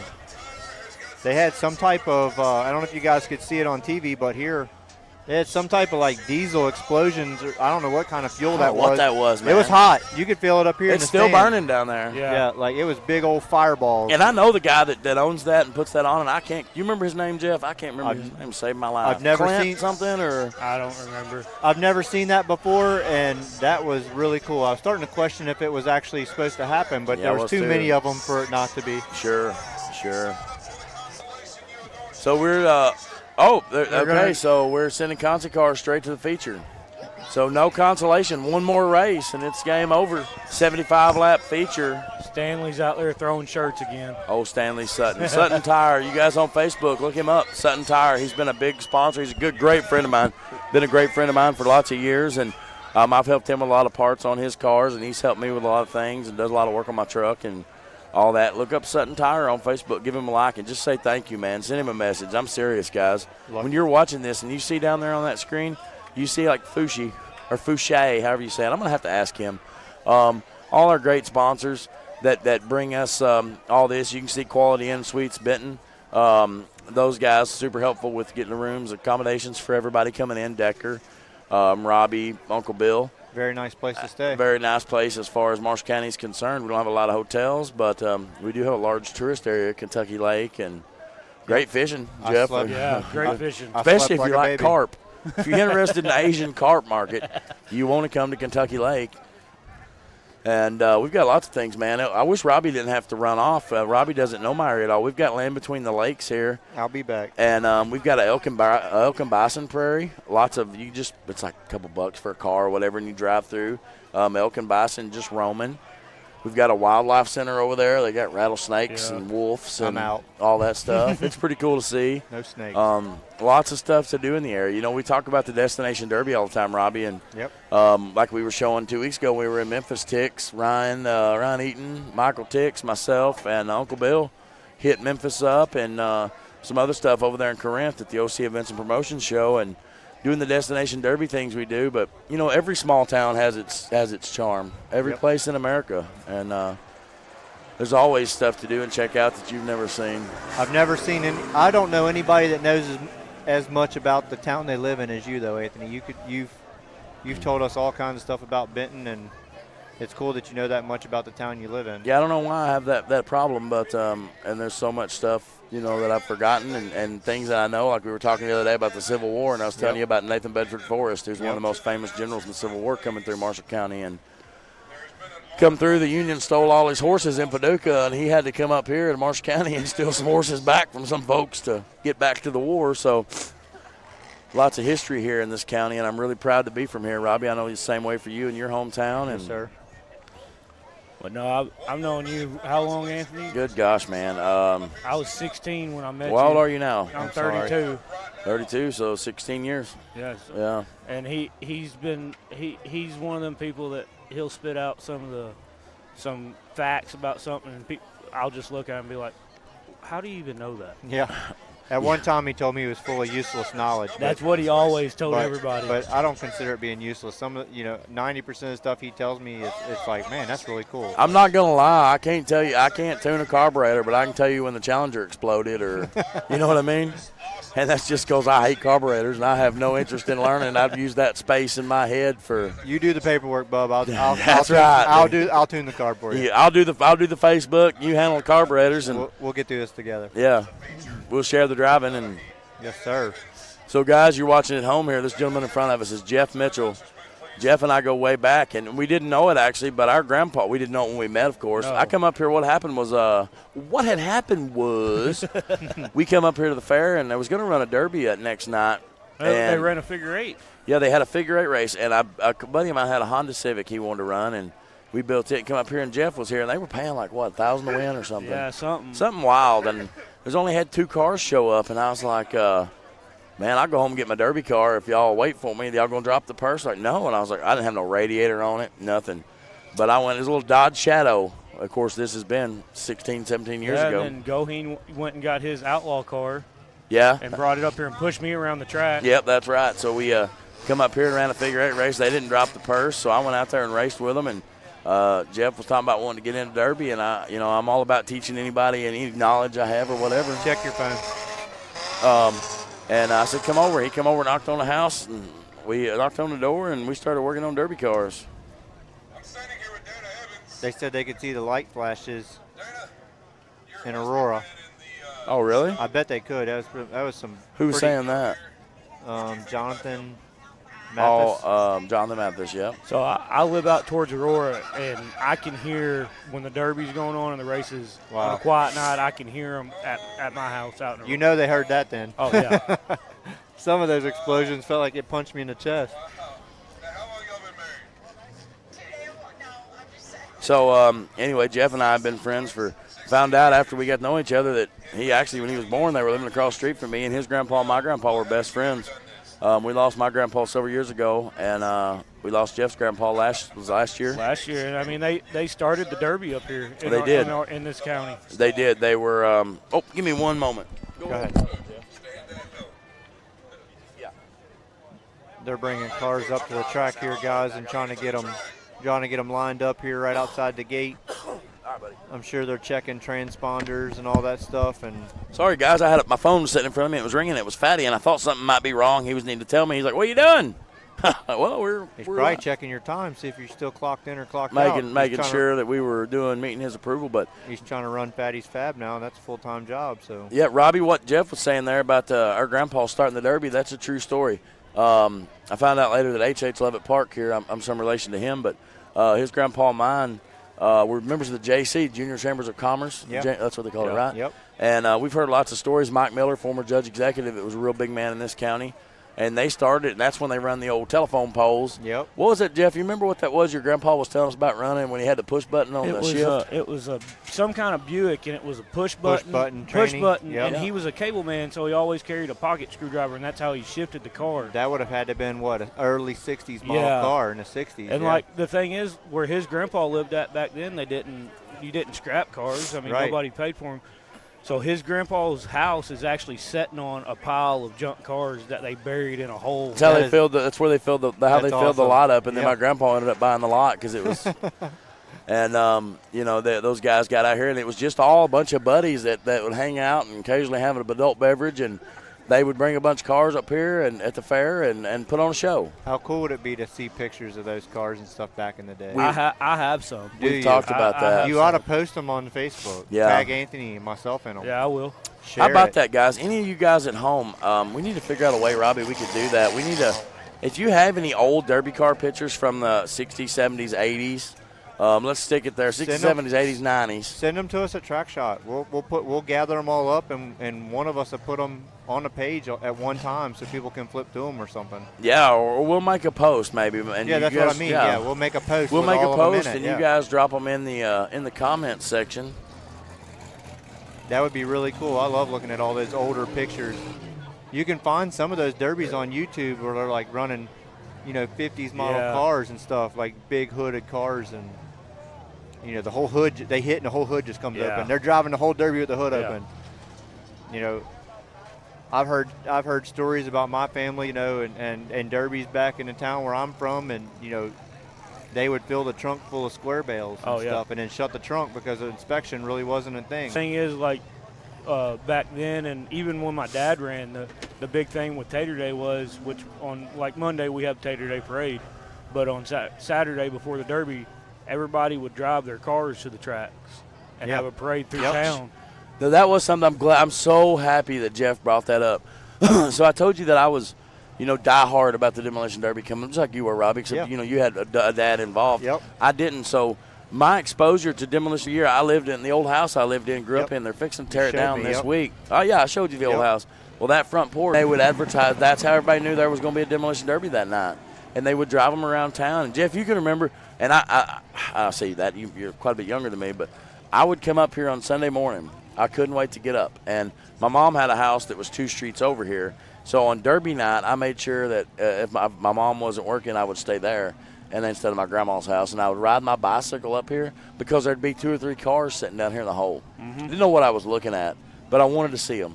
And it's such special memories. I remember coming up here and going down in the pit with my bicycle, and God knows what. I mean, I could have been looking at roundback wagon. I have no idea what they were. Yep.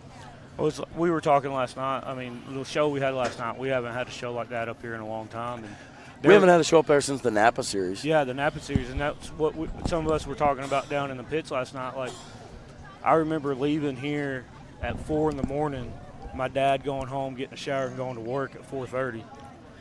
And the Derby would just be getting over at 4 in the morning some mornings. Gosh, man, I miss those days. I would always come up here, and if I got dropped off or whatever, I made sure that I got dropped off. I was the first person in the gate, and I would go right down here and get dead center, and I'd get me a chair, and I'd pull up to the fence because I wanted to see the cars come in, and then I wanted the mud slung on me. Now I don't want to get hit with nothing off that track. But back then, I did. Of course, they didn't have the gears. They didn't have the motors. Thank you guys for all your support. Yeah, thank you guys all at home. Hope you're enjoying the show.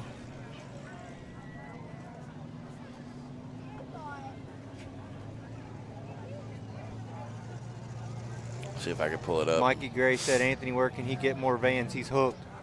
That's all it takes. That's all it takes. takes. Chicken Man, dude, did you eat any of his chicken, Robbie? No, I did not get any chicken, but you know what I did? You know what I did, Anthony? Well, enlighten me, Robbie. I ran door to door with him last night on the track, and we laid down some shots together. Yeah. That's what we did. The old Chicken Man impressed me. And that van, that was a 2012. I didn't expect the turnout of that van He kept that nose clean for a long time. Everybody, all you guys kept your nose clean last night. Yep. We did good. We handled our end. It went a lot better than the last time we ran vans up here, Anthony. Good Lord, yes. Me and Jeff hit back-to-back. And my sister. Yeah, and then we hit back-to-back, Robbie, and I had a seat bar, and anyway, my seat wrapped around the bar. I thought I broke my back. I mean, Wow. I thought I broke my back. I never knew how a van hit.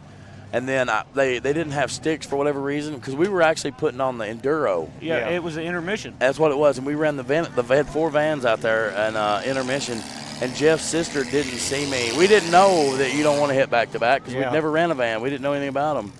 And she full-tracked me, knocked my thing straight in the dirt. I thought we broke his back. It took me about 45 minutes. They tried to cut me. The EMS wanted to cut me out with a jaws or whatever, and I was like, you're not cutting up my van. And I drove my van all the way around the track. It took me 45 minutes to get out. Man, I hurt for weeks.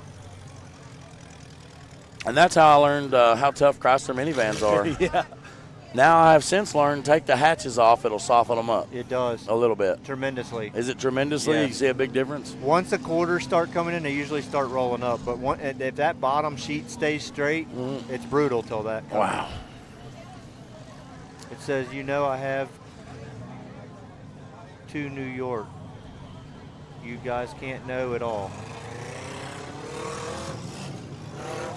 I don't know what that's saying. I'm sorry, guys. I don't know what that's saying. What's up, Eric Wagner? Thank you for your support. I don't know what that's saying. I have no idea what Morton Loomis. We don't understand your statement there, buddy. They might be using voice text. Mine does the same thing when I do voice texting.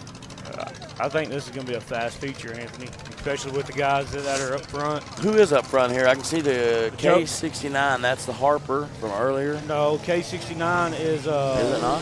No, he's the boy that used to run lawnmowers with us. Josh. Oh, Hubbard. Hubbard. And then you got Joseph Mullins on the outside here. Yeah, earlier you probably didn't hear me, Jeff. You weren't watching the show, but Joseph come out in his car, and I did a track interview with him, and I said, "Man, you ever thought about getting your pilot's license?" He looked at me bumfuzzled. Yeah, I said, "Because you can just drive the daggone wheels off everything. I don't even think you need them anymore." That was good. He don't ride with him on the road, but on a racetrack, you ride with him all day long. And Joseph's another one goes way back with us, messing with cars and stuff, years and years and years. And around here, I don't have a lot. There's not a lot of my friends. I'm a compact guy. I've always been a compact guy. That's where my heart's at. I ran a few big cars, and I never did good. And I just, never had a group to run with. And Jeff's been one of the few that I've ran with. And now he's working out of town and don't see each other too very often. But we've had a lot of fun with this, and I hope that we've got many years left of doing this up here. I see 20 cars on the track. I'm not a very good counter, but I count 20. Gotcha. This is going to get good, guys. They're going for the money now. Earlier they were laying back just trying to get in the top 6. Sure. Do you know how many spots they're paying? That's what I was about to ask. Jeff, do you have any idea what the purse is? I know back when I was involved with it, it was $2,000. Look at your flyer. It said it on it.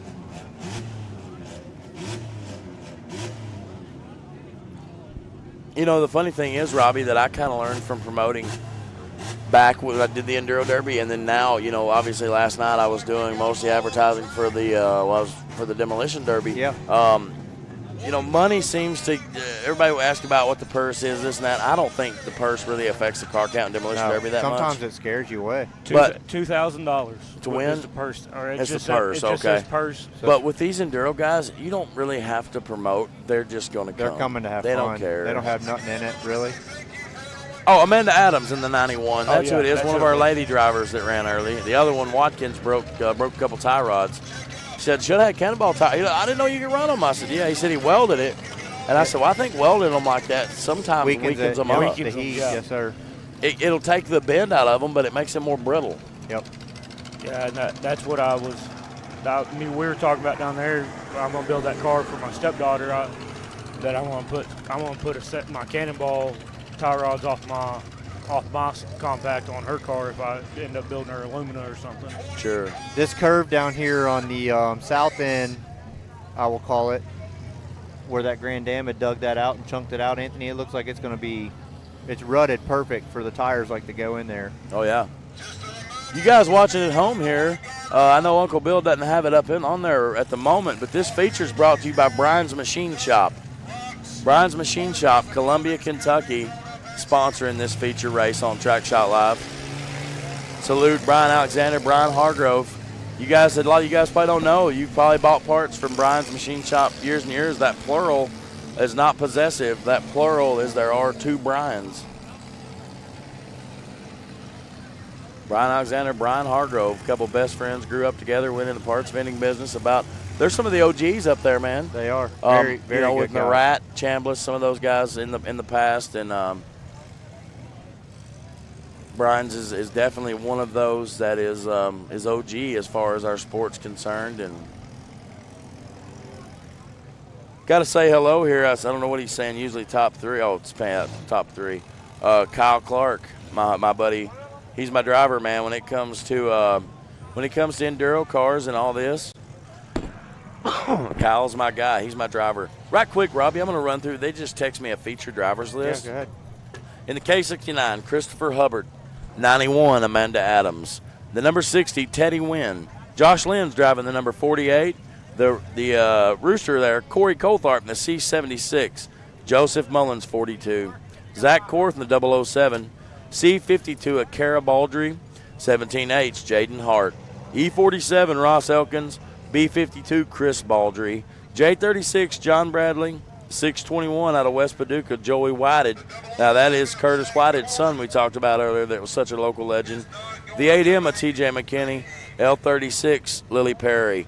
D47, Derek Raymond. 523, Jeremiah Stone. Number 15, a Benton boy, Trevor Nanny. Out of Union County, out of Sturgis, Kentucky, the number 53, Caleb Stone. 47, Aniston Duff. 3CB, another Benton driver, Stacy Clare. And the 5112 of Chris Stairs. And we got Chris Portis out there in the 00. All right, green flag, guys. How many we got? 19, 007 went out already. All right, we're green. Got the K69 taking the lead, but Joseph Mullins on the outside going into turn 4. What a race for the lead already. 3 of them. Look at the distance they're putting between them already. Oh, yeah. Martin, Coltharp, and Mullins. Amanda Adams coming in a solid 4th right now. Girl drives the wheels off that car. Now, Robbie, you were talking earlier about when you were out there with Skylar White at 15 miles an hour. What do you think we're reaching speeds of right now? I would think that. Good gosh, look at this S23 coming in so hot here. I would think they're at least getting up to 30. Yeah. Oh, I think it's got to be faster than that. It might be, yeah. Oh, factor in wheel spin. Right. I was just thinking double because she was barely giving it gas. Now it looks like we're starting to see turn 1 down here is starting to take a little bit of come apart. Yeah, it's starting. Whoa! 3CB and the Stacy Claire spinning out there in front of you guys. These boys are rocking and rolling right now. I think that 3CB of Stacy's is actually one of his dirt track cars. Is what? One of his circle track cars. Yeah, it is. It's got a cage and a racing seat in it. Now, Stacy drove last night one of my cars, the Ford Explorer, in the most wanted fine arts class.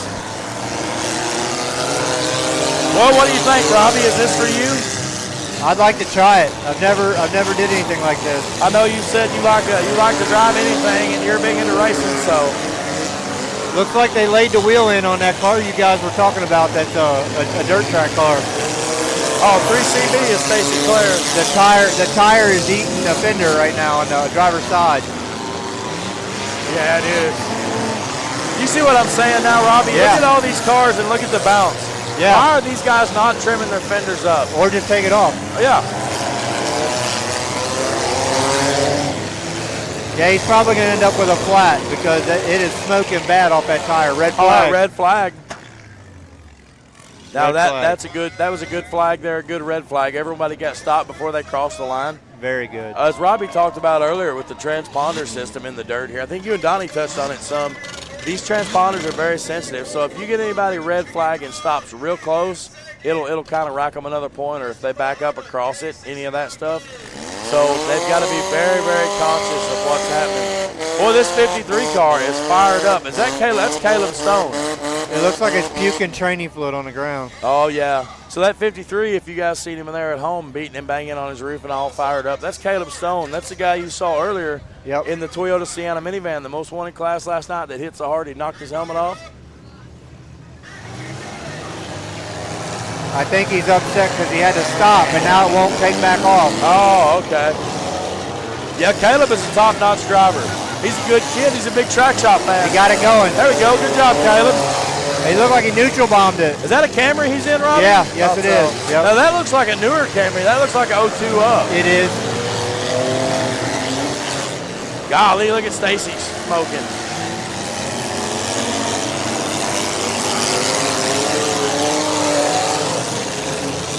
Corey's trying to take the lead on Joseph right now. They're fighting for first. You guys at home, Corey Coldfarb in the was he 76? C76 Yeah. his number? I remember when Coldfarb started, he is such a laid-back guy, so quiet. He's a big farmer, farms for a living, works. Whoa! Joseph Mullins getting into Stacy Claire down there in turn 4. But Corey is such a laid-back guy, and you would never know it when you get out here.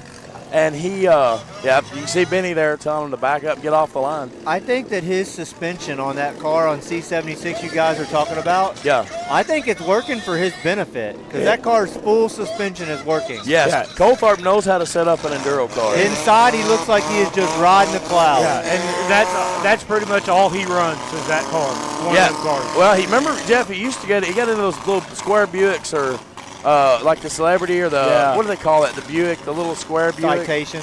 No, it's the Centuries and stuff like that. Yeah. And then he tried a Lumina, and he still didn't like the Lumina. Well, that's what he's in now, isn't it? Yeah.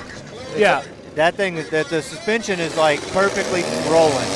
Looks like he's got BKTs on the back or something on the other side. Yeah, Coldfarb knows how to set up one of those cars. Uh-oh, losing a trainee. Yep.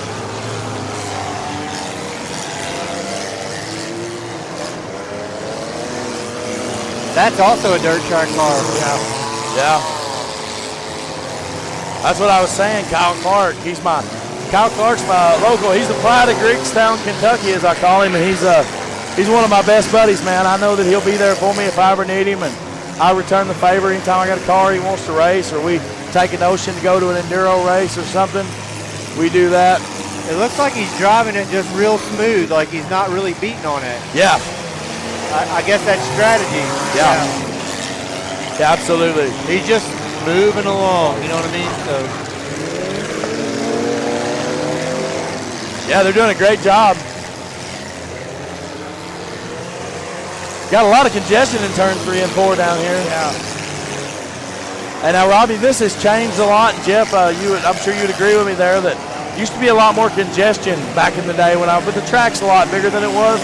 And so we would have points where they had to push and make a path. You remember that? Remember the year Stanley would back up and started full tracking guys? Oh, yeah. To make a hole through Just them? whatever it took, man. And I mean, but we would have 45, 50 cars on the track at the same time. I will say one thing about the way that things have changed, and I'm out of the loop on enduro, is we're going to get a little more longevity out of these cars now than we were before. Yeah, you won't have to build so many. Yeah. And that's good. That was what enduro started. When that all got started, man, it was just a way to let people wreck stuff and run stuff that couldn't derby. Of course, now we got the most wanted class. And then next thing you know, they're like, whoa, Camrys are good. Hondas are good. And there we went. More money there. Looks like it's got a passenger side front flat. Yeah. Passenger side starting to come apart.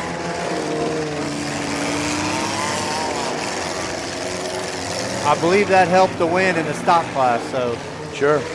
We'll see what it does here.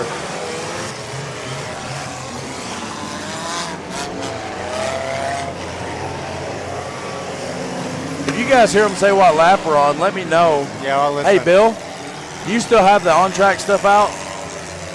You still have the on-track stuff out? You don't? Okay, I was going to go do an interview after this for the feature. Uncle Bill's got an early flight in the morning. Heading back home, and he'll be heading out next weekend, Track Shot. Don't forget, is it Saturday and Sunday, Bill? Do you know Saturday and Sunday? I can't remember the dates that were Saturday and Sunday, Yuba City, California.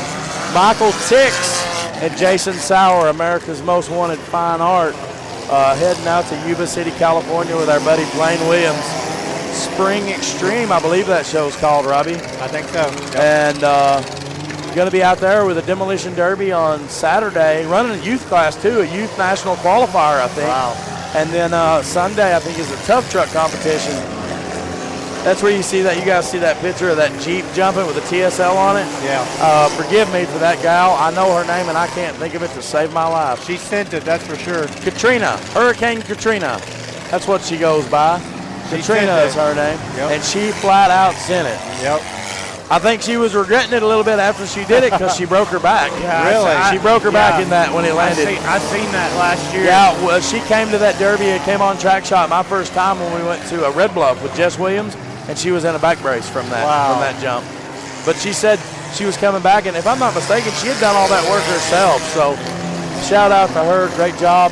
Look forward to seeing her back on the track maybe next weekend. And thank you to Blaine Williams for bringing TrackShotLive out there and believing in what we do, giving that Demolition Derby out for free to your homes. You know, I'm going to be tired as heck when I get home tonight, but right now, man, I wish somebody turned some Mariah Carey on. I could dance. I'm pumped up. I'm feeling it. We can probably make that happen. Turn me on, turn me loose.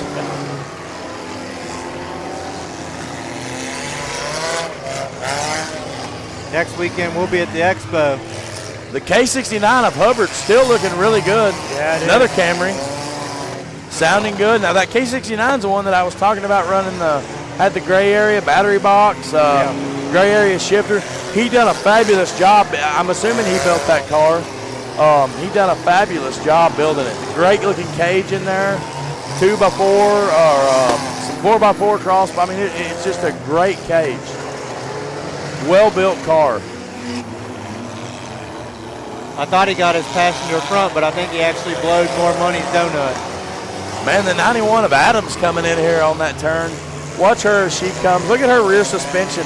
Coming off the ground. Completely lifting. Watch her here as she comes into turn one.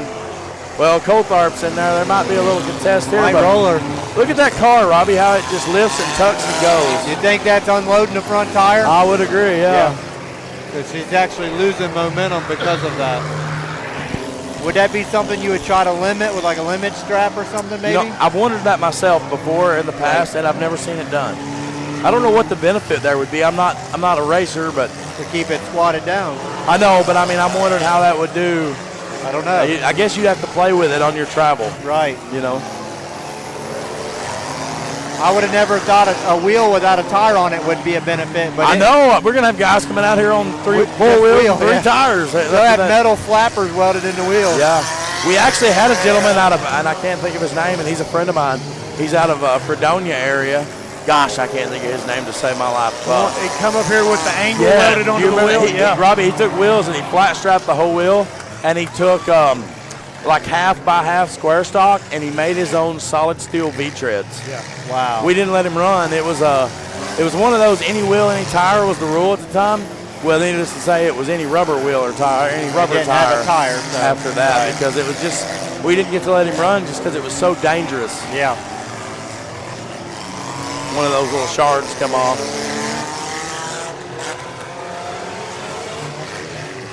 That More Money Camry's screaming.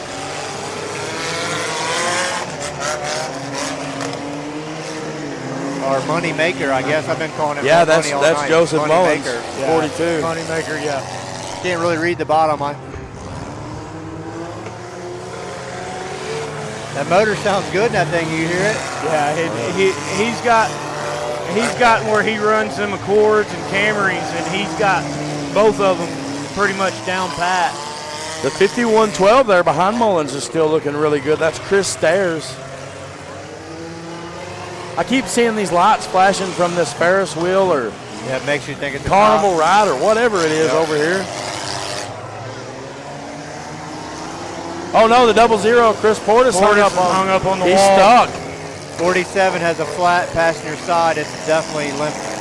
You know, Robbie, when we were live earlier, we talked to Chris. Yep. Chris don't run very often, but he bought his first car he ever ran from me years ago, and he's turned out to be a fine driver to be out there hanging in a Chrysler Sebring of all things. Yeah, you know? and I mean, me and some guys were talking about that earlier. He don't show up very often, but when he does, he's usually up there in the top when he does show up. And I don't mean to take anything away from Chris, but I don't think Chris is really much of a builder. He's just a driver. Yeah. He's one of those guys to really, Hubbard coming in. Thought he was going to knock Portis loose. Give him a little bump, but it wasn't enough.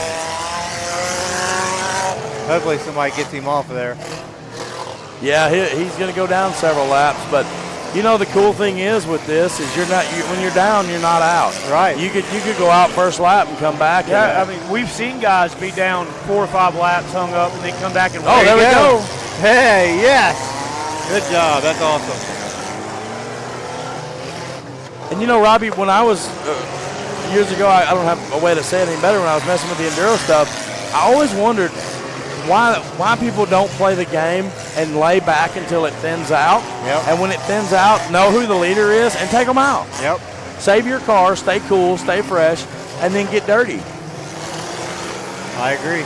I mean, I guess some people might call that a type of sandbagging or whatever, but to me, that's just playing the game in this sport.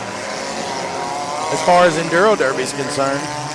This is all new to me, and I've learned so much this weekend about it. It's very, very neat that, it's more than just cars going in a circle. Oh, yeah. So, way more. The thing is, you can talk to every driver out there, and they'll tell you something different. There's a different strategy they got. I mean, nobody has the same strategy. So now the S47 looks like it has 2 flat front tires. So, and a bumper coming off. And it looks like it's hung in, I can't read what that car's number is with the mud. They're separated.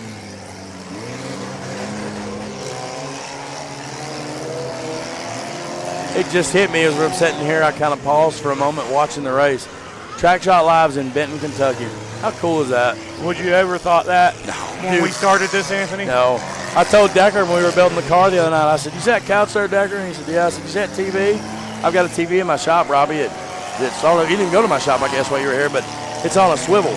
So I can turn it to my welding table or I can turn it to my couch." And I said, I've sat here so many nights watching this, watching at Tix's house, watching at Decker's house, thinking about, oh my gosh, how much fun those guys are having. And then somehow they picked me to be a part of this group. It's amazing. Out of everybody, and same for you. Very thankful. And they picked us, and we're so grateful to the OGs that started TrackShotLive and to let this young blood come in and kind of continue their legacy and bring our little flair to what we're doing with the social media and Robbie's Tech Talk. You guys see, that's something we should have filmed this weekend. We didn't do any of those, Robbie. No, we blowed that opportunity. But, you know, I'm so grateful, and I've seen it so many times sitting there just like you guys at home, man. Never would have thought in a million years I'd be a part of Track Shot.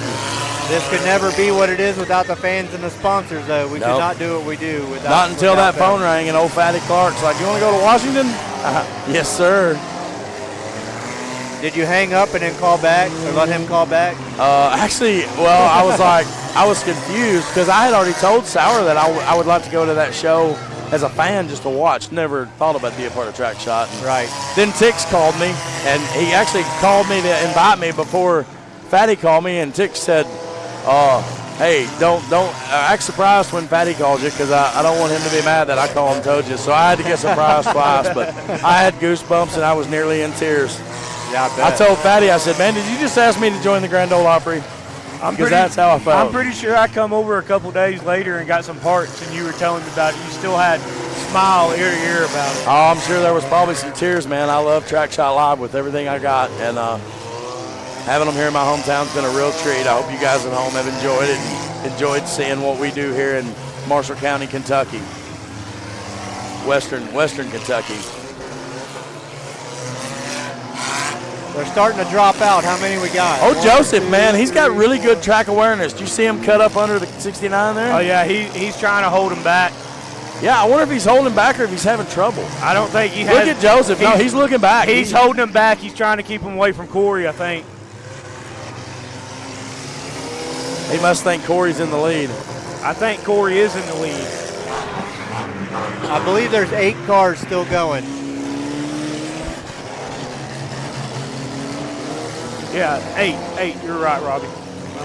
It is amazing. I know I already commented on it, but look at the suspension working on C76. He is literally just sitting in that car, driving it like he's going to work. Yeah. And Robbie, I'll be honest, I don't think that's anything other than stock. No, I know. It's just floating, though. It's just like, that whoop. car, and Corey's, a lot of cars do that, but he runs the same car. He runs the same car, and I mean, you watch Corey drive, and he just like he's driving Miss Daisy in it almost. Yeah, like right now, he could have been all up in the pile, but he laid back for a minute. Great driving. And, you know, I'm not going to say in the tickled here, Fatty struts. He may have him a set of struts that he really likes, and he just hangs on to them and they work. You know, that's something I guess, Robbie, you would play with, especially you, and how creative you like to get. Maybe it's, you know, changing out some springs. Yeah, he might have a Chevy van strut on one side. Yeah, or changing the springs out or doing something. Yep. Get a little ride height on one side. Well, you remember when we first started this, Anthony, everybody was kind of turning the rear wheel so the rear end would drive around itself, so you didn't really have to steer it all that much. What do they call that? Is that it's caster camber, but I don't remember which one's which. I get them confused. But they would both turn. They would turn their rear wheels more at an angle. Joseph's lost his passenger side front tire, and he's still just. He's got the passenger side rear is dragging in the wheel well, so it's slowing him up a little bit. Yeah, Joseph looks like a pace car right now. If he could lose that back tire, he would gain momentum for sure. If it would just go flat, he would gain momentum. Like I said, I've known Joseph a long time. You don't want to ride on the road with him, down the road, but you get on a racetrack with him, he's one of the best there is. That Stratus is still going. Corey Cothorpe is in the lead. You know who I just realized that was singing that? Zach Farmer. What they got a red flag for, guys? I don't guess Zach's running. No. There's a couple of them that usually run that aren't here. Zach, Travis White, a couple of them aren't here. You're right. I was trying to think who else wasn't out there that were usually front runners in this, but Zach just happened to come. Jesse Gills is here. He's usually a front runner. Yeah, he's over here flagging. Donnie, is Donnie still running, or he hanging up? No, he'll run every now and then, but especially at Benton, he doesn't really run much more anymore at Benton. Number 53, Caleb Stone, coming out there, getting on the wall, giving it up, not going to try any longer. K69 sounds really good still. Robbie, you heard him say what lap run? Uh-oh, Joseph's having some troubles. He's lost that tire. K69's motor sounds like it's barely running. Like it's running, like it's starving for fuel maybe.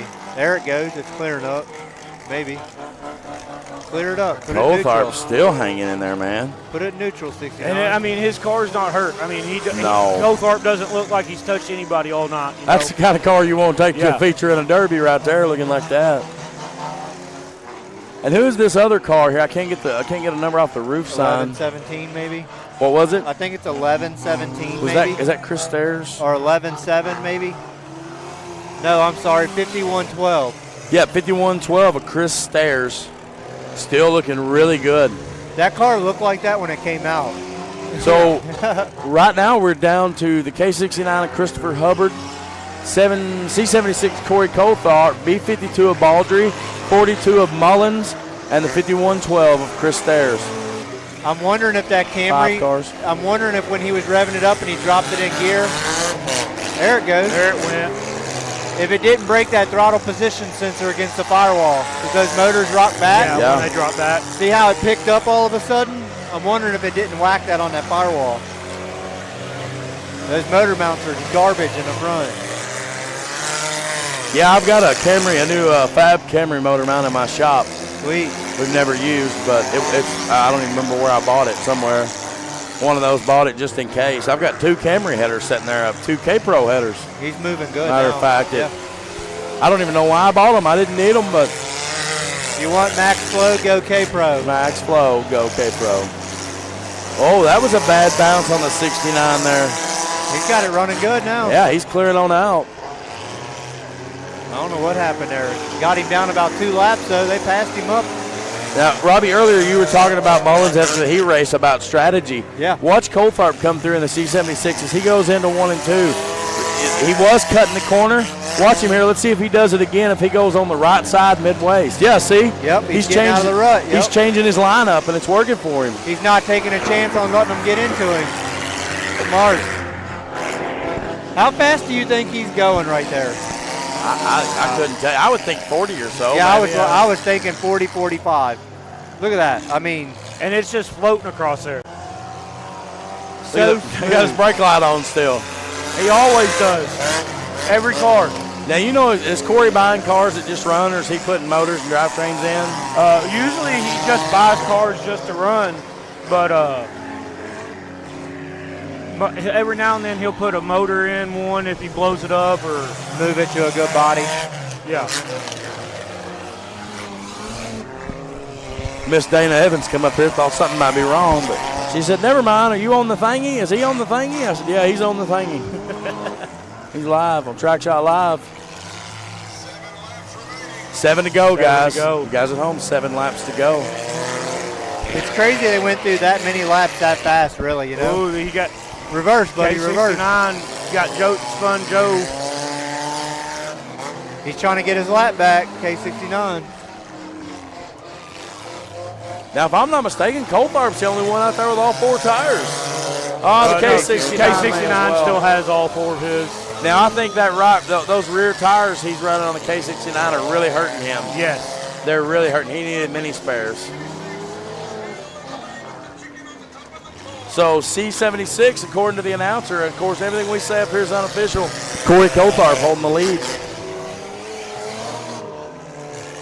This will be, what, 6 laps to go? Yes. Maybe we can keep track of it here. Did they say how far ahead he was? Because he needs to get away from the, stay back and keep. Well, he just lapped Mullins. Joseph just told him to go around him. Oh, gotcha. That's what I was worried about. Now, see, here's where I'm thinking, I don't know where I'm at. Like, I'm going after somebody. Yeah. I'm going to hit. Like, yeah. I'm not going to win. I may be 4th. That's what I was saying. I don't feel like I'm in the top 3 or in the money. I'm going to start hitting. Yeah, here's where you get down. Like, C76 is so clean, all it takes is one shot from a car that's behind. Uh-oh, the K69 there trying to die, man. Wouldn't that be something?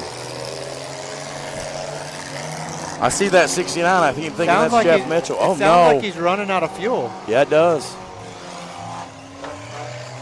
Well, nothing away from white flag out. White flag is out for the C76. It is dying. Oh no! You know, those guys have no idea where they're at, really. No idea. And then I would have to think that the K69 would have to be in the money. C76, Corey Coltharp picking up the unofficial win here at the Tater Day 100. Looks like unofficially second's going to be the 42 of Joseph Mullins. And the K69, I'm not sure how our finish order is going to be. Well, Anthony, I appreciate coming on Track Shot, man. I got to get out of here. Yes, sir. Nice meeting you. Nice to meet you, man. Yes, sir. Thank you for having us. Joseph Mullins in the 42, 7 laps, and in 5th place is Chris Portis. Ladies and gentlemen, we want to say thank you again for coming out. All right, Track Shot. That is going to do it for the night here in Benton, Kentucky. The Tater Day 100 is in the books. We had a great Demolition Derby last night with 64 cars.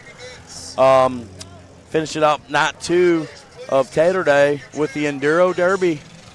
And had a great, what did we say, 50-something cars or so? Sir. Yep, I thought he said right at 60. Right at 60 cars, so Tonight. pushing, I reckon, 120 cars in 2 days. Ain't bad for a small town. Nope, it's the most cars I've seen at a fair-style event in a long time. And sure am proud of that and proud to be a part of it. And I had the owner here of Quality Inn and Suites. Come here for a minute. Let me show you something. Look at the bottom of that screen there. You see it? I see it. There you go. He just letting him know that we had his logo up there and holding our part of the bargain. So, Bill, you ready to close things out? All right, Track Shot. Next week, I don't have the dates on me. Next weekend, Saturday and Sunday, Yuba City, California. Track Shot Live's coming to you. Blaine Williams, Spring Extreme. Tix and Sauer are going to be hopping airplanes and heading out there. Sauer's right at home in California, if you can believe that, Robbie. Yes, sir. Yes, sir. All right, Robbie, got anything you want to add? Nope. Thank you for having us to Benton, and what a great show. You put a lot of work in, and you deserve a lot of credit for getting this many people here and the show itself. It takes a lot of work. And well, Robbie, special thank you to you coming in and helping me. Thankful that you were here tonight, help me call this thing and supporting us, bringing a car down. And Track Shot, we thank you guys for tuning in. I hope you enjoyed the show. Please share, go on our page and invite your friends to join us, follow us. Let's keep growing the following and keep bringing you that Demolition Derby. And maybe as we progress, we'll get into more events like this. I hope. Thanks to the fans and the sponsors. We could not do this without you guys. Absolutely not. And all of our great sponsors. And we shouldn't even call them sponsors. They're partners. They're family now. We all work together, and I've made some great friends. And all of them except for Indy CNC. I'm not a big fan of his. But I keep hearing that, but I don't even know who it is. A little guy named Todd or something. I don't know. But his wife, Diane's pretty cool. Yeah, she's all right. That's what I heard. Yeah. All right, Track Shot. Good night. Thank you. We'll see you guys, and you guys take care. See you guys. See you next weekend.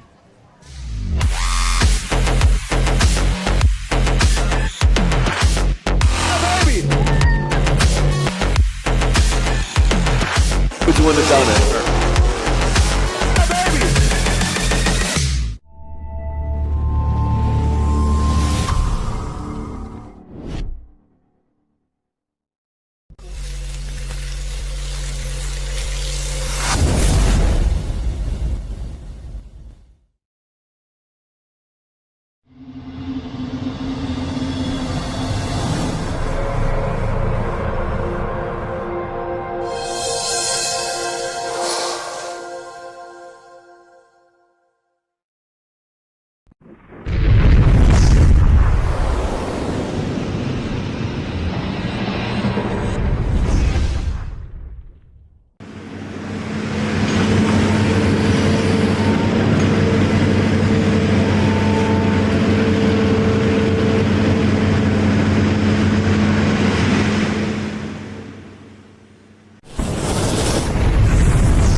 Oh! What truck race? You gave up that easy. I just videoed it. I'm gonna send it. Everyone has to be mature, be butts and nuts, and then there's Bobby. Fucking Bobby. Bobby don't like us.